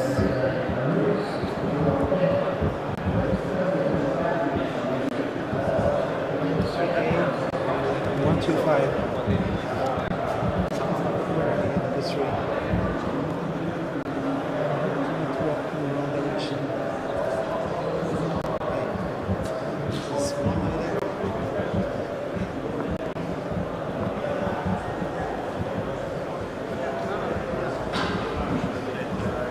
Yeah, yes. If I go towards 2, we'll increase it to 3.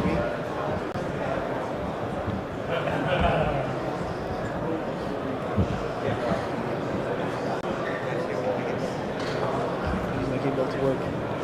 Hey. Hey. Yolobox. Hey Oh, man, what's how up? are you doing? Cool. I'm hand holding my gimbal is out of power and just charging. So should I wait? You tell me Like when in to 20 start. minutes, my gimbal will be charged. I did 5 hours and 17 minutes today live stream. Okay. So far. Cool. But my gimbal, I don't have backup batteries. So So I'll that be right means- back. Do you want to do the tour? Because Kalista left. Oh, we can do You the will talk tour. about Sure. everything? No problem. Yeah. Sure. Yeah? Because if I do it like this, it's a little bit weird. Maybe I'll Yeah. take it off. Actually, let's do that. But no problem. We also can do Can it you later. Can you help me to hold down here? This thing. There. Here. Just 1 second.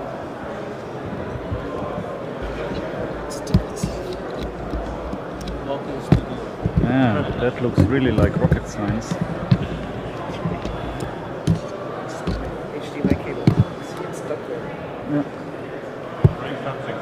Can you disconnect the HDMI? If you break it.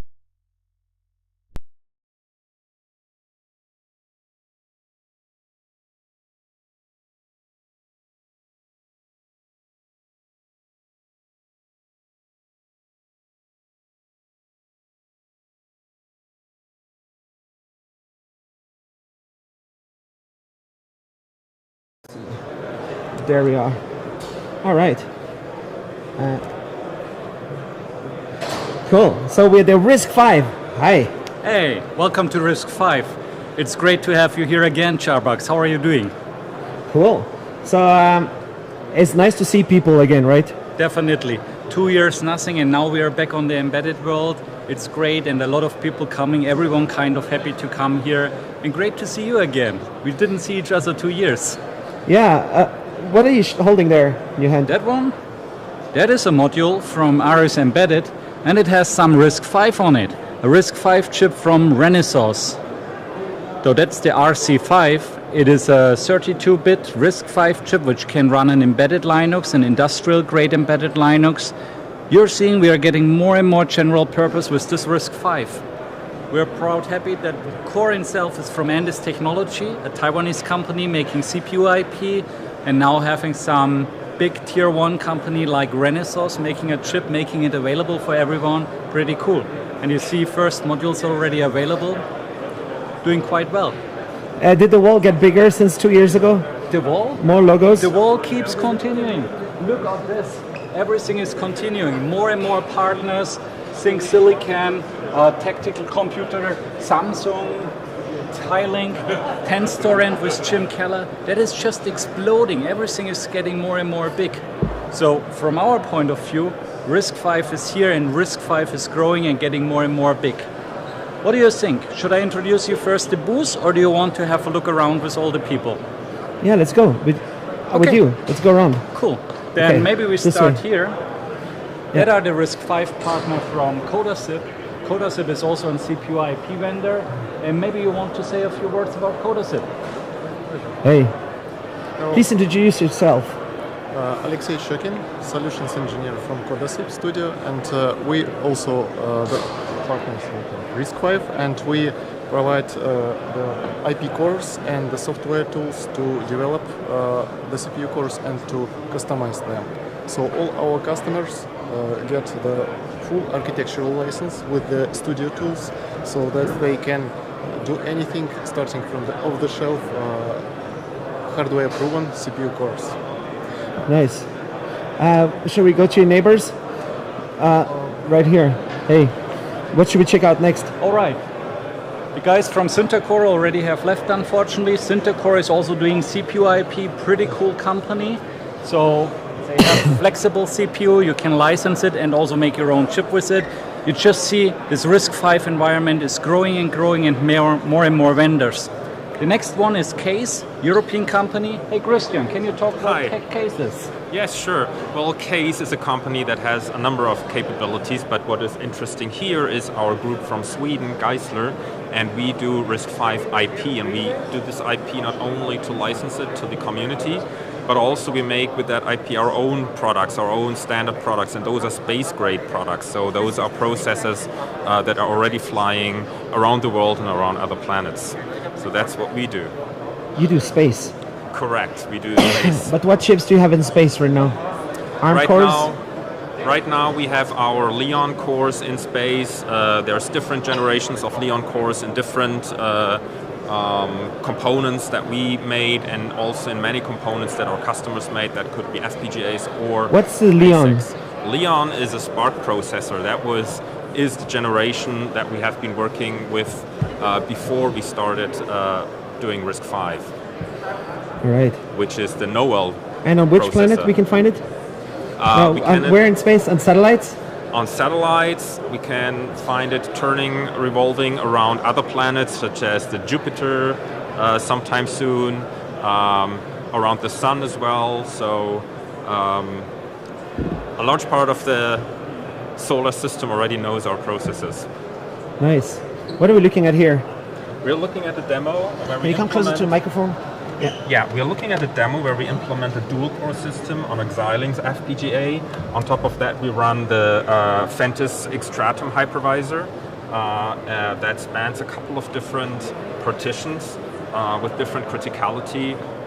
So we implement actually sort of a demonstration of a spacecraft system with different tasks that all can run on one high-performance onboard computer. Nice. Cool. Thanks a lot. Thank you. Right. Let's have a look to the next guys. Greenwaves, a European company. They are unfortunately not here in the moment, but they have pretty innovative things. They are making a processor, it's called the GAP9, that is this small thing, this small silver thing. And what GAP9 does, it has a lot of RISC processors inside, so there are many cores, there is an audio subsystem inside, and this GAP9 is really low power audio. And then some sample products is, for example, this. It's a people counter, an infrared people counter. You mount it on the wall. You only need to have power. All the processing is inside, so no data is going out. It only sends out 10 people in the room, 5 people in the room, all based on super low power RISC-V with a battery powered inside. And the interesting thing is it's very anonymous, so you don't have any data problems, and it's all produced in Europe. The guys from Greenwaves have already a lot of products with RISC-V, and they keep growing it, so that is really some innovative company based in France with the headquarters. Definitely check it out. Cool. Let's have a look to the next booth. The next booth is the Open Hardware Group, which is helping to promote the RISC-V architecture, and I would like to hand over to Rick O'Connor. Hey. Rick, do you have a moment for Starbucks? Hi. You always have time. Hello. Tell us what you're doing with Open Hardware Group, man. Well, it's super exciting, right? Open Hardware Group is an organization that is made up of 88 members and partners across the industry developing open source RISC-V implementations. Okay, so we have 11 different RISC-V cores in the roadmap. This week we announced a development kit, the Core 5 MCU development kit. It's under hardware emulation on an FPGA board right now, but is being taped out in Global Foundries 22FDX. Will be available on a evaluation board later in the year for edge-connected IoT devices that have a low power but high compute requirement. So next to the actual core is an embedded FPGA array where you can integrate all kinds of different accelerators for AI and ML right next to the core. and it's all built with Global Foundries 22 FDX. Did you say 25? 22 FDX. 22 chips. How many chips designs you have lined up? There's 11 cores 11 currently cores. under development in the roadmap, in the Core 5. That's roadmap. a lot of open source different cores. designs. That's a lot of different designs. That's very For true. all kinds of performance? All kinds of performance, from two stage deep pipeline, deeply embedded class cores, to application class 64-bit SMP coherent clusters. So what's possible to do with RISC-V? What's the limit? How small can you go? It's How big can you go? It's limitless. I mean, the tiniest instruction set, the integer instruction set, is only 49 instructions. So you can have the tiniest core that you can imagine. Right Smaller up than into, the Cortex M0 Plus? Absolutely. Yeah. There's Small one? Yes. To right up to out of order, multi-issue, superscalar machines, if that's what you want to go try to build. like an Intel Xeon? If that's what you have the capability and architectural knowledge It's not on so how easy to build. to design, right? Well, no, I mean, it's not just the ISA. Having the ISA available is one thing. You need to be skilled in the art of microprocessor architecture to build a machine like that. So do you have a lot of skilled people in the industry joining the RISC-V and your company and everything? So this is a non-profit ecosystem. Yes, it's a company, but it's a non-profit ecosystem. We have 88 members and partners at the table. I guess so the short answer is, yeah, lots of very skilled people in the art, but a very vibrant ecosystem of many members collaborating. And some very big company, like, is Intel involved also in this part? In open hardware, we have companies like Alibaba, NXP, Silicon Labs, Thales, Siemens, many large corporations. Intel is not at the moment a member, but obviously everybody is welcome to play. All right. So is it a good show to meet people? Is it interesting to see people again? It's obviously great to be out amongst the community talking to people. Nice. And what's the biggest secret, the stuff that's happening in the future? Or is everything happening open and everybody knows the roadmap of what's happening? Well, for our organization, everything's in the public domain, so by definition, we have no secrets. That's the true nature of open source collaboration. Cool. All right. That's so. How soon do we see all these 11 designs in actual products? Well, the first ones are starting to emerge now, and the cores that have been frozen and RTL freeze, what we call it, and ready for production, have been completed now for about a year, and they're in products now. The challenge is they're used as deeply embedded cores within an SoC, no API exposed to the user, so nobody knows that they're in there. But any modern SoC today has many cores that are just firmware, if you will, embedded in the SoC. So they're in production currently. But did you say this was running on the FPGA? This is running on an FPGA emulation platform. So how soon until the chips? The first chip from the open hardware ecosystem is later this year, built in 22 FDX. Cool. All right. Awesome. Yeah. And do you go all the way down to like 5 nanometer, everything? Well, we only have access to whatever our fab partners want to expose, but so right now with Global, we'll build in 22 and 12 LP. Nice. But I'm sure we'll be sub 10 nanometer with somebody at some point. Is TSMC doing RISC-V stuff? All the foundries are. All the foundries are? Of course. They're all lined up. All right. Cool. Thanks a lot. You're welcome. All right. So where do we go next? All right. Have a look to the next one. Venta Micro. Interesting company. What they are making, they are bringing RISC-V on chiplets. So the guys are unfortunately not here, but the idea is to design a RISC-V, put it on a chiplet, and then sell you the chiplet. So you need a chip, you make your analog something, you take the chiplet, verified RISC-V, you put it with your chiplet, put it together, and you have a working chip. And chiplets is a big thing in the future, so that is really an interesting approach, a new startup, and that's possible by RISC-V. How many companies at the embedded world are doing RISC-V stuff? Man, it's really hard to count. I would say there is at least 10-15% doing RISC-V and a lot of people looking into RISC-V. You have been asking before if Intel is also inside. Yes, Intel put a $1 billion fund for RISC-V on the edge.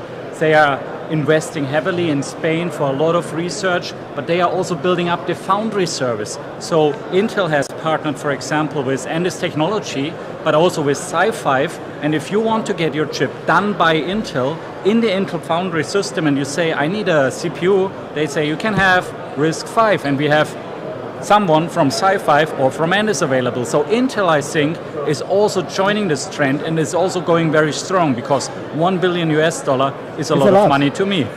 Yeah, it's a lot of innovation that can be funded there. How about all the stuff people come for here at the booth? What are they asking for? They're like getting stamps on these, and what does that do? So we have the stamps. You go around, you get a stamp from every of the partner companies being here Andes, Codasip, Sci5, and then you can win a dev board. So we have dev boards. That is from our partner VDH. It's a Chinese company, and they make a lot of interesting microcontroller where you have USB to UART, but you also have a USB to microcontroller. So you plug it to an Ethernet or something, you have USB-C for programming or also for output, and that's our giveaway. So they also have RISC-V inside, of course, and that's where the people come. They get the stamps, they learn about RISC-V, they see the ecosystem, how good it is, how big it is, and then they have the chance to win this dev board. Nice. And we just did half on the booth so far. We only did half. Let's go to the next one. Maybe you heard about the guys Ubuntu. Please tell us what you're doing with RISC-V. Yeah, my name is Heinrich Schuchert. I'm working for Canonical. That's a company behind the Ubuntu Linux distribution. We have supported since last year running the desktop with GNOME or KDE on RISC-V. And currently we are looking into our IoT business. We can now build snaps on RISC-V. And snaps is what is used for Ubuntu Core, which is our offering for having an operating system in the IoT world. And next thing is also getting many more boards being supported inside the RISC-V ecosystem, like the Vision 5 or the NASA board, and we plan to offer images within the next 2 months. How good is Ubuntu support on RISC-V? Yeah, if you, for x86 you find something like 67,000 packages. Thereof 63,000 are already available for RISC-V. So nice. And how many on ARM? A few more? A few more. So ARM is just in the middle between x86 and RISC-V. Yes. All right. Cool. And you're the best Linux distribution on RISC-V. We are the one who are really officially supporting RISC-V. For some other distributions, just have some downloads that you can get from a developer and not an official distribution. Cool. All right. Thanks a lot. Hey, Jarbox, one thing. Have you been talking about the Vision 5? That is a board. It's like a Raspberry Pi, and you can have it today with a RISC-V on it. That's amazing. Operating system, Linux, of course the Ubuntu from Canonical, controlling a robot arm. So we are really here for industrial use. Let's have a look to the next guy. The next guy are from Digital Core. Digital Core is doing some great stuff for the software. Hey gentlemen, can you tell Jarbox what you're doing? Yeah, we are basically a design services company from India, doing electronic product design services, and this is the first RISC-V application core on IC, which we have developed a system on module using this IC, the first of its kind. And we have also developed a use case, a thermal imaging core using this chip and the system on module, which is displayed here. All right. We already did the video yesterday, Yep. and people can check it out too. So you're the busiest corner of the booth? Yeah, glad to be there. All right. Cool. Okay. Thanks. Thank you. So you see, design systems, everything is very important, but there are, like I said, more companies doing RISC-V. Meet Andy from Sci5. Andy, let us know what you're doing for RISC-V. Hey Andy, what's up? RISC-V is changing the world, as everybody knows. Everyone loves open source. Everyone loves RISC-V. So we have a fantastic portfolio of products. We're an IP licensing company. Everyone behind you is making fun of me now. It's great. But so, what do you want to know? Ask me some questions. What's up? Nice to see you after a couple years of hiatus. It's really good to be back in the Embedded World, actually. The Embedded World show is our favourite show on the planet, right? Can you describe a little bit Sci-Fi? It's actually bigger and bigger company. How many people in Sci-Fi? So Sci-Fi is about 600 people at the moment. We're recruiting. We're just about to open headquarters in Cambridge in the UK. We're massively investing in Cambridge in the UK. We're also investing in San Mateo in the Valley. So we're trying to recruit engineers who are looking to change the world with RISC-V along with us. We have some really cool new technology. We're one of the first to go to market with RISC-V vectors, the ratified version 1.0, and we have a product that is literally flying off the shelves. People can't get enough of it, and we did a new release of that this week. So we've extended its capabilities. We've added WorldGuard security. Check it out. Is it that board? So no, this is actually one of our reference platforms. These are very rare at the moment. They're very hard to get hold of. But we're working with Intel on releasing a new board later this year. It's going to be based on our P550 device.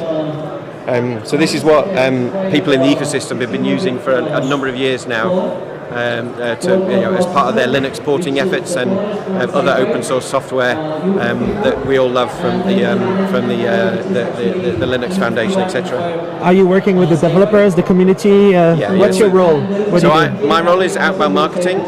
So I've been doing lots of material on what RISC-V vectors mean for the industry, and we've actually just created a dedicated page on our website under the technology section, where we've got blogs and articles which describe how RISC-V vectors are going to change the world and kind of highlight some of our market leadership on RISC-V vectors. So that's a really good resource to go and have a look at, actually. Nice. Is there like stage and a whole day there's been presentations around here? So yeah, we've been doing rolling presentations all for the 3 days. So there's been all of the kind of the people attending the RISC-V Pavilion have been doing talks all week. So I think they've actually recorded them all, so they will be available on the RISC-V international website, risc5.org, sometime soon.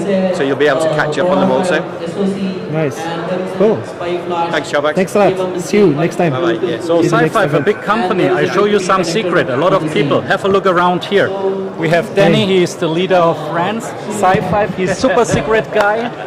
And we also have Drew here, who is working on the software. So you see Sci-Fi, a big team, doing a lot of stuff. I do hardware. Sorry, hardware. He is the best guy in hardware at Sci-Fi. Let's have a look on the next one. That is CodePlay. CodePlay is one of the partners enabling software. Charles, what are you doing, guys? So we're CodePlay. We're a Scottish company. We're based out of Edinburgh. We're sub 100 people, but we work on software, very much opening up the ecosystem. We work with open standard software. So we try and avoid lock-in software, proprietary software that locks you into one specific supplier, just like what we have here is CUDA, which locks you into NVIDIA, and we accept just about all AI. It starts off its development as within NVIDIA environment. So what we do is we say, look, you've got to go open standards. That's the only way to get wider adoption, get different processes out there. And so using an open standard is this thing called SYCL. Now, SYCL is an open standard done by the same body as that do OpenCL and OpenGL. So SYCL is very close to CUDA. It's a C++ language, and you can get conversion tools that take you from CUDA straight across into SYCL. And then once you're in SYCL, that opens up all the platforms available to you. And using that, we've actually put SYCL, the open standard, and made that work back onto NVIDIA, but also it'll work onto Intel, onto AMD, it'll work on Imagination, ARM, Renesas, and more importantly here, we've got it working with the RISC-V vector extension, so that chip companies will do a chip using the RISC-V vector extension, and then they will have immediate access to the whole ecosystem that NVIDIA has managed to hold on to itself. So it opens up a great ecosystem for customers to get straight in there. Cool. Thanks a lot. All right. Good to meet you. All right. You're seeing that's all about the ecosystem, Jarbox. We need to have the hardware, we need to have the software operating system, and we need to have a simulation to test it and bring it inside. In Paris, what are you doing with RISC-V? Hi. Hi. So please introduce yourself. So my name is Larry Lapidus, and I'm with Imperis Software. Imperis Software builds models of the RISC-V processors. We build models that are functionally or instruction accurate, and we support the full RISC-V specification, including all the processor IP vendors, including people that are building their own RISC-V. And then with these models, our users use them as a reference model for design verification, and then use the models for software development even before silicon is available. Cool. Awesome. It was a good show for you? It's been a very good show for us. We like this show a lot because there's a lot of different activity here, different users, especially on the system side. This is an embedded conference, and our users that are developing software for RISC-V or for other processor architectures, that's why they come here, and we can help them. Cool. Awesome. That was a nice tour. So you're seeing the RISC-V is growing. Not all of the vendors are here. We're coming actually back to Andes, but I think it would be cool maybe to walk inside. You see all the logos here, but you have Actually, I have like one comment that says RISC-V rocks. Espressive Systems Hall 3A booth 125 announces RISC-V. Yes. Where are they? We are super proud. Paul, where is the logo from Espressive? That's a good question. We have to find it. But I'll try to catch them just after this tour. You should catch them. Come to me. Here's the logo. Yeah. So the Espressive people are here. That is Espressive. They do chips. You can make your Wi-Fi. It's super easy out of the box. You have been asking for Intel. We have Intel here as a premium partner. Premium partner. That means Intel is really going big on RISC-V. You see these premium partners here: Western Digital, Intel, Alibaba Cloud, Huawei, FutureWay. That is a lot of people really investing and putting a lot of resources into RISC-V. What do you think about it, Jarbox? What do you think compared to 2 years ago? What is your feeling about RISC-V? And you interview a lot of people. Do you see it's taking over the world? It's very interesting to see so much activity and so much action, such a cool action-packed presentation. It's definitely. We love it. We're going all big on RISC-V. And next year when you come, we will have an even bigger booth, and you should come more early because we have so much to show in 1 year more. It's amazing how the ecosystem is exploding. Cool. Awesome. Cool. All right. Thanks a lot. Thanks, man. Thanks. And thanks, people, for watching. I'm just going to reconnect my gimbal, and I'll be right back in 1 second. Let's turn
Hey, so I got my gimbal back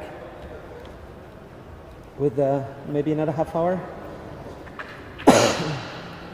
Yolobox Pro. It's still fine. I don't understand where the 3A is. What is this? There's like an empty hole here. Where's 3A? Okay, what is it? Oh, something in there? No. Okay. Is 3A this way? Maybe? Okay. Oh. Thanks. Thank you. Okay, so I'll go check out the 4 first.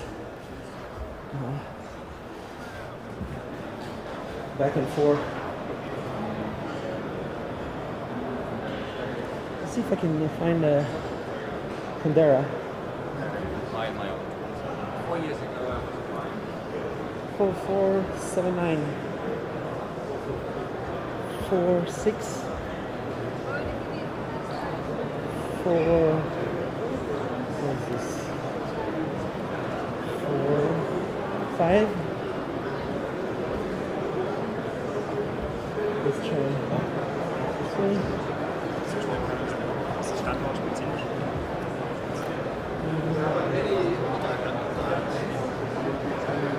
4, 4, 7, 9. Okay, just go down.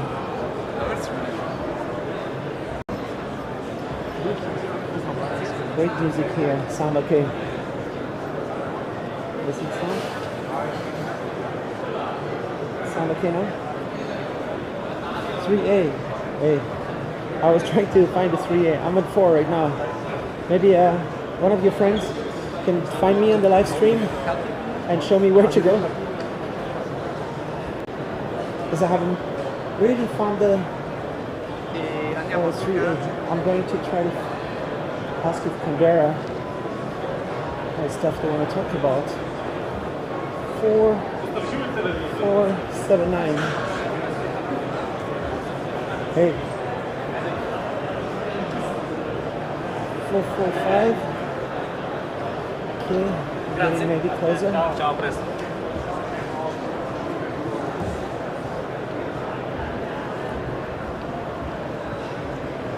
I make this going home.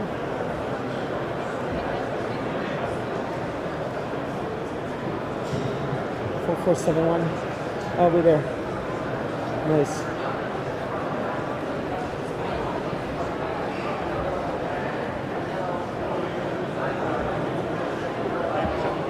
Hey. How are you? Hi. Can we do video? Are you Dropbox? Yeah, that's me. Ah, This is my live stream system. I've been streaming for 6 hours today. Oh, okay. Live on YouTube. But I can put it just for a second on a break again. Hey guys, 1 second.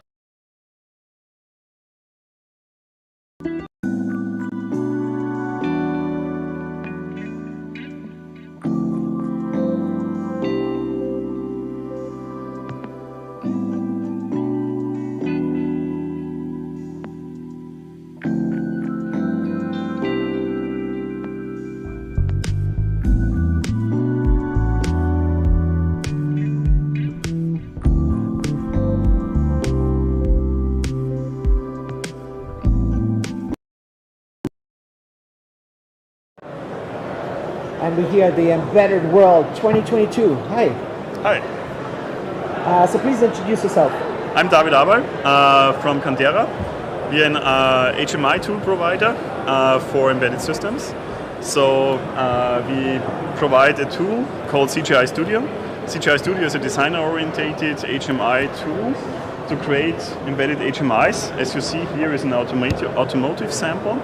The automotive sample shows here the car and the infotainment, so the instrument cluster. This is running on an Renesas R-Car H3 using real-time rendering via OpenGL. And also the in-vehicle infotainment system is here integrated. And with our tool it's possible to create HMIs with just a few clicks. It's design orientated, so if you're a 3D artist, it's easy to use our tool, create HMIs. There is no coding required. It's what you see is what you get, and you create then high-performance embedded HMIs. So what's happened since last year? How many things improved and changed? Yeah, there are actually some completely new things. You can see new demos over there. We have here some automotive demos and also non-automotive demos. We have the automotive weather demo here. This is a real-time rendering of outside effects in a car, so you can have weather reflected. You have also, let's say, from the other system, also input. You can see also here an instrument cluster based on a Traveo 2. So this one can actually create it in just a few minutes in our tool. So in let's say less than an hour. Less than an hour you create such an HMI. Here you have a medical device.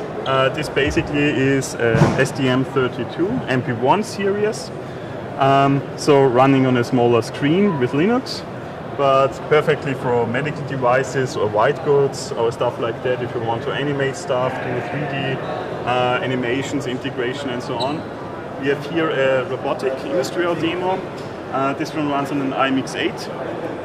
We can also modify directly and interact with 3D models on the screen and save data points and also do animations with 3D. So this would be perfect to enrich, let's say, industrial products with a maintenance screen to have available, let's say, more interactions than a classical matrix display or other input devices. Here we have a coffee machine sample. Also for, let's say, white goods market, coffee machine could be also, for example, enriched with 3D animations and stuff like that to have, let's say, here really a premium user interface available. Moreover, you could also imagine doing stuff like creating a fridge, an oven, a washing machine or something like that with CGI Studio. So actually these demos are done, let's say, within one working day. Here you have even 3D interactions on it. So the tool is completely orientated on 3D artists. So it's possible to create HMIs quickly. So instead of having software engineers working with these samples, you are using 3D artists to create them. There is no coding required, and they are created in a very short time. Nice. So it's just getting more beautiful, the embedded UIs? Yes, exactly. So one advantage is, as we are using OpenGL with our platforms, also let's say also MCUs. Thanks. Also MCUs without and with graphics engine. So maybe you show some demonstrations in there a little bit. Here you see our CGI Studio with some of our key features. So this is actually our product. And what you see is what you get design tool. So if you're familiar with 3D tools from the 3D authoring space, let's say like Blender or even gaming industry like Unreal Engine or Unity, you can start directly creating embedded HMIs. So it comes bundled with a lot of useful feature sets to support you. For example, the Smart Importer. Here you can see it. The Smart Importer is a tool basically allowing you importing assets from the Photoshop. Importing, okay. Importing. So Photoshop, Adobe XD, Sketch, or even Axura B can be directly imported and enriched. Moreover, what else can we show you? There's some of our partners supported platforms. So we are really hardware independent, so you can use CGI Studio running on nearly any platform. Also different operating systems, Linux systems, specific real-time systems, and also using without operating systems, so to really bring out the maximum performance from your platform. And Cool. What kind of discussions are you having here at the Embedded World? What do people come and talk about? What do they want? HMIs. Just more tools? So actually, most people are interested in creating easily and fast HMIs. So the HMI sector is moving from a software engineering sector to a, let's say, designer-oriented market. So this means that users are typically a different kind of role. There are artists, artists should create HMIs, not software engineers. Moreover, this speeds up the development. If artists directly create HMIs, they can focus on the design, on the output, on the quality of the product. You don't need the software engineers, on the other hand, to coordinate between designers and software engineers. And this makes it actually, quite easy. So here we have a lot of positive feedback that our tool provides the capability to allow artists creating HMIs directly, run it on the hardware immediately. So I typically suggest that you have, let's say, if you develop with CGI Studio, you have a designing tool, creating bitmaps, stuff like that on the one hand. You have CGI Studio creating the HMI, and next to you is directly the embedded hardware. You can bring it to the target just with a few mouse clicks and run the HMI directly there, test it already, record some videos directly from the hardware itself to forward it and to see that, let's say, the new HMI is running on it smoothly with high performance and without any coding. So no software engineer is required when you want to create HMIs. Nice. And since last year, there's just more and more people coming into your ecosystem, more people trying it out? Yes, absolutely. So new markets are opening. As time goes by, a lot of new controllers come to the market. So also based on Moore's law, controllers get cheaper and cheaper every year. This means that it's open space for new markets. So the automotive market offered premium HMIs. Currently we see that the market is offering in more and more segments, like white goods market, also medical market, HMIs with a high quality. So the new controller generations make it possible to use HMIs on, let's say, washing machines, for example. So people are demanding it. So we get a lot of feedback and a lot of customers coming to us to actually ask us for supporting them how to create HMIs and using our tool to then actually provide the products. Do you have a feeling like the embedded industry is growing? There's more and more money in there? Or I think so, yes. I think the big problem only will be the chip shortage, but in general, yes. What do you do to solve the chip shortage? As we are a software provider, we can't do much, unfortunately, except that we are providing high performance. What we see is that due to chip shortage, with people want the high performance. Yes, people want high performance, but it's also that the current serial production controllers are not available.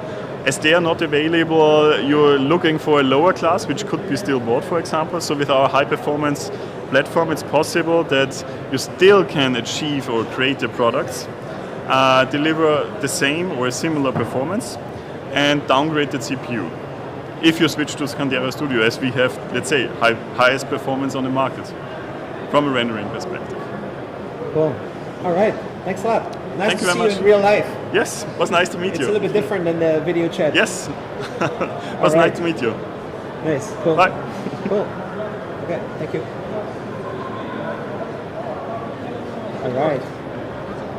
And you know my contact, right? Huh? You can find it right here. I have subscribed to you. Okay, cool. It's live. You can, 6 hours and it's you. But I'll cut it out. Next couple of days. Okay, see you. Bye-bye.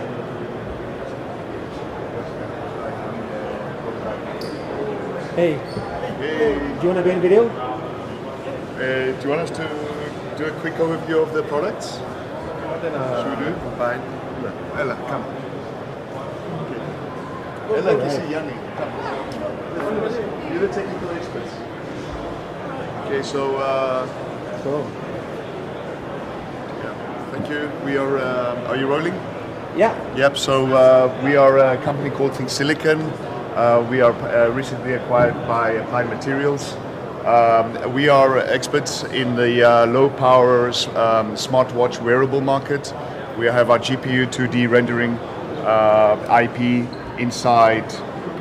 This is the Ambiq Apollo 4 product, which is using a Cortex M4 core with a this one here, Ambiq Apollo 4, which is a Cortex M4 core. Along with our the display subsystem is made up of NEMA graphics, the Pico XL that you see here is inside there, which generates and renders the graphics in this embedded system on a smartwatch, and also has our NEMA display controller, which generates very vibrant colors that you see here on the display. And this is running at less than 100 megahertz, and it's running, and it has a memory of 1 megabyte of SRAM and 2 megabytes of MRAM on chip. So very, very small memory footprint. It's actual device. When it says small is mighty, yeah. What is the expertise? What do you do at Think Silicon? Think Silicon, do you want to talk a little bit? Yanis? Yanis is our software lead. Yeah, thank you. So what we do actually is that we have a really small device, but it is really efficient. Okay, so what we do is bring features that normally you would find only on the high end of GPUs, for example, and you can have on smartwatches really elegant and fluid animations, but the power consumption will be really low. So you will have a really long battery life. You can have fluid graphics with up to 10 or 12 days of. Are you running on Cortex M? Cortex M, M33, M4, yes. RISC-V, yes. So what is a secret? How do you do graphics on the Cortex M? And it's good. The secret really is that the IP was designed from the ground up for this specific application. Okay, so we knew the embedded world really well. We knew graphics really well. So we found a very good balance in terms of features, performance, and power consumption. Nice. Do you want to show us some other demo? Is actually the watch you're wearing? Yes. Think Silicon? Yes, this. All these watches. So can you describe what is this watch? This is a Xiaomi Watch S1 Active. It has a resolution, I think, of 460 by 460. So what? Nice big display. Yes. Very colorful, very bright. Exactly. But somehow long battery. Yeah, it's from I think 7 to 12 days. So from my experience, I think like 7 or 8 days with the screen always on, like this. It's possible, yeah. And the graphics. With my Samsung here, I can barely do one day. Exactly. That's exactly what we do. Too much power. That's exactly what we do. But it's checking all my vitals. Is it vitals and stuff yes, also? Yes. I always have it on, yes. You can see here. So you are in actual products out there. You can see. Yes. There. What do we see here? So you can see we span the entire range of the segment, from the feature watches, the fitness trackers like the Xiaomi Mi, all the way up to the high-end segments such as the Garmin that you see here on the left. We power the displays in all of these devices with our 2D graphics rendering and our display controllers. Yeah, Iris, can you show Shabak the demos here that we haven't shown? The PVG demos? Show maybe also the PVG demo. Yes. Yeah. So what is the Pico VG? Pico VG is our newest CPU that will launch from October, and it accelerates vector graphics. You can see here a map, an SVG file that's rendered with that's vector graphics. All right. Yeah. So the beauty of this processor is it can either do to accelerate rasterized graphics or vector graphics. And vector graphics you can see on like maps or fonts. And it takes up a lot of the utilization on the Cortex M. But now that we are running it on our accelerator in the NEMA PVG, you only require 20% utilization on the Cortex M versus 80. So all this is rendered on the NEMA GPU. So you work with the chip makers? Yes, we do work with some chip makers, and you can see here the one of them is listed here, which is the Ambiq company. And so they integrate your IP on the chip. On the SoC. Yes, we're an IP vendor. There's others in the next floor. Next door that you will see big names next door which are also integrating our IP. These smartwatches are big names. Yeah. They're like world leaders. Amazfit and these guys, they're like selling most smartwatches. Yeah. And it's crucial to have something that looks cool and has long battery. Exactly. That's the value proposition. Exactly. The future though is more also adding extensions. So we obviously extended from our original GPUs, we added vector graphics capabilities, and now we're also adding in the latest Neox architecture that you can see here, we're advertising, we have pamphlets, is adding AI capabilities on the GPU. So we add compute shaders, which are very common in smartphone markets. Compute shaders are very common in the smartphone market and now being waterfalling down into the MCU market and are running on the next generation Neox as compute shaders. So you can do post-processing, pre-processing, classic computer vision, image processing, and also machine learning. Here we have a demo where you are doing some person detection on the Neox GPU in very, very low power consumption. So how long has Think Silicon been doing this kind of technology? So maybe you can answer that. Yeah, we started in 2007, but with graphics we have been developing only graphics products since 2010. And yeah, so we are quite a long time in the segment. And initially, I think that we're actually the first GPU that exclusively targeted the embedded market, like smartwatches. And are there new hybrid Cortex-AM that could be taking advantage of your technology only when it's on M and doing something else on A? Actually, there are a couple of watches here. I think one of them is that one, the Oppo Watch 2, which have like a big little subsystem. On the big subsystem, it's running Wear OS. On the little, it's I think an RTOS-based system, which of course consumes very low power, very low energy, and when it's running on low power mode, then it's using our graphics. Nice. And what does it use when it's not on low power mode? I'm not really sure. I'm not really sure for the specific. All right. You're always going to be in Cortex-M only. Cortex-A on the high power, Cortex-M on the low power. Yeah. You do stuff on A, yeah. Yeah. All right. We are scaling all the way from, we scale from 1 core all the way to 64 cores in the future.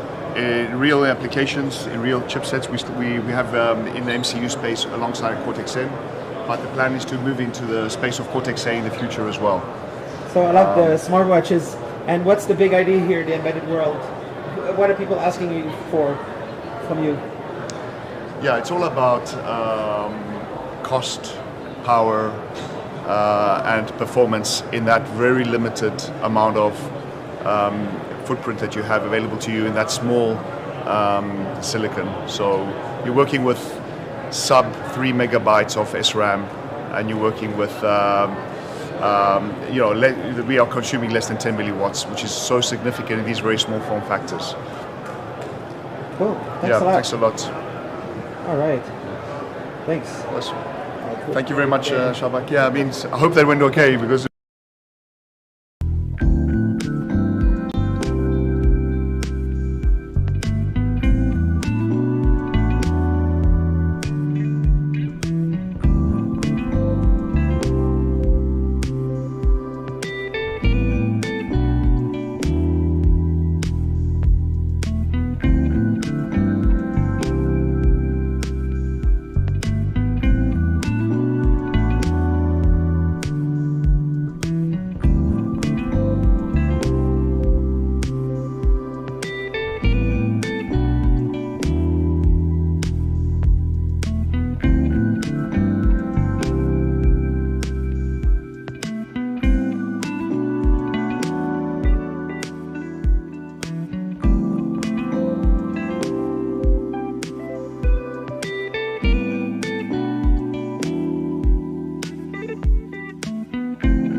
Be back.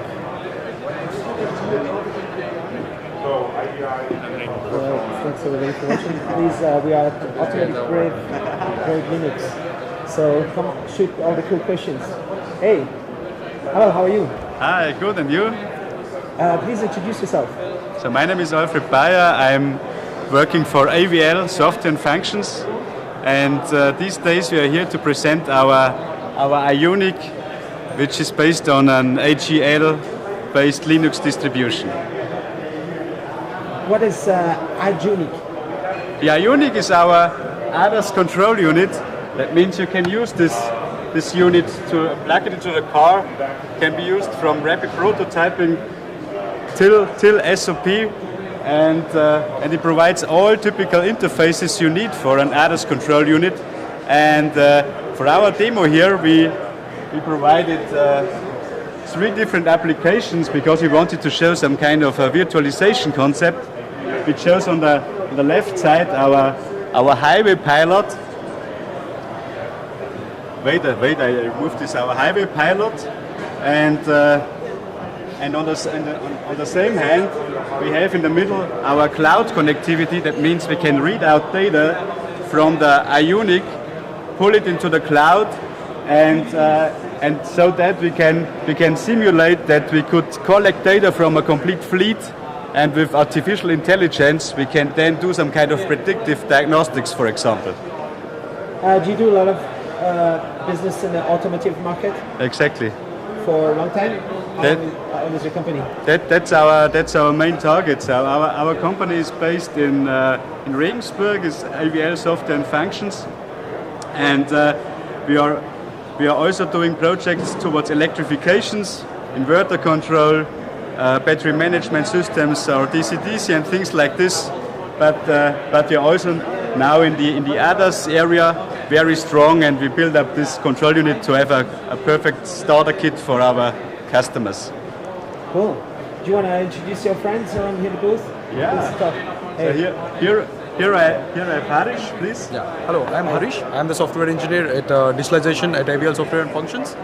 So here, the third application which is running on this Ionic device is the emotion-based music player. You could also try live how it basically works. It recognizes the emotions of the person, and it plays the different music based on their emotions in the car. So I can also share a demo.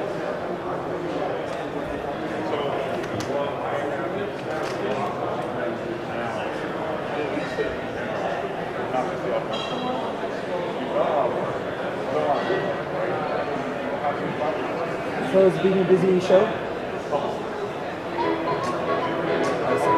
Yeah, you can start. You can.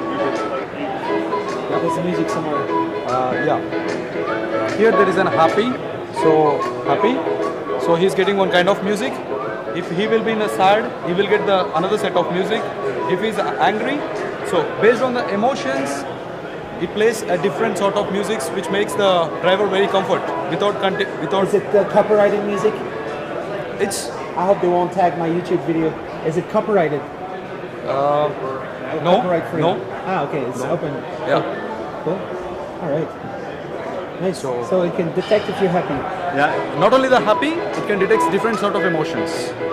So it's trained basically with the 7 different types of emotions: sad, happy, fear, angry, surprise, disgust. Now I'm sad. Look at this. Oh, he's sad. It detects that I'm sad. You're angry. No.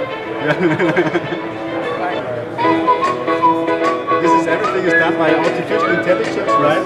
Yes. And Harish developed here the learning model, and with that, the driver, you can give a driver another kind of music so that his mood will change and he can drive properly further. Yes. So that's the main idea behind this project. Nice. Cool. All right. Let's see if your friends are easy still. Yeah. Okay. How about who else wants to talk on video? You? How are you? Hey, I'll let you find your friends. Okay. So I'll be right back. Cool. I'll cut together with these guys after. Okay. Thank you. Okay. Sure. Let me give you my card. Yeah. Where can we see this? Yeah, I can spit it out as a separate video. Yeah. And cool. It's streaming live right now. It's streaming live. Yeah, you can see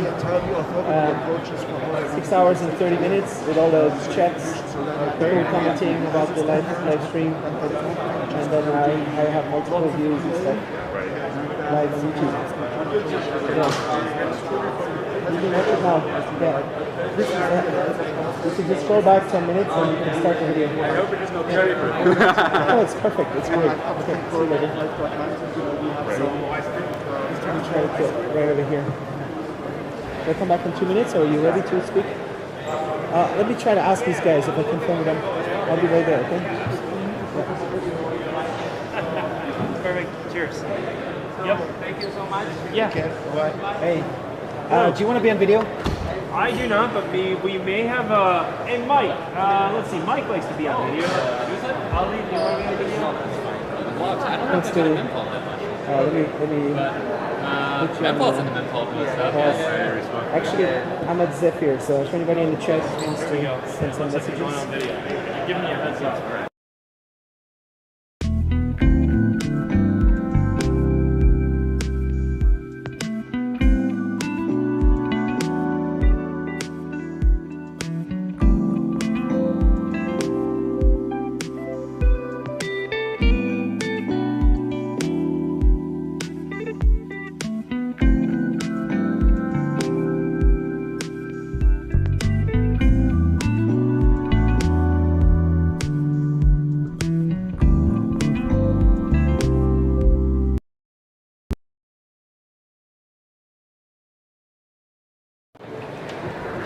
So we're here at Zephyr, here at Embedded World 2022. Hi, please introduce yourself. Hi there, my name is Mike. I'm from Goliath. We're a device management cloud and we're built on top of Zephyr. Zephyr is an open source real-time operating system that's managed by the Linux Foundation. We make it really easy for you to connect your Internet of Things devices and make sure that they're secure by default. So each device is going to have an encrypted channel back to the Goliath servers. This demo that we have right here, if you imagine like a greenhouse that's using both natural sunlight and augmented light, you want to be as efficient as possible. So we have a light sensor here that's going to measure and try to hit an exact target. If it gets cloudy outside, our cloud will tell the light to get turned on and make it more efficient to hit your yields and your harvesting deadlines on time. Of course, this is using Wi-Fi and Ethernet. These might not be the best technologies in your greenhouse situation, but we have another demo here that's based on Open Thread. If you think about like Bluetooth as a radio technology, this is similar, but it's actually the thread is the radio technology. All of these devices connect to each other. They make a mesh network, and it's self-organizing, self-healing. So if nodes are added to or missing from it, you'll see them. And there's an accelerometer in here, so I can press a button and you'll see the accelerometer data change. This is actually going from the device through what's called a border router. So the border router itself has an internet connection. It goes up to the Goliath servers, the data gets stored there, and then we see on our visualization platform it come here. Really the future is all about connecting more and more devices. We make it easy to manage those large fleets of devices, including the ability to update the firmware that's running on them. So if you have a security vulnerability or you need a feature or anything like that, Goliath manages a way to upload your new compiled firmware, have it download to the device, it'll check the signature to make sure that it is what's expected and who it's from, and you'll have all the features that you were looking for. So how big is Goliath? There's 10 people working Goliath right now. We're about a 2-year-old startup, and we find that we're a translation layer between the people that are doing low-level embedded and the cloud teams. And we, since we're built on top of Zephyr, we're hardware agnostic, so anyone that's doing embedded engineering can build with Goliath. And where are you based? We're actually all remote, remote first, and so we have members in the US, in Brazil, in Poland. So yeah, we work all over the place. And how is it to work in the Zephyr ecosystem? I think that there is a learning curve, so if you're first starting, just know there's going to be a little bit of effort to see how things are done, but once you get going, it's really easy. For instance... talk about the last piece of the demo, too. Yeah, I don't have any battery on mine. Right I got mine here. Yeah. So this is a e-ink display, so currently it just turned on. It needs to get connected to the Wi-Fi network that's hooked underneath the... oh, is it on? Yeah. It's a demo thing. Yeah, demo culture. Yeah, there it goes. Okay, so now basically it's going to update with my personal information first, company logo, my title, of course. Got some blinky lights here, but basically this is also a Zephyr-based device running with an ESP32S2 on the back, talking through a Wi-Fi device that's underneath the desk, and is talking up to the Goliath servers, and it's listening for all the data, much like the dashboard that Mike showed. And so currently, it's just showing this single view. We can also do a look at the data coming off the blue demo. So Mike wrote some code to redraw the screen and get the live data that's showing off the blue demo. Did you explain the blue demo or no? The blue demo is just temperature, pressure, humidity sensor. So we're getting that coming off. If we look at the green demo, the greenhouse demo that we were showing before, you can see the live light intensity value. The microphone right. Oh, wait, talking to the mic. You can see the live light intensity value, the target value that it's looking for, and then the brightness of the lamp between 0 and 255. You can also do things like the quality of light, so it reads out like red, green, and blue on the light. And the final one is like these little note sensors. It should say normal for all three of them because they're upright right now, but if someone were to tip over your materials, you can press it again, then we can read it out again and we should see one of them is now inverted. So we can do live monitoring on our name tags at the conference, which is a ton of fun. Nice. How soon does the conference have this? How soon does the conference have this? Oh, like as a conference badge? You know, Mike and I used to go to DEF CON a lot, and we love the badge life community. We hope that other conferences like this would bring that sort of thing in. But we do not see that anytime soon at Embedded World, but there's a lot of other great stuff to see and get at Embedded World. So. But if you're looking to try out devices like this, you can go to Goliath.io. We have a dev tier that has the first 50 devices without paying anything, so you can play around with it, get your own stuff talking to the cloud and back, and we're always available to chat about it. Yeah, this is actually an Adafruit dev board, so this is a $35 dev board from Adafruit. It's got e-ink and sensors and ESP32. We use it for training as well, so if you go to training.goliath.io, you can try out Goliath and follow along with tutorials in Zephyr. And what's your discussions happening here at the Embedded World? What are people talking to you about? Yeah, I think a huge number of people are looking for over-the-air update for their devices. So when you have things that are out in the field and you can't get to them, you need a way to update the software, and we specialize in that. The other thing is a ton of people see that Google's technology called Matter is coming next year, and Matter's built on top of Thread as a transportation layer. We also specialize in doing thread communications. That's what these red devices are talking on the Thread platform, so we've heard a ton of people asking about that as well. What is the Matter? What is Matter? What is the Matter? Oh, there's a lot of things that matter in these days. Matter is a software layer from the CSA, formerly the Zigbee Alliance, and basically that's going to allow interoperability in the smart home. So if you had like a Google light switch and an Apple light bulb, assuming Apple would ever make a light bulb, in the past they weren't able to talk because the software management layer was different. Once Matter comes out, basically those will be able to talk. The Google light switch will know how to talk to an Apple light bulb because of the software management layer, but those will all be built on top of other technologies like Wi-Fi or Thread or Ethernet, and basically it'll allow more interactivity, interoperability, that sort of thing. I'm personally interested in the Thread layer, especially because you don't necessarily need that interoperability, but you could take Thread and put it into an industrial market as well and have the meshing and the other IPv6 characteristics of a Thread node that then get passed all the way back up to the network and be controlled by Goliath. Do you know Rudy from Espressive? Not Rudy. We know. Hi. Oh. Hello. Hi, Rudy. Hi, Rudy. Yeah, how you doing? Right. We know Sprite from Espressive. We're using your stuff. Our smart lamp's running Espressive as well. That's right. Great technology. Yeah, we love Espressive. So there's a bunch of Espressive in the... Yeah, in the badges and also in the smart lamp. These devices are running NRF Nordic semiconductor with an Ethernet, but I actually prototyped them with Espressive and Wi-Fi because it's easy. One of the places that Zephyr really shines is that your C code is completely separate from the hardware that you've chosen, and so it kind of abstracts it away, makes it possible to like upgrade within the same chip family or even switch between vendors or switch between manufacturers of sensors. Nice. You know where I can find Espressive?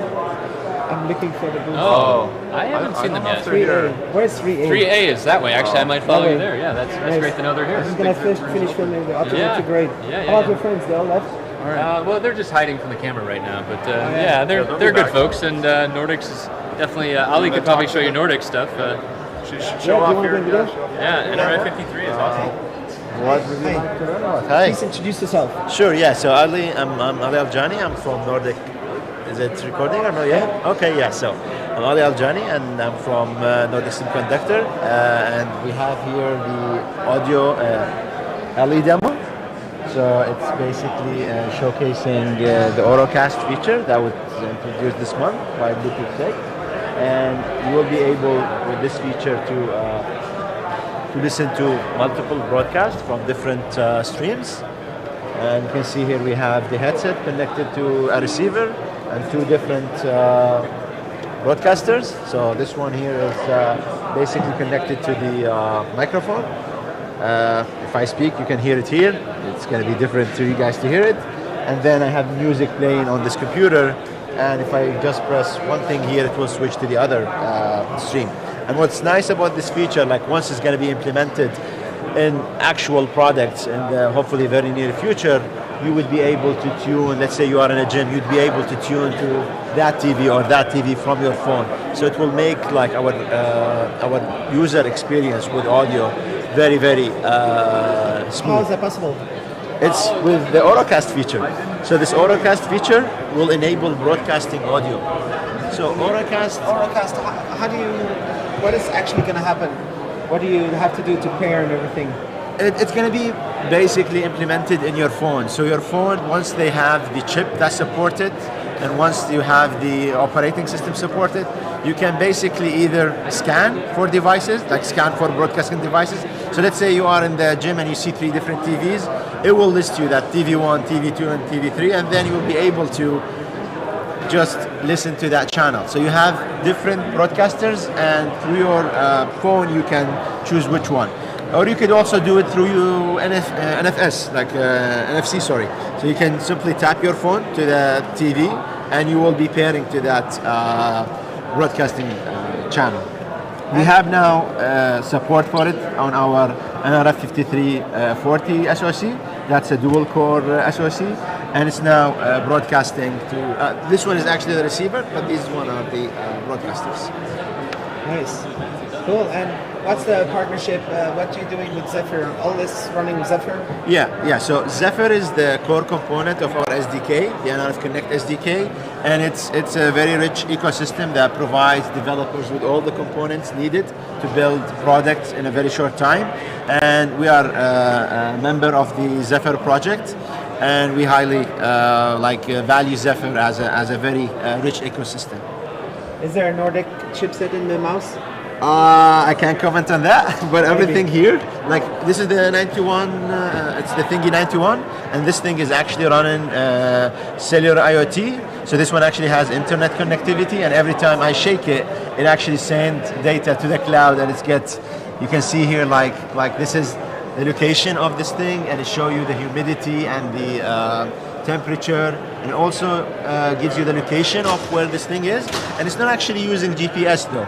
We have GPS support here, but GPS for low power application is a bit critical because it consumes energy. You can still use it. So we provide a service called single cell and multi-cell, where we get you the location from the tower. So we know which tower this thing is connected to, and then we provide you that your location is going to be in this proximity.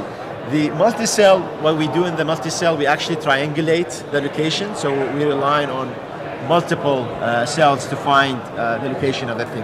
And of course, you can still always use the GPS, but you need to plan that ahead and expect for the power consumption that's required for it. Cool. Awesome. Good stuff. Thanks a lot. No worries, yeah. Well, let me give you my card so you can find the video. Sure. It's going to go. Yeah. Right there. That's my card as well. Thanks. Yeah, thank you. We were literally, my CEO was talking about you this morning. He's like, yeah, this guy comes to events, and I was like, the fact you came by, that's so cool. Thanks for filming us. Really appreciate it. Yeah. So it's live, but you can find it later. I'll split it out. Okay, if you great. Want to send me an email with a Sure. very technical description about your video, and I can use that on YouTube. Oh, that'd be great. Do you want to fly or anything, or that easier? Email is easier? Or, okay. Yeah, just email. Here's a flyer. Cool. Oh, there, I don't have. Oh, no pockets. Okay. I will email you all that stuff. Okay. Thanks. All right. Thanks for seeing you. Thanks. See you. Survey of or an analysis of what we've shipped, what the build and delivery team has use the tables for a second? Yep. Sure.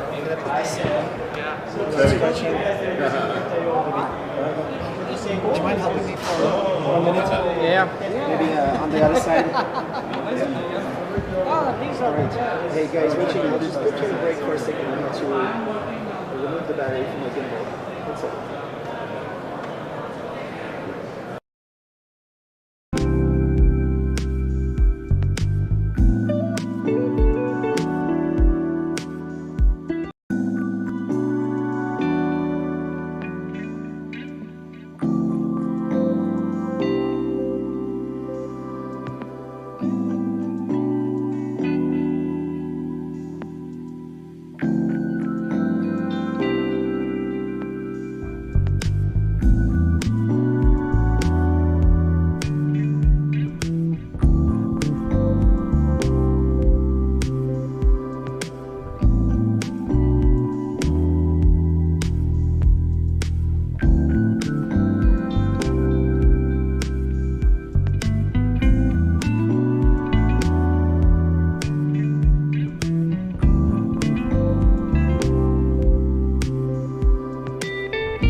And we're here at the Embedded World. Hi. Hi, my name is Dan Koshi. I'm the Executive Director for Automotive Grade Linux. We're an open source project. We have a membership-driven organization with 11 car manufacturers that account for about 60% of worldwide automotive vehicle. And the goal of the project is that we're bringing together an ecosystem of companies to create a single platform for the automotive industry. So we're addressing things like infotainment, which is shown right here, as well as instrument cluster, heads-up display, telematics, and essentially all the vehicle functions in the cockpit. We're working on a lot of interesting things at the moment. We have expert groups which work on certain areas of the system, and one such expert group is the virtualization expert group, which is working on what's called VirtIO, which allows us to run multiple functions such as infotainment and instrument cluster on a single processor. So that's a really cool developing trend, and we're making a lot of progress in those areas. We also have another expert group called Container and Service Mesh Expert Group, being led by Amazon AWS, and that expert group is basically simplifying the deployment of software and software updates to the vehicle. So that's another very exciting developing area. And in general, we're also addressing more functions in the vehicle, like I mentioned. And another area is that we're working on a new graphical environment called Flutter, which Flutter is an alternative to Qt, and it is something that multi-platform. Multi-platform, exactly, and it is an alternative to Qt. And the cool thing there is that Toyota has spent a lot of engineering effort and funding for their own system, and the cool thing is they've contributed all of that code back into the Automotive Grade Linux project. So now that code is available to our members, and we're integrating a lot of that code into the AGL platform, and will be available for everyone to use, download for free.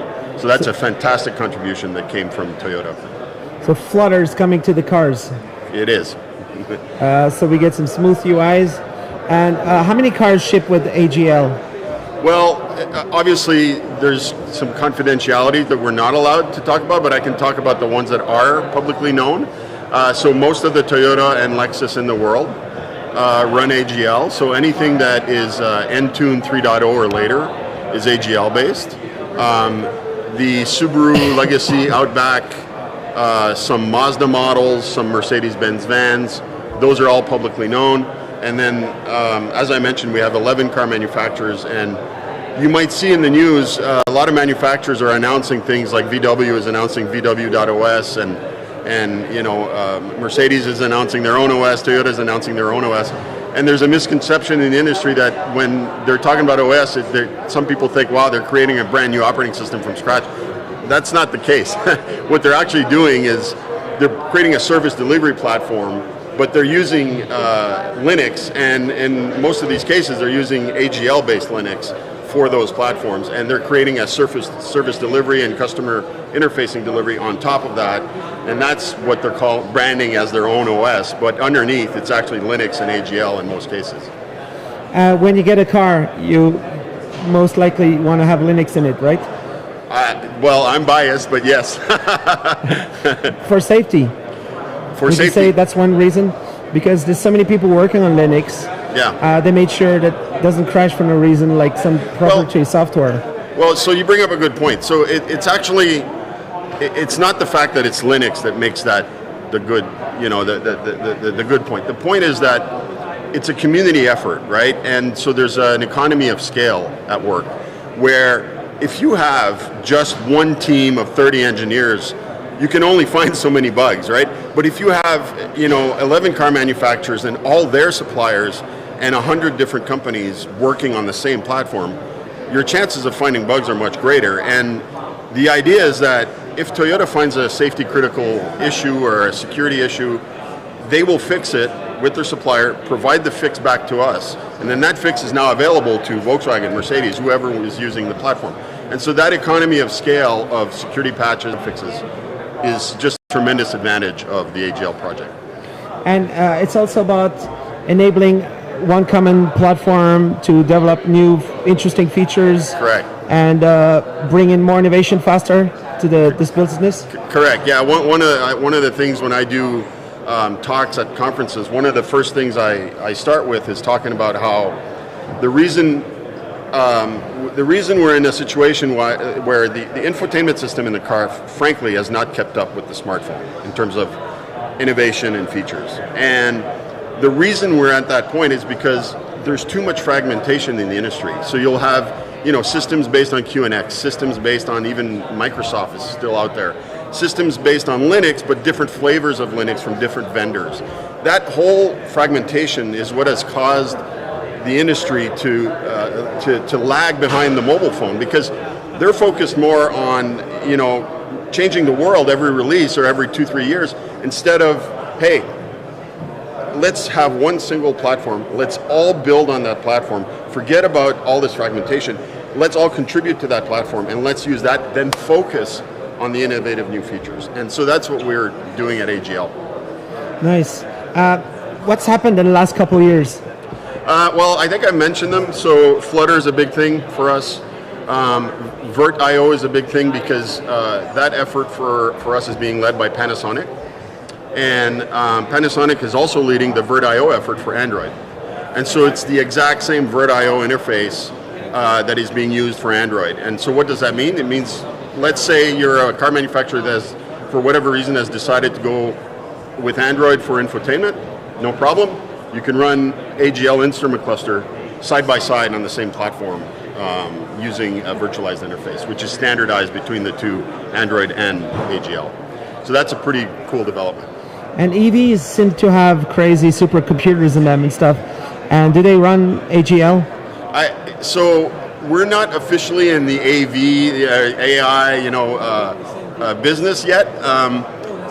Before COVID started, we actually had a plan to start a new platform for AI R&D, and this has always been on our roadmap. It's always been part of our plan, and we actually received board approval to work on this stuff. But because of COVID, we decided to delay things a little bit. But now maybe things are reopening, things are starting again. We'll certainly consider working on that. But I can tell you that we believe there's a lot of R&D going on with AGL for ADAS and AI. Even though we don't have an official ADAS platform yet. Cool. And I guess a lot of feature requests. The industry is asking for a lot of stuff. And can you deliver? How many people are working in the system here? Well, it's hundreds of people because each company, we have over 150 members.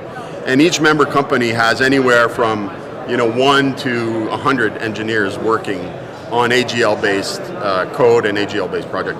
So we don't have an official figure, but it's literally hundreds of community members working together and contributing code back to the platform. And the way we decide roadmaps and things, it's very actually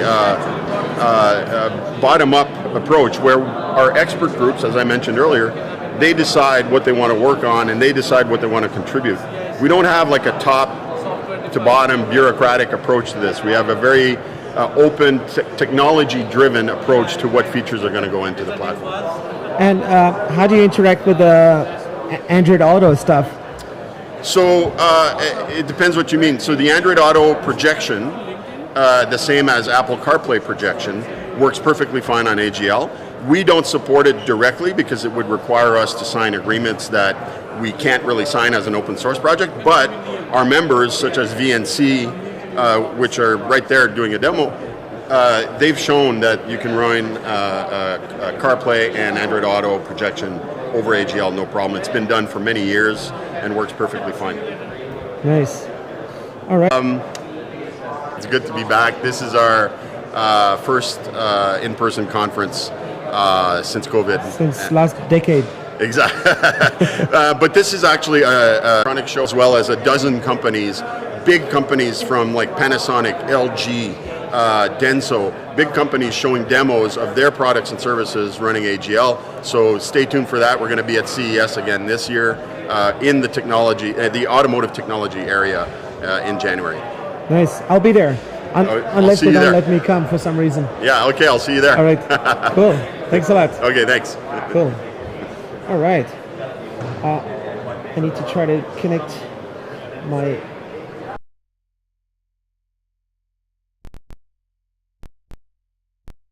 All right. I'm back on my last 13% power bank. Are you going to send us the... Yeah. Let me try to... I don't have any more hands. I'll just give you this. Yeah, if you can hold this for 1 second. Oh, you can hold this. Yeah. Oh, there it is. Oh, yeah, cool. That's my card. Thanks a lot. Yeah. Cool. Did you see my video from last Embedded World? I wasn't here last time, but my colleague Walt was, Yeah, you were there. Yeah. And your friend. All right. Did you like that other video? Yeah. Oh, yeah. Yeah. Cool. All right. I see you in Las Vegas. Okay. If they let me in the country. I don't know. There's some rules right now. Okay, cool. We'll see. Okay, thanks a lot. Okay. See you. Bye-bye. All right. So, I hope somebody watched the show or will watch. It's not only about being live.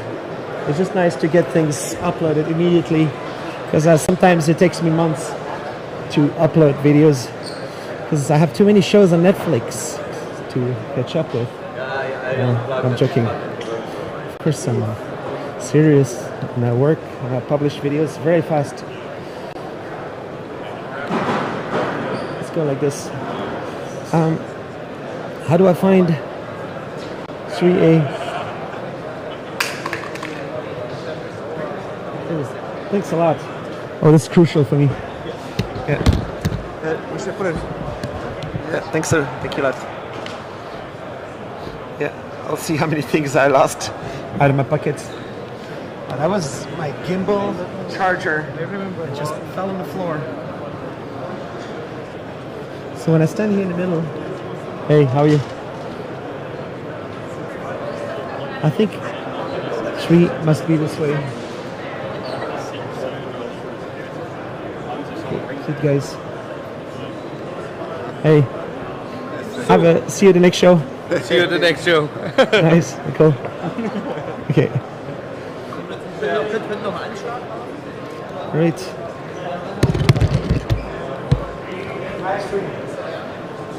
Okay. I'm getting some looks. Setup. How do I? Installation. Hey.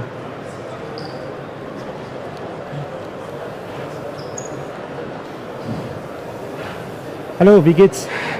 Do you want to be in a video? No, not necessarily. No? We did a remote video last year video chat. That was me. Yes, yes. Yeah.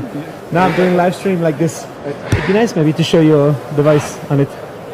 Okay. Let's do. Let me just check how much power is left. Hopefully I can do another bunch. So we're here at the Embedded World 2022. Please introduce yourself. Yeah, I'm Stefan Demjanov, the Director of Sales for EMEA from Data.io. And what do we see here? You see here our centralized provisioning system, which is an automated handler which handles all the small devices which can be programmed and provisioned. If you can speak to the microphone, that'll have it. Yeah. That does what? So it does handle all the small devices which can be programmed and provisioned. We are putting the secrets into these keys, certificates, whatever is needed for security of the devices. So it's physically going in there, doing stuff with chips. Exactly. So the chips are moved physically in an offline process. And what is it doing? It's going in, it can see where it is, it touches it, puts stuff in there, packages, So what you see here is it picks the devices from the tray, puts them into the programmer, programs the devices, put them back to the tray. Nice. What kind of discussions do you have here at the Embedded World? What are people asking for? Well, basically, people are asking how to use this system and checking how they can use it in their factories and in their production. All right. Cool. It's nice to have a real show, no? And show the product. Absolutely. It's a little bit difficult when a digital event with remote interviews and stuff like that. But I hope you liked the video we did last year. How about what's on the wall over there? Can we go over there and check your TV? Is it similar kind of machine? If you can stand in front there, please. Yeah. Yeah, so this is the same machine. Same. It's nice, smooth video. Cool. All right. Thanks a lot. Thank you. Cool. I'll do like this. All right. So it's on 3%. You have my card, right? Do you know how to find me? Yes, I think so. My card. Right here. Okay. It's live. But I'll split it out. Yeah. I'll split it out as a separate video after also. Yeah, great. Yeah. Cool. Thanks. There's no more power in the gimbal, so I'm holding it like this. Great one-man show you are. I'm compensating for 2 years of Netflix, you know. Yeah, absolutely. Okay. Yeah. Thank you. Okay. Thank you. Okay. See you next time. Yeah, absolutely. If you want to do any other videos, you send me emails. Okay. See you. Bye bye. Bye bye. Right. Hey. Let me just make sure my pants are still on. All right. My pants are getting too much work. Oh, there's imagination behind right here. Okay, so we had 3% power. And I keep getting lost. I can't find the 3A hall. Oh, there it is. Right down there. Let's see if I can catch.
All right.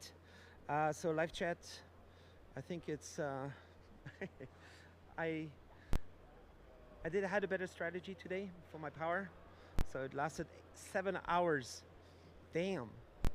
7-hour live stream.